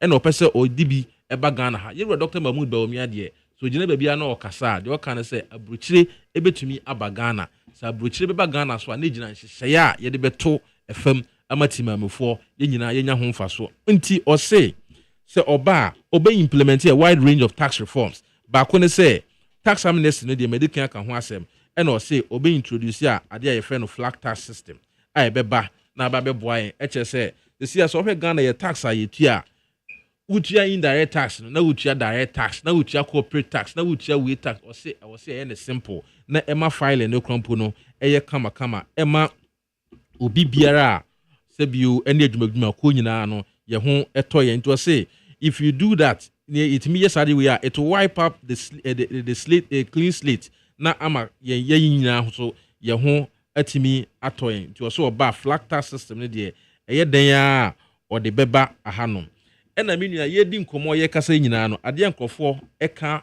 bakwa ne say the cost of living no eye high anase yeti edwam na ye didwa na ye toto niema no ye say eye high na kwan ben so na ye betumi afa so ama no abafam eche say mprempi no se niema bo obekosora na ejina wo nuane wo staple food tutumi ye niema ebema nuane no bo abafam a bibia so bo bebefam enti osi oba ye be upscale the production of staple foods in Ghana already no you introduce planting for food and jobs planting for animal rearing and then as for into your bar ye be twice ho na ye man so ho no ma ye make sure say betimi preserve sa moa ye nya ni nuane a ye no na amanuama akoso e na owie o say aya anuama bebre so ma Ghana ye ho kire yen ye lorry ashenbo into we say to reduce that no ye nyina nim say lorry ashenbo ni drive for din komo mo say ye e na petrol bu akosoro na se car na eba na use petrol bi ma ye be ne den nti o say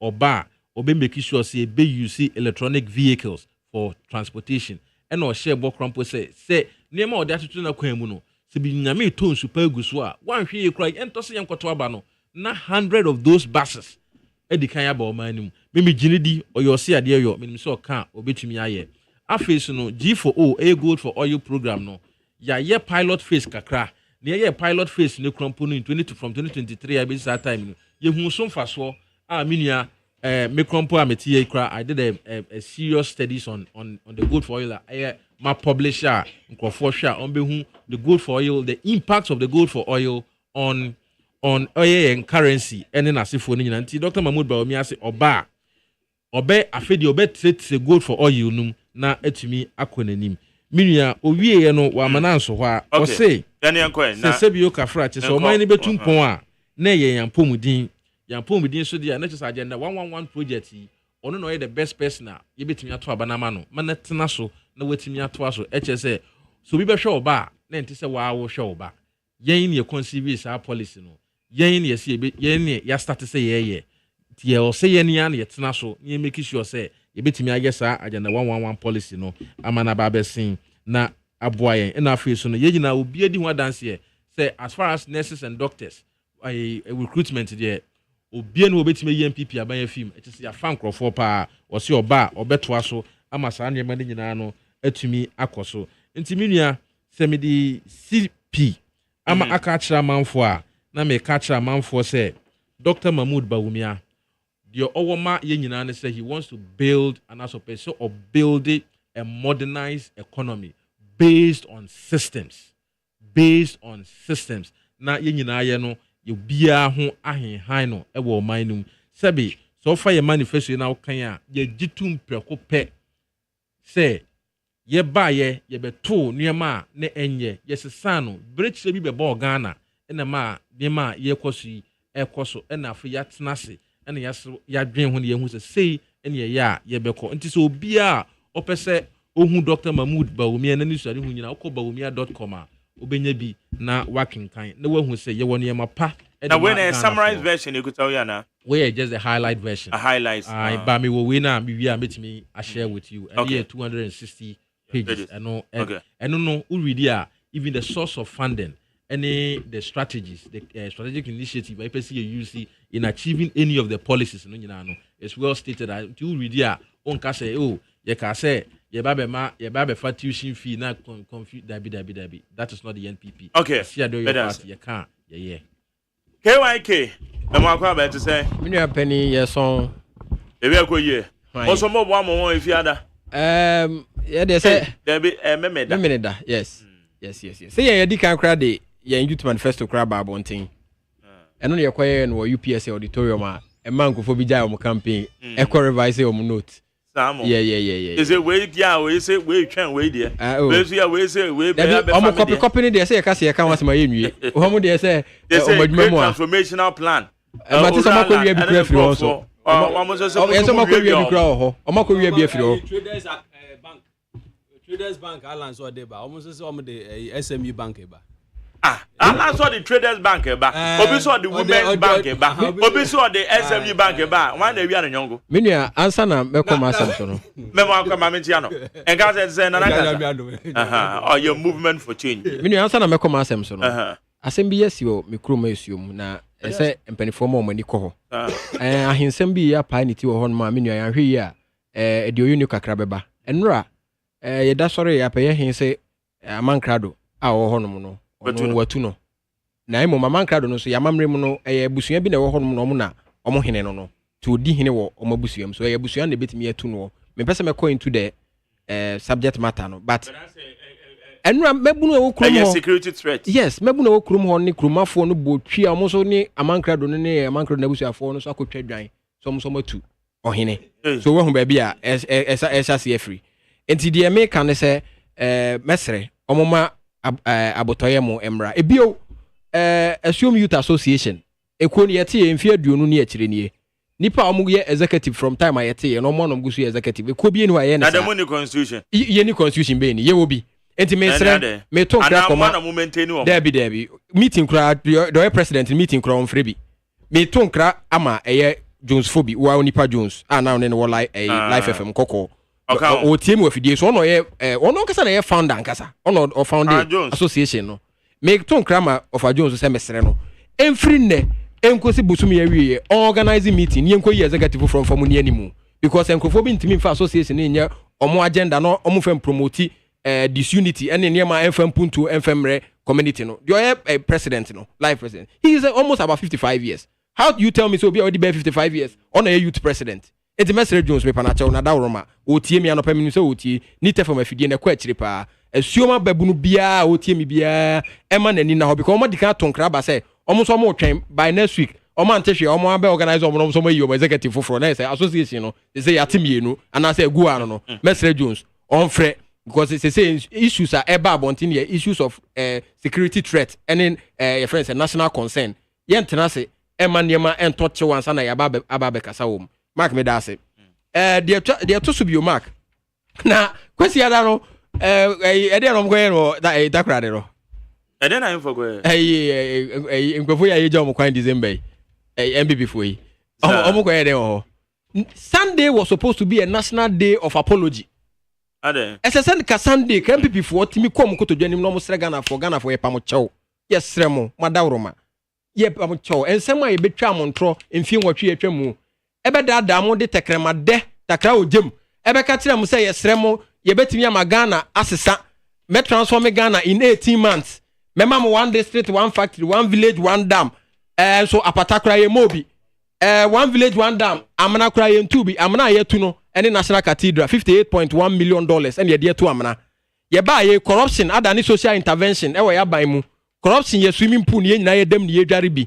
ye ba ye corruption de ye legalize obia wie bi ye ba ye appointees cry or dollars esne Bank of Ghana ye ba ye no ya ba ye abema the most obese government aban a esopa aban elephant asesa ache no aban kakra ye ba ye ya ban mu na se bibia enko yi ekom na em ne Ghana fo eka na oman yi aboyen a je say eka eda ye so no yentimi ntua ye tu ye ka ne bi kura hyeda anka me hu ye anka no ne ade a mark wo senka kwasiada ka ekoso wo eye takrade nanso mark ye nuanum yo ma yo ma dwen se om de na ada ne tekremade ene be nante saa mark unim onsa wo chi amene medi kan ka kire wo se manifesto ye om kolanchi ye eye a refinery of entroda da refinery meka refinery say om entroda da om atwitwa no ene om ko policy no tro no bro foforo no be ka kire ye mark and I'll prove to you ninti ameka saa mark unim in 2016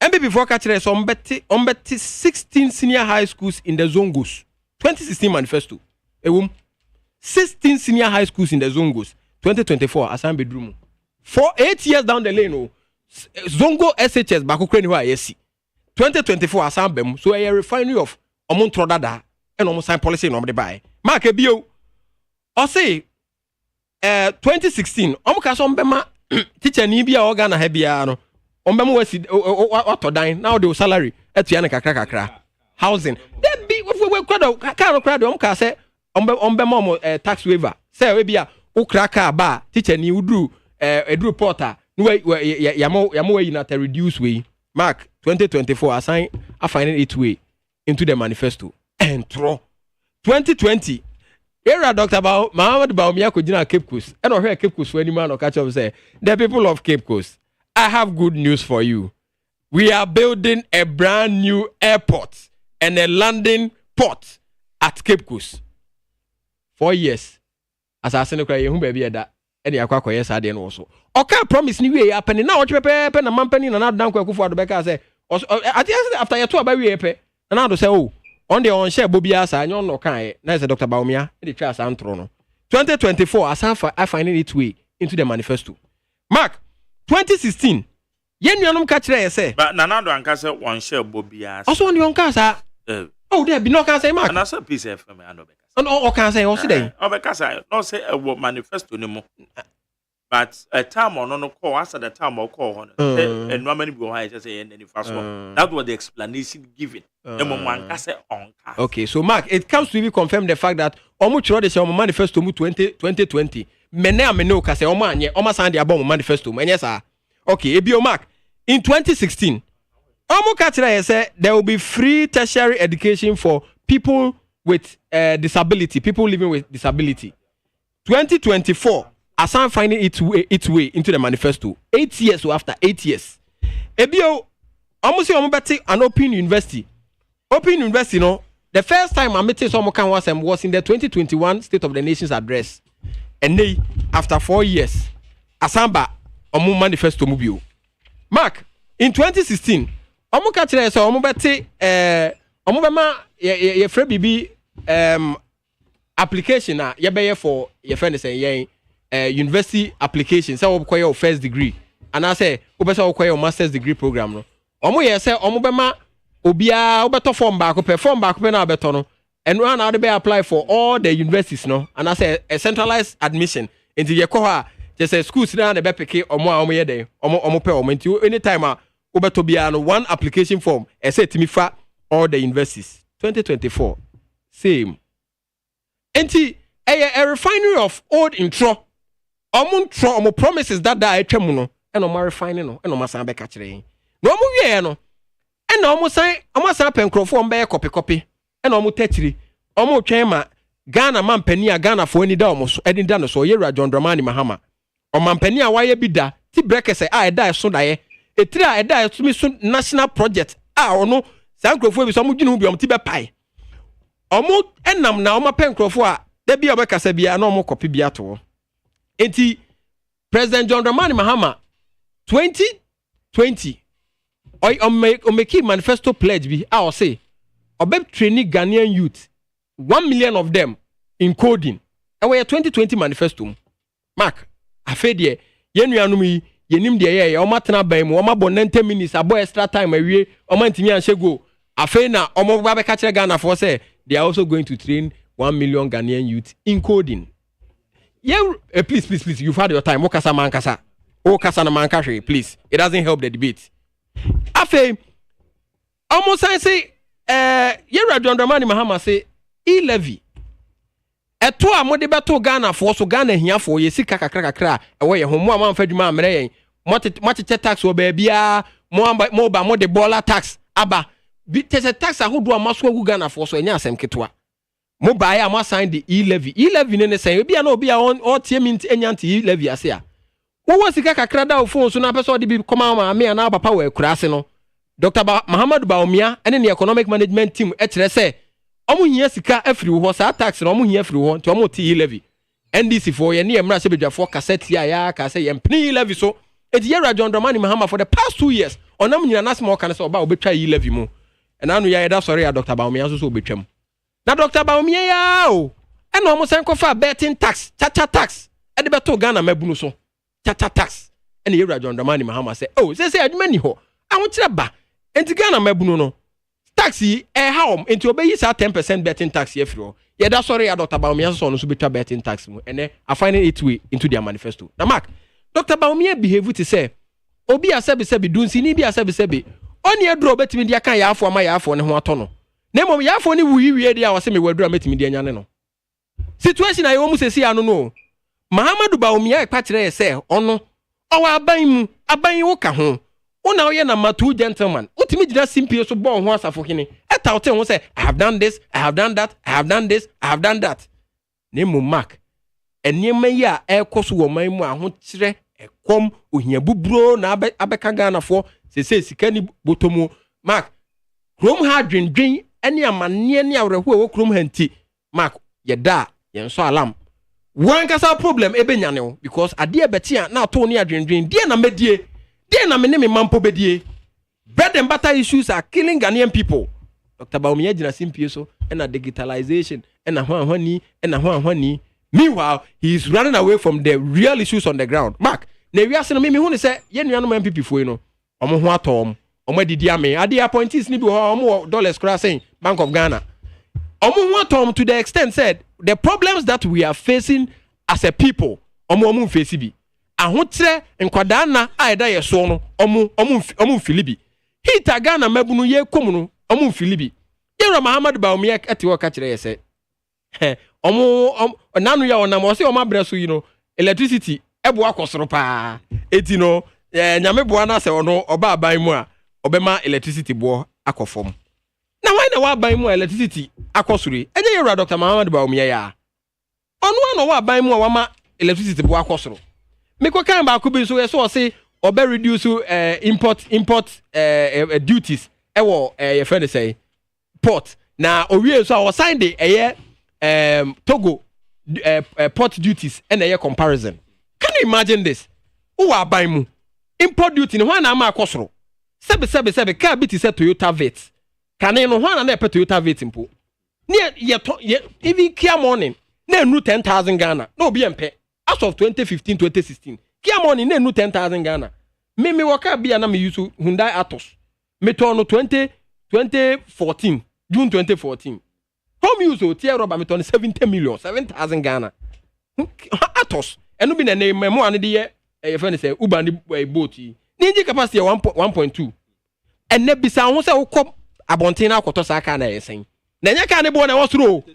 Eye port duties because ukọ port won ko a ka ba ko pe ye de levies bro be 15 and ato so COVID levy one levy mon ko na manya COVID so mfa so adidi mu na I was expecting say Dr. Bawumia be ka tire say COVID na munya ho $450 million every bank of World Bank for ema mo chiche ma mo huma mo di ye mo parliamentary candidates be for 400,000 ya de anka mo back a COVID levy no kan be ye free Ghana for so because okutre nkwa wini moko ema ponchene meti mu fifiri manya COVID mu mfa so because COVID mu de be ye business sa taxes we nyina maso agu Ghana for so enti ko port on ma ene ka ba ko pe ka keto bia obeyi no ya port duty a obetua no enya asem ketwa Dr. Bawumia tia compare your port duties with Togo a duty why na ama yakodu ba bia yeduro no enya wo a why na ama yakodu ba bia yeduro no enei yentimi nya bibia wo krom hanom because inflation rate inflation akosura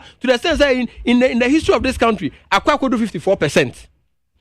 Enei yentimi ntohwe enra da because one of the channels and I make catch me catch them say inflation, you know. Let me compare prices with them. So even iron rods, a ton of iron rods, 9,000 Ghana cedis, and they are no say. Me too, no be say me or WhatsApp. So or say, hey, where you they buy your own? I say, what I'm to say, ain't for me Tommy there. I'm saying that or send it near 9,200, 92 million.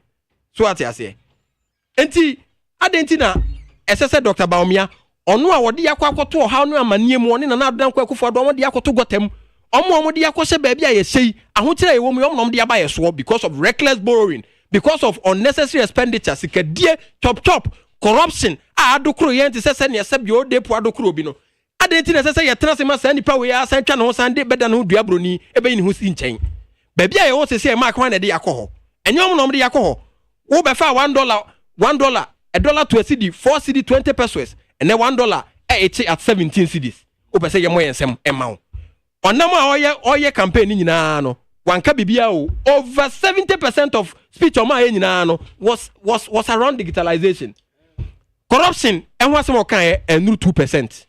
Wanka bibia about corruption. Wanka bibia about mismanagement. Wanka bibia about economy no senior one my economy na ejija. Say Ghana sika sem mark. Eye nipa sebi yade abona ankoti se obi a oda ICU ne de oxygen asine so ahotre adwuma ni ho na nsan ya statistical service for the report bi ba ya omo kire se over 1.8 million Ghanaian youth eni adwuma ye. That's about 2 million Ghanaian youth omo ni adwuma ye. Ghana mabunu 2 million eni adwuma na mark se Ghana mabunu 2 million eni adwuma, then it is a national security threat.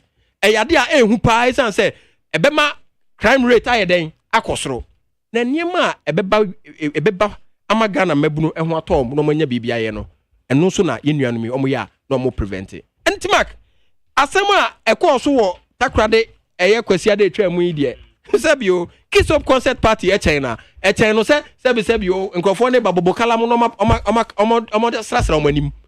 It was much ado about nothing.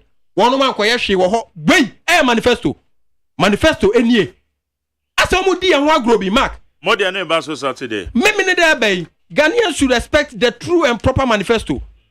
Dear Ghana for ye ba omo nchen omo nkasa ka kire ye no the people's manifesto no eno na eba mark manifesto na eba reset Ghana na de Ghana esi kwan papa so na ma Ghana san fa ne entuma pefra no Dramani Mahama wa ye bida. The record speaks for itself. Ono pe any man pania be dia tira mark e dia na wo mo me say a refinery of old lies and throw that dana no masan a refining no mo dia ba and throw that dana and mark me share me discussion I say mark kan nyina kire wo and throw that dana me board date ni ma kire wo asem ko mo kan sa date no and mark Ghana ni na oto about 20 your friend say 2000 you to about 96 you to about 2004 2008 2020 2024 no and sakraya den abem and they everybody is able to read and write. And now because of technology nti obi atimi fa ne phone no akọ internet so no akọ read it. Where the AI generated manifesto and omkoye no. They just felt like let's put something together, go and read to the Ghanaian people. But Ghana for nye gullible sao. Manifesto no more power be your kuwa wo mo share Mark, copy and paste manifesto where manifesto. Mark me say na me tie Dr. Baumia kra on digitalization na me ra ho adentia. Obi also we digitalization drive ene adia ne boarding esini data okroma pe oxygen pe na ne boarding sin data okroma o and data etwamene woto me so to data ne say hwim na ekọ mark me say onipa ba akopɛ a obetimi aboa ama Ghana yetimi akoyanim Dramani Mahama. Even digitalization Dr. Baumia de Bonne Hosafon. What has been his contribution? Yeni see Accra Digital Center. What was the purpose of Accra Digital Center? What was the purpose? And they oko Accra Digital Center egu omo de wada na baby to nom de ada passport and omo de picture. You see enti mark okay but that's a verse oh mark we say me conclude enti mark the American nyina say Ghana for ma papa bi na no oye former economist ebre bi atwam no oye economist minim say e home economist say den my ba ko bi na no oye former economist Dr. Baumia oye former economist say so IT attendant na so banana do ka kire say wono de na economy na digitization em fa there be mark economy no o ka kire say na do ka kire say oti Bank of Ghana odi ne nkwe wo ho o hwe sika sem tie me na do ka kire say odi sikasem na ebehye ne nsam na betoto Ghana sikasem amaye oba ya gi ne nsam say pacha so obi a onim banku ka na wokoka banku ene ye sikasem banku ni bia o say the last time me wokoka bia ma ajo nsam ene no why everyone na minka why banku ni say Ghana's economy I say pacha okay but that's need 100.9 Nana Kansa movement for change alliance for revolutionary change one more great transformational plan one more about to dada there course one PBD Nana Kansa obanika say they say you train this for there you train gum so there gum is a party get one nyina omo ni island ye meet gidigidi just easy ano a great you part just alliance parties no engage you around serious just in society ba gidigidi na easy ano and some no na was say still an e bohu de ru na nkrofo nyama biase because nkrofo no bi omo free say wonya party na say nya party na de wo be lead ya just wontimi ndi president enti o say yi sa adwene free nkrofo etirimu no yen reform say Russia Putin obo adwuma Russia no o independent person obedi man so Italy mu nyina any US mu nyina omo afa ebi mu nti no enye problem na unim Sunday no me bisa mo say ho enti ya papa ba umia pa ye nim no tete no na ejina wo ka say aden o ka say to say lecturer economics wo University of Ghana economics professor I'm telling you sir unless you don't have, if you have an administration idea, and as if you have administration and I say, yeah, papa, been for lectures on good campus, they will tell you, say, what Baumia read was a handout, lecture note. What I say, or lecture Ghana for? I'm telling you.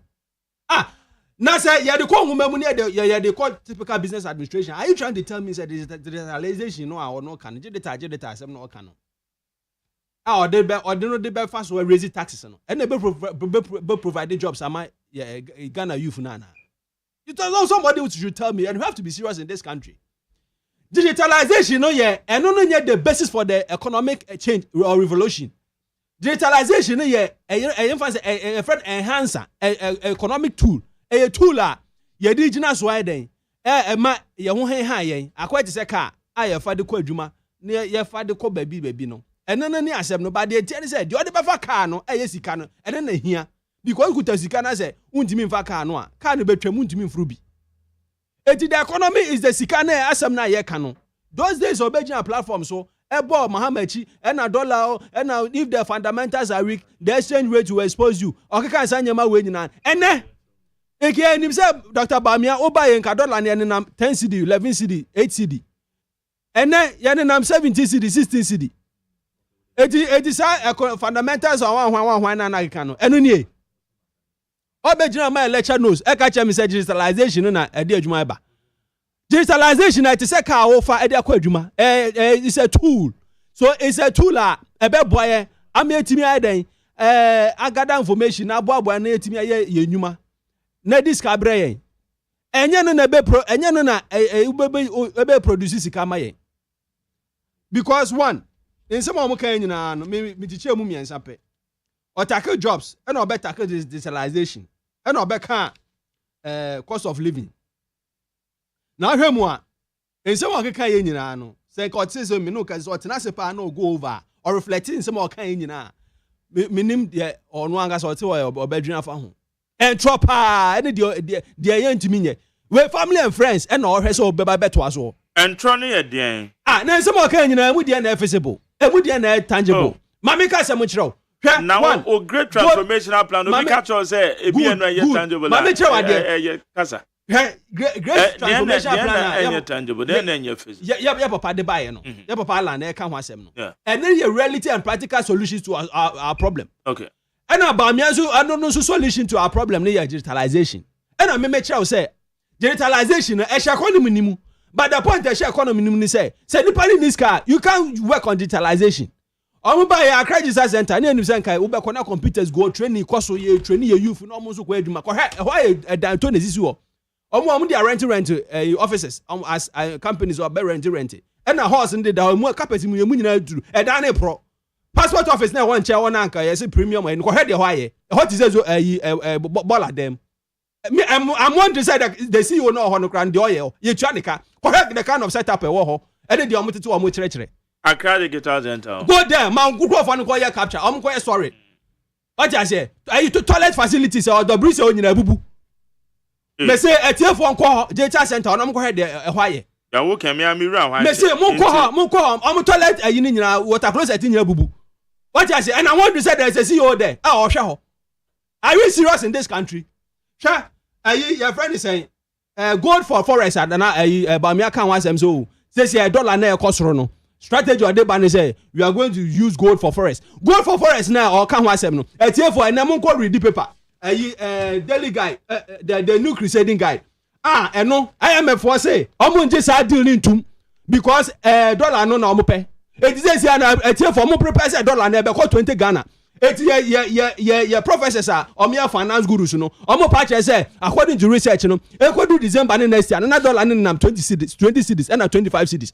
it you for omo prepare so yeah nyiba omia fro dia na just say dia ba no ye ntimi nso because dollar no omo so pack bi good them and as say no so IMF for na dia omo ka ya ko 3 billion no omo so omo pay gold for deal na probably omia mo propose no omo pay dollar no na omo dey tuaka because omo ska bebre omo gold ni bebre e wo omo storage etinya fe na omo beji gold na omo dia so akọ trade ansa na omo dia omo timi dia te ka ye dia amefo no eti omo je dollar ye metra ne dollar eti atie for omo prepare Bank of Ghana ye papa dey o ti ono this omo as a part of IMF conditionality. Yes say gold for oil any gold for forest no revenue source ye di tua two gold for oil no gold for oil is it part it's part of our revenue source please don't be agreed it is not gold part for oil no barter trade me pacho barter trade is it part of barter trade no me ba yeah mamu ha conditions IMF dey my say anya you woman dey my you oko IMF one of the conditions good it what they did they say negotiation at Bank of Ghana anybody am dey call and say they will not tackle our expenditure side. On be tackle the revenue side. It's almost proposing revenue avenues are. Oh yeah, the bed ye bed ye bed resi. Near the agina so etra ye IMF loan. What I say? And only be no because of the rare fuel air cost rona dollar no so cost rono. And I'm proposing gold for oil and then gold for forex. But what I say? It's a who she share na IMF for say gold for forex no. Omo jintum because gold for forex no more reserve gold bebre wo. Market you know be brought stock more than enough until they don't need the gold they need the dollar for payment and this year no so na ko be fast one you be shock dollar no and they say you benya more internal revenues na yetimi ai trading in cedi no anything about me akojina platform no so any finance person be unless you are not a finance person I want to say any finance person be who understand me say or be any me address say statement na ba me make it Sunday no e wo platform say go for forest deal na etu be kaya o de bo video no be ka che say o de see the beba na o ma trade no more the amount asesa ma we in equivalent to the dollar it I don't the day no that's the strategy but IMF want to say oh they don't need it they need their dollar payment it is where we are standing now it for prepare say dollar na be 20 cedi 25 cedis ye nyi ba me amfiri wa and two gold for oil no so no na kenim say no beba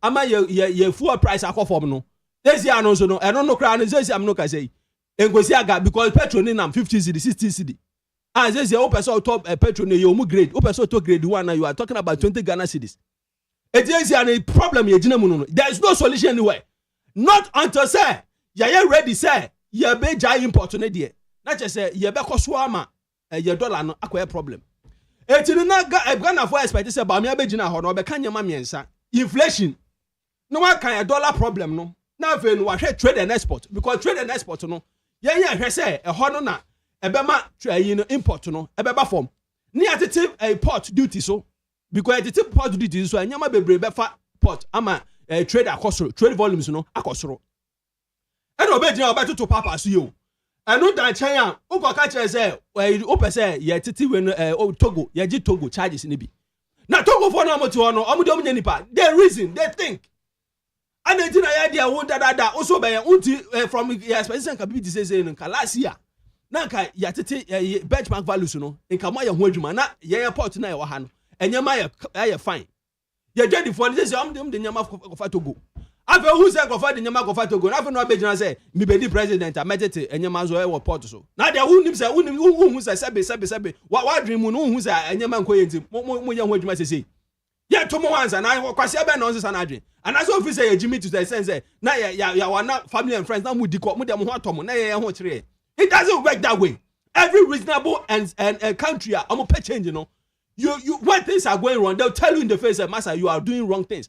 The demeanor of this program, Sunday the demeanor for the state of the people. And for whole spaces the demo. I want to come up to come raho. Besides some more for a lot of cry saying. What I say? And this is the situation from here. Ofri Hana or bonus here. Unguta 500 you can't go. I'm telling you this, confirm. Who free abono and I'll take her. Now say call bonus say I'm no cashier. Who here 500 cedi for lorry fare. And yes, you can't go because VIP is taking about 250. What I say? I know that China, I think the Papa land. Okay, say says you got the four problem or more feminine or be charge flat rate. Flat rate in about me go general can be no. Flat rate no. But him the way at here. On your dread, on your businessman. Me say Canada Japan the regional cast I say we can bomb me some imagine because your business multi-business I say. And then about me general church no. Oh no abre no abre. What I say? Or lecture now with the army church and kind of chance I be no be device but no better. We move figures in kwa. Right, we don't track it from campaign time. Ne nyina ye theory kwa. Practicality be any. Enti na enti results no. The issues na theory aspect. What I say? And if you are talking about business issues, Alan is the man. He understands business. He's been in the business. He's been with the traders, and he understands their language. Or the traders bank concept by an Abamia Bijan, and also this or the SME bank. You will come here 9 banks. Local banks are GN Bank and Unibanks more. Or more boy ready for no. Who must say a good no? What Bijan say SME bank? Now those banks now. Mobo amunanka SME for no. Ready for the nyakwan. Use so sa banks no. En kabana ready enko nanim.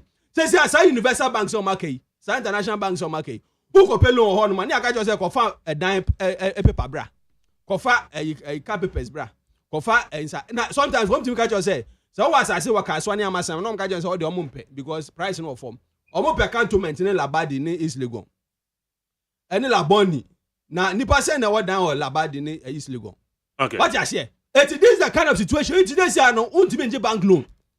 What I say? Anything I like to see now say I just send you nyama kwedie. And then I'm for 24 bank mra.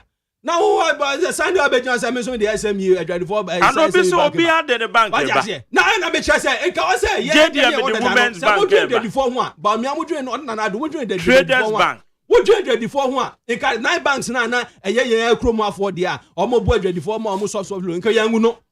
What I say? Local banks in yangu no. Into mo bank na omo bo 24 nka yangu no. What good name you have for Abejan say me there say 24 bank beba SME there eba. Okay. E fa ne ka say asemu. Opani anu dan cheya. Unim say am no ka say. COVID time aya no man do so nti aya brantem. Brantem. Unim say COVID. Unim say COVID dey tell me. Ya da so tia ho disinfection fee. We are aware.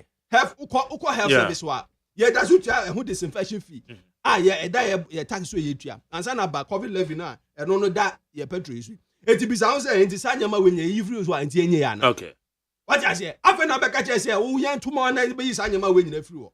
Wrong. You papa land na mu no see no. Special import levy is 2% na oba be ye firi wo. What I say? Because enye maybe taxes na ya load egu system ni mu nti na. This year no am cost of living na aya high. Share cost of living asema okokan ye ya eno no okoka say jobs hwan rose na no na hia Ghana for. Abuku ndi na da we no. GDP no. GDP na da. Okay. Na the end what show go papers. Na etefo. Ya menu me na etikro me. I say ya problem ya rose. No problem. Na rose asem ye kan. Ye me say ho say ye tisi mu. Ekrom ha ko ba bia ye tututu mu kwan mu saa so ye nya results ba kokra. Say am time we be so. Am am afra ban so. But don the day no be say rose emu say na ye. Emu say na achieve. Sa drip concept am de be am say am to top machines command district offices here am de be. Galamse no am de koye. Oh, I'm telling you. Na galamse video. Me say many more video be so. Anya galamse video. Am say west. Me say me ka say anya galamse video. Anya video ye dey too mining. Am see am fan koye revenue activities. Na am fan bo am district no. Na am say fan dwi kwan no so. When you read the drip concept the machines are going to serve as what? Revenue activities for the district. and also no mo fa anya district kwan no revenue activity na bi ne de galamsey ka ho ye de koju to galamsey for renters enti wo apeso oju kwa no dem basic kwa renters so wa rent de kwa de omo nhwemu enti say si am no ka say oyi ba me aka kire say ye rose na hia jobs no asem no o say we create 2.5 million jobs minuti ha ya na no pay ya GSS for the report by say 1.9 youth nya adwuma nye enra Sunday ya ba me agina say wa ma adwuma 2.5 million enti o de 2.5 million in free 1.9 aka say enti no I don't the day no that means say omo maka omo nya adwuma no 2.5 million omo nya adwuma nyina omo pede omo nsa no omo fan send message emra Facebook say 2.5 million meka ho manya adwuma yet kura mu e de aka che say enuma obia enuma ni honti no obia create nyuma omo so omo the fund aba bisa say ni pase nya funding omo pede omo nsa wo be fill form no send it udu an aka che say won qualify adan ya be aka che say you win your audited accounts on try when you adwuma for 5 years and you don't qualify for the fund na omo ya adwuma omo adwuma atina mu 20 years 15 years no omo na ajeje size ka no enti we startup now wo no person we youth now we she bibia ase na that's what wo editing am nipa bebre adwan ko Canada ne ayi no etu kwan free kura mu hwa obeka kire say okay let's hear I'm the bit of mam 33 bia okay obeka kire say VAT no beti so say am no ka say ye tomot enke to about be 10 Ghana o to vitamin ka 15 cedi o to Coca-Cola 10 cedi o to Belaqua Cola 5 cedis it say am no ka say before na ka ye to 3 cedi 4 cedi and say who ye wedding na ye program younger person ware wo person wo ye bibi kakra nom no unkuta 100,000 na untimi nya wedding untimi nya sorry wedding untimi nya efie wedding because drinks no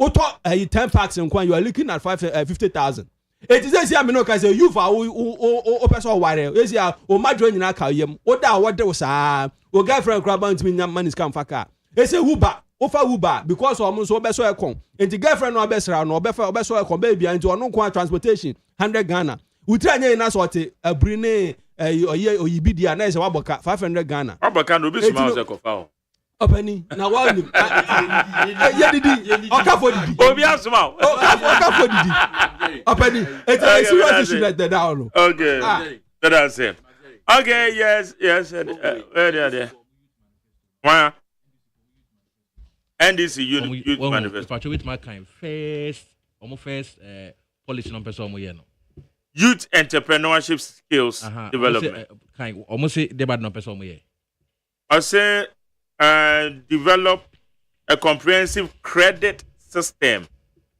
specifically for youth entrepreneurs that's it. And develop a database of business run by young individuals to guarantee advisory services. But once the first one be or say ejuma. Million kasano. I say initiate a Juma program. Or see a copy. Or say kind of business say sa policy no person omede ba. Adamu be here Juma. There be unim you start policy no. You start policy. When would you register businesses? You train them and then you give them a job. And one of my show. Million kasano say copy. I just wanted you to know. Okasano say man kasa. You know the second one is okay say Irobe omiako kan credit scoring system no.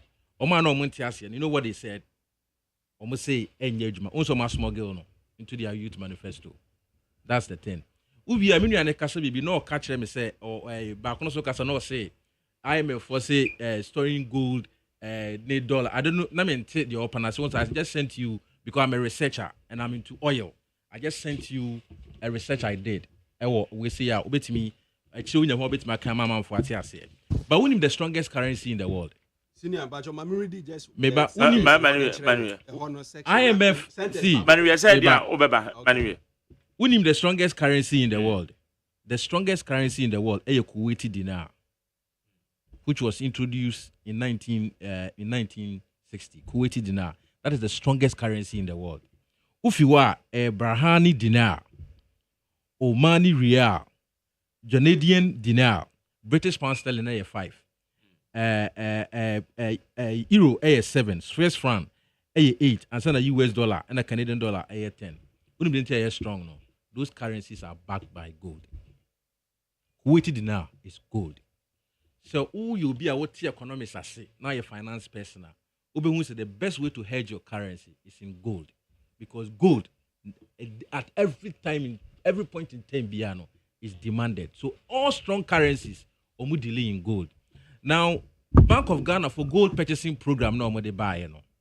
You are Dr. Mahmoud Bawumia de buy Ghana not since I independent but 8 tons so. Only 8 tons. Omo buy so omo twem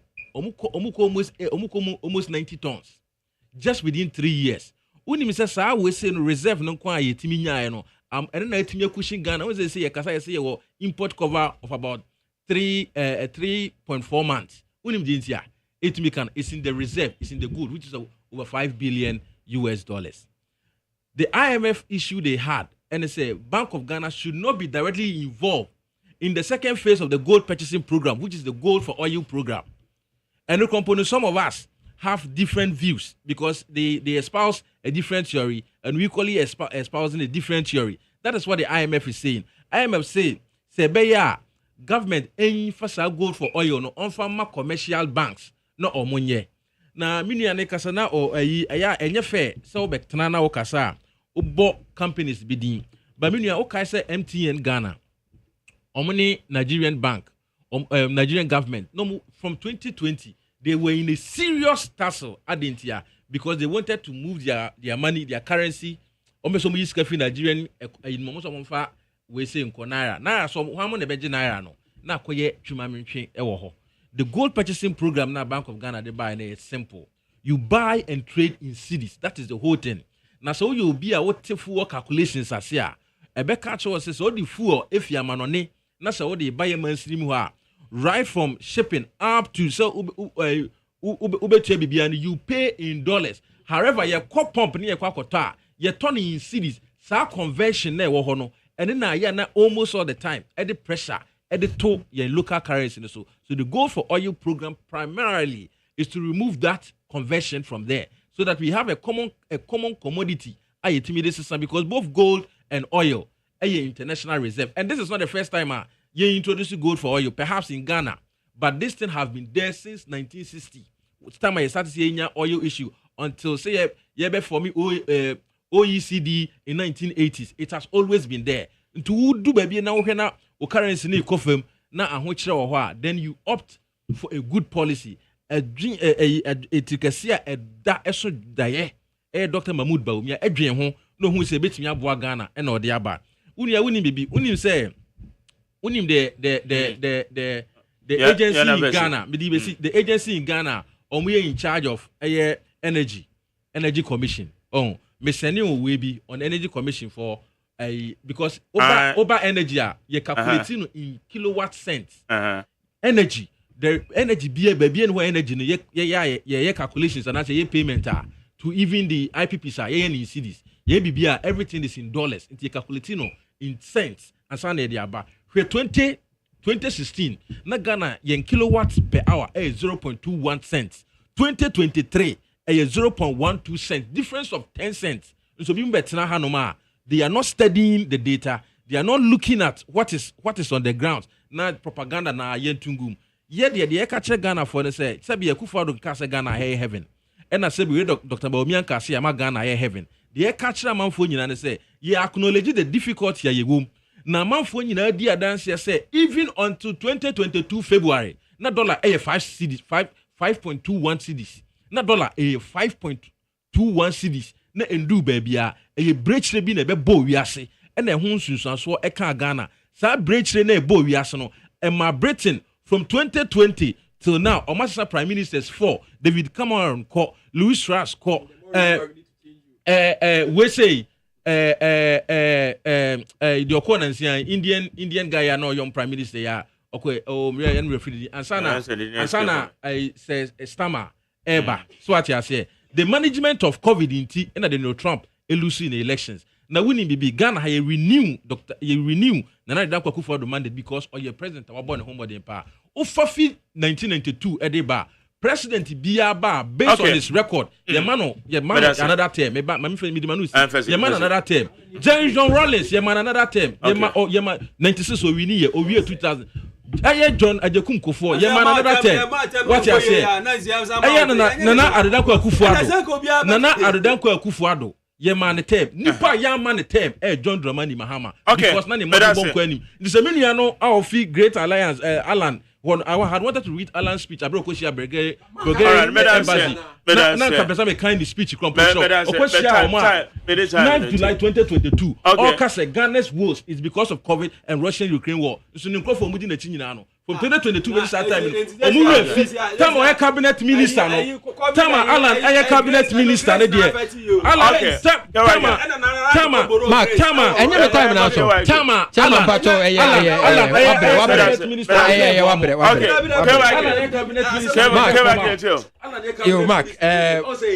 Mark me da say mem say Mark say Oka Sembi he was comparing yen adwumapa program no to omo sister you status then oh please stop the interjection Manika Mark use a certain way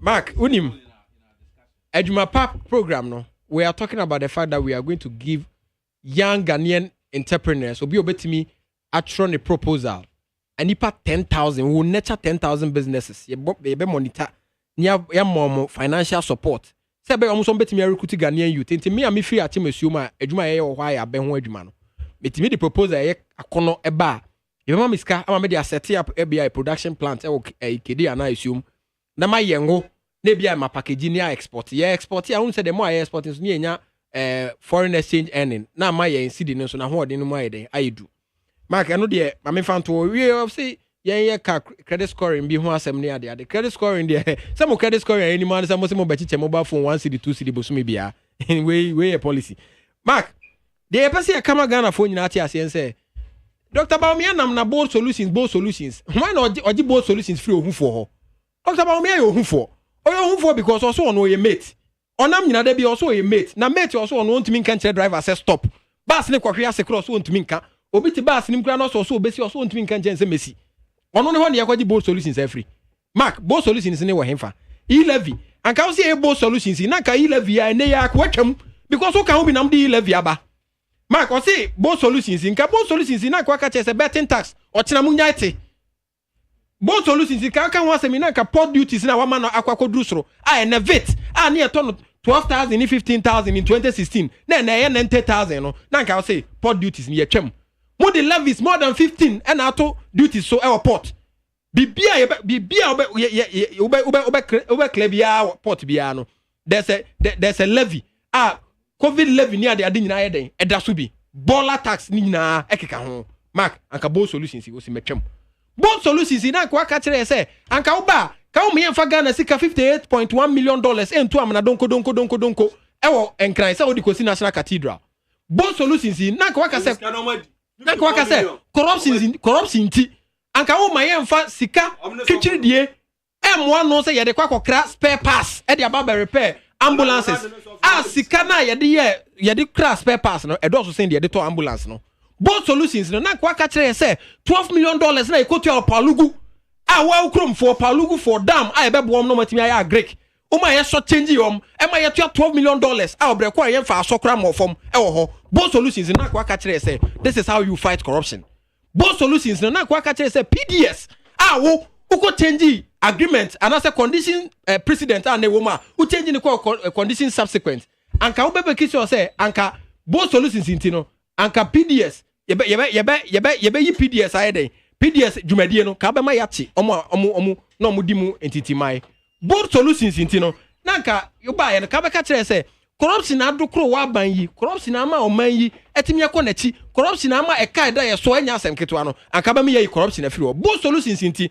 nanka ka kire say o fiscal on this one say omo the fiscal omo the Fiscal Responsibility Act on be shemu kena no wa Ghana expenditure ye ne ade no nanka akofo ne muyeti kroma ya na Fiscal Responsibility Act wo ho e na ma Bank of Ghana chess ka twitwiri die ma mo na mo di twa monum enu ti na ne Ghana ka emne yen bo solutions iti nanka aka kire say one time application a wo kan o say ye bo 2016 say u bakra police immigration and security services na manfo ko no form kra mo ntobi mo ba e ma mo to form afekran kra no kra so adwuma no mo mfa on because mo fa mo party for Mark bo solutions inti nanka Dr. Baumia airport ya oka say we kosi ama Cape Coast we ya wo de dada omo a enure ya wasan smuggle dia ko shemu na nka ne ya 4 months to election kwa mama start ye na nka ye hu say do various stages of completion both solutions in mark na nka SME bank a go say ko fa bai enye re Adwondomani Mahama no wadwene ma ho ena o say ma dwedifo omo ni collateral e ma dwedifo omo ni obi obey guarantor ma om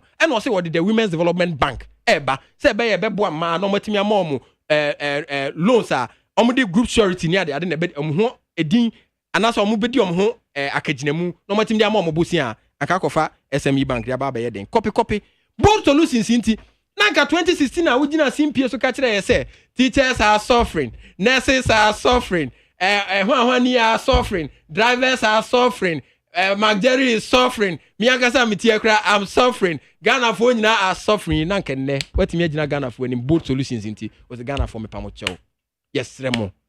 Eduma ye ba ya de tekrama debe dada mo ka kire mo say ye ba ni ama Ghana aba be yes abrotire ye ba ni aba be transform Ghana in 18 months. Ye ba ni aba beti dollar no so amana ba from na dollar na mne ye ma edru 18 cedis no we are sorry we are going to go back ye kwa kwotena fie ni akwa akwadwene ye ho ni akwa akodi aduane ni akwa akoda mark Ghana for emma Yewura Adwondomani Ghana for emma Yewura Adwondomani Mahama ne sense form esanse Yewura Adwondomani Mahama ono na oba no ba restore Ghana to its glory enye Yewura Mahama Dawmi a wabo 90 minutes awi abo extra time ote ho no modunsini a wote ho no na wontimi nsa yare na nipa kro na wuo na fe uwia so wo magical obetimi de anyane owufo no mark ebi nsida inshallah 7 December Adwondomani Mahama ebesa Ghana mampani nana kansa ba ansara baba happy birthday to Madam Jos Ayele of Royal Joy Enterprise Tudu where from your son-in-law wase Timothy Tete the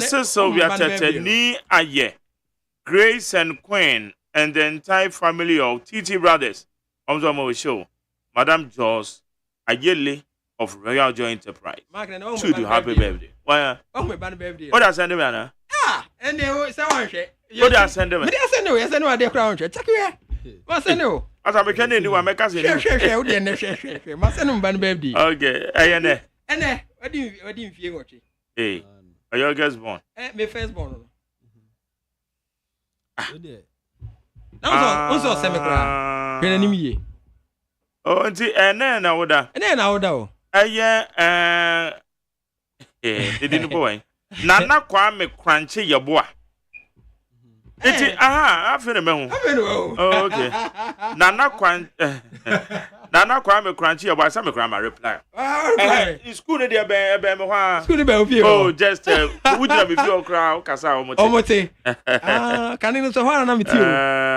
It's in Nana Kwame Crunchy, your boy, a year NDC communication team member, a year KYK, a year Kwabena Crunchy, your one about Oko School or your Faith Kids Academy, type for GTech, and then we do our without your guest born and the name that was Hano. And we did our that. Oh, your guest born. Aye, the me December. And when they are many can say no, can be now. I say some of us now we are coming from MBA background and we are coming from ACCA background. So when you are talking about finance, we have open ears. My patron name statement now me make here that show. Baumia made a statement say with the fact say there's going to be forex for what? Gold. I get my point. And you're bad. In forex, you make money. We all are aware. The thing is say, almost say, IMF want to say, the IMF made the caution in the review of Ghana's current 3 billion program with the Bretton Woods institution. The IMF, however, the IMF has been a strong advocate of Ghana shoring up its reserves. However, the IMF prefers an increment in dollar reserves against gold reserves. But speaking during the meeting with the government platform, and the big weeks, of the Badge IT Ghana and the X-Space discussion on this topic, making a strategically say the forest strategy, implementation implications, IMF was a I get my point. Say, they need the dollar reserves. And this is the problem. We don't have enough dollar against the cedi. And this is here, and the problem is that we have to find ways and means to what? To work on our CD so that we can shop up the what? The dollar pressure. I get my point. And this year and at that hono. Issue nene say IMF as some Kenya say they don't as they are not ready for the forest to gold concept. They prefer the dollar. What they make up? What I say? And when I can. Yes, IMF. Go down. IMF say what? You fine can say. Mark me doka. And I saw the make up. And now catch me so. What they make up there? Obe breme. I to say by open so and butter trade. Now what they computer breme. What I say? Na me so me so na me fan tete kano.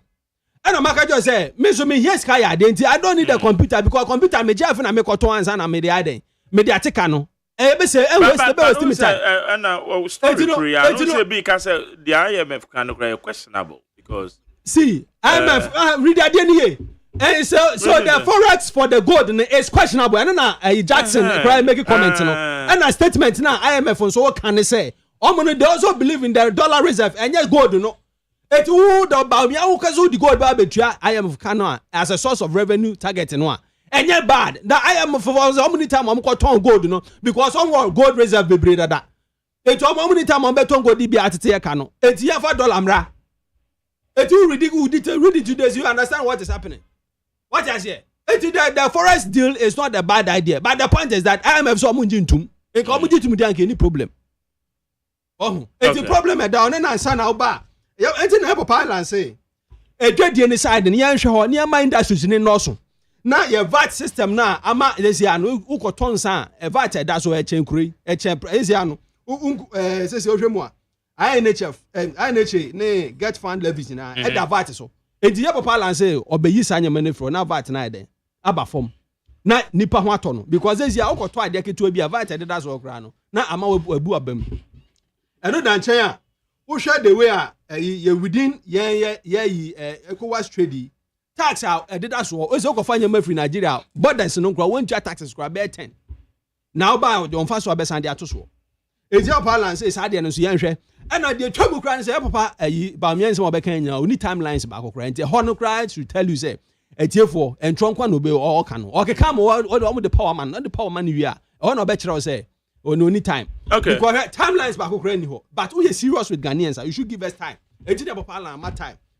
Or be out there show. We say or say sir ECOWAS trade is within 3 years no. Or say it me achieve this tax. Na sir almost say AFCTA na e wo ho no. Negotiations na African Free Continental Trade Area. Ono sala na dey nim this project buy. I no e ho hyehyɛ a why hyehyɛ to adwedifo be ma mo ho ato mo because ye kure betimi akyekere ye dwadie. Eti no yesre any agreka or can was them say aduane sem no because eno ho factories beba especially for aduane ya papa ba me aka kire say food security no or the digitalization be food security or so be ne say or so tifia no adua bro ni nkate e be fifi e wo fie na bisa ho say no unim ba me issues ni nyina no ho me I don't have problem with ba me o but it's like as you pushing because say ye bibi into the pressure na kasa I get my point we catch say o the technology eneba no problem o the be den o si wo sori a fa limestone fa gu netie mu wo fi a fa limestone fa gu netie ni mu e be fertilizer na dua bro ne nkate ne wo banchi wo fi o enti no food security no e krom ha ya once asi bebre wo enkrasi a ba bia wo the bro secret ye no o ka kire say sa food security or the digitalization e no dey ba into the limestone ba ne fa ngu asase ni mu ne fa dua bro ne nkate wo fi Abraya was as we here ye be horse government invest was high plenty for food no government e discussion near no mass production near my youth na omo ofie no omo nya adwuma ye employ mo nko gu factory no nya adwuma no eno no ho asem na ya papa aba me abegina on timi kan ya odo papa so you what you say okay better say need 100.9 ma menye wadwe nkyerɛ 030 2257902 030 and 030-2243-540. 030-2243-540. Babacho. Yet you. Mike. Calling to Miriam. Share. I did be young one Mike. Did be a meka koswaka. President Nanado, any vice president, share omunye hoho. Aye man pina kufado. Nano kwatna ho. No some politics which is a vice president of Waso. Anything, levy, betting tax, road toll, any economy hardship by a woman for now. They can move program. First, any a chopper, Yafum, Yanim saying it here. And so much in Yamubakasi, but also who was vision. Who was vision? My dear in a day, you let me buy it. Mike, who now go roto? Who now the betting tax buy it? Me didn't want me just here. Say, your mom pina baby, say, yen to a bamano, no be your president. Okay, Medancio, Pablo. Hey, David, tableau. Me va to ma chion. Ma gane me go so. Ye tio, yanko. Na me show bebre, na me chia na buka Japan. Engineer Cobra Japan, me chia wa the pay. And it was global. Better carry minister. Na me show. Mark. And this well, wakasa na ayi ala de podo no am mpem makana asem na watna ayi NPP ma for almost 13 years. Say bibi ho royal. Only integrity. Ntonu po ile ye kan wasam. Na asam me bakati asam me kayo. Your mama nenu kasa. Agenda 111 project. Overly ambitious, not realistic. Your mama no can you. Let's say you. I will complete agenda 111 project to help you get jobs. Mama, terrace, nursing, trainees. Washa, Olimpa, it's war. That's one kasa. One or ye intended a man. No, as I was all realistic. If you get in anyway, you may get agenda 111 project, you know. I will not complete it. Nadama with Memoir. Not a one can say, which another subject. Shame. Obvious that why you now. I'm no good order, you know. I don't know when you are wine machine, but no, if I call you, I don't know, you may answer that Sabi. Otriado, no, no, that's no way you go away. It's a catch for that. Your mama, number one, I did not have one mind. Okay. Madam, sir, I'm in away, Machi. Hello? Macho. Yeah, I didn't want to catch up from Yo. You are not permit you on here, you know, for a human for 1 hour pay. Na mi fa kwenye sonso na mi chia onabo Kenya awo do me kwabinya se de na ba ku parliament wo aka se de ba ko kan yu tiene wuram to mo ni de ma pa se ja po ti mo na sa bolo na tontom no e de malele be bre ma jari o man be bi yedu se ni yamba se be sa ku ya chibie mu ya di kai mistake mi le kemo man pani for focus sa mistake mu mi en ko bi what you say because one 24 hours no enu ye nim bi ebe ye because sa manifesto am ribe 2 day o timi se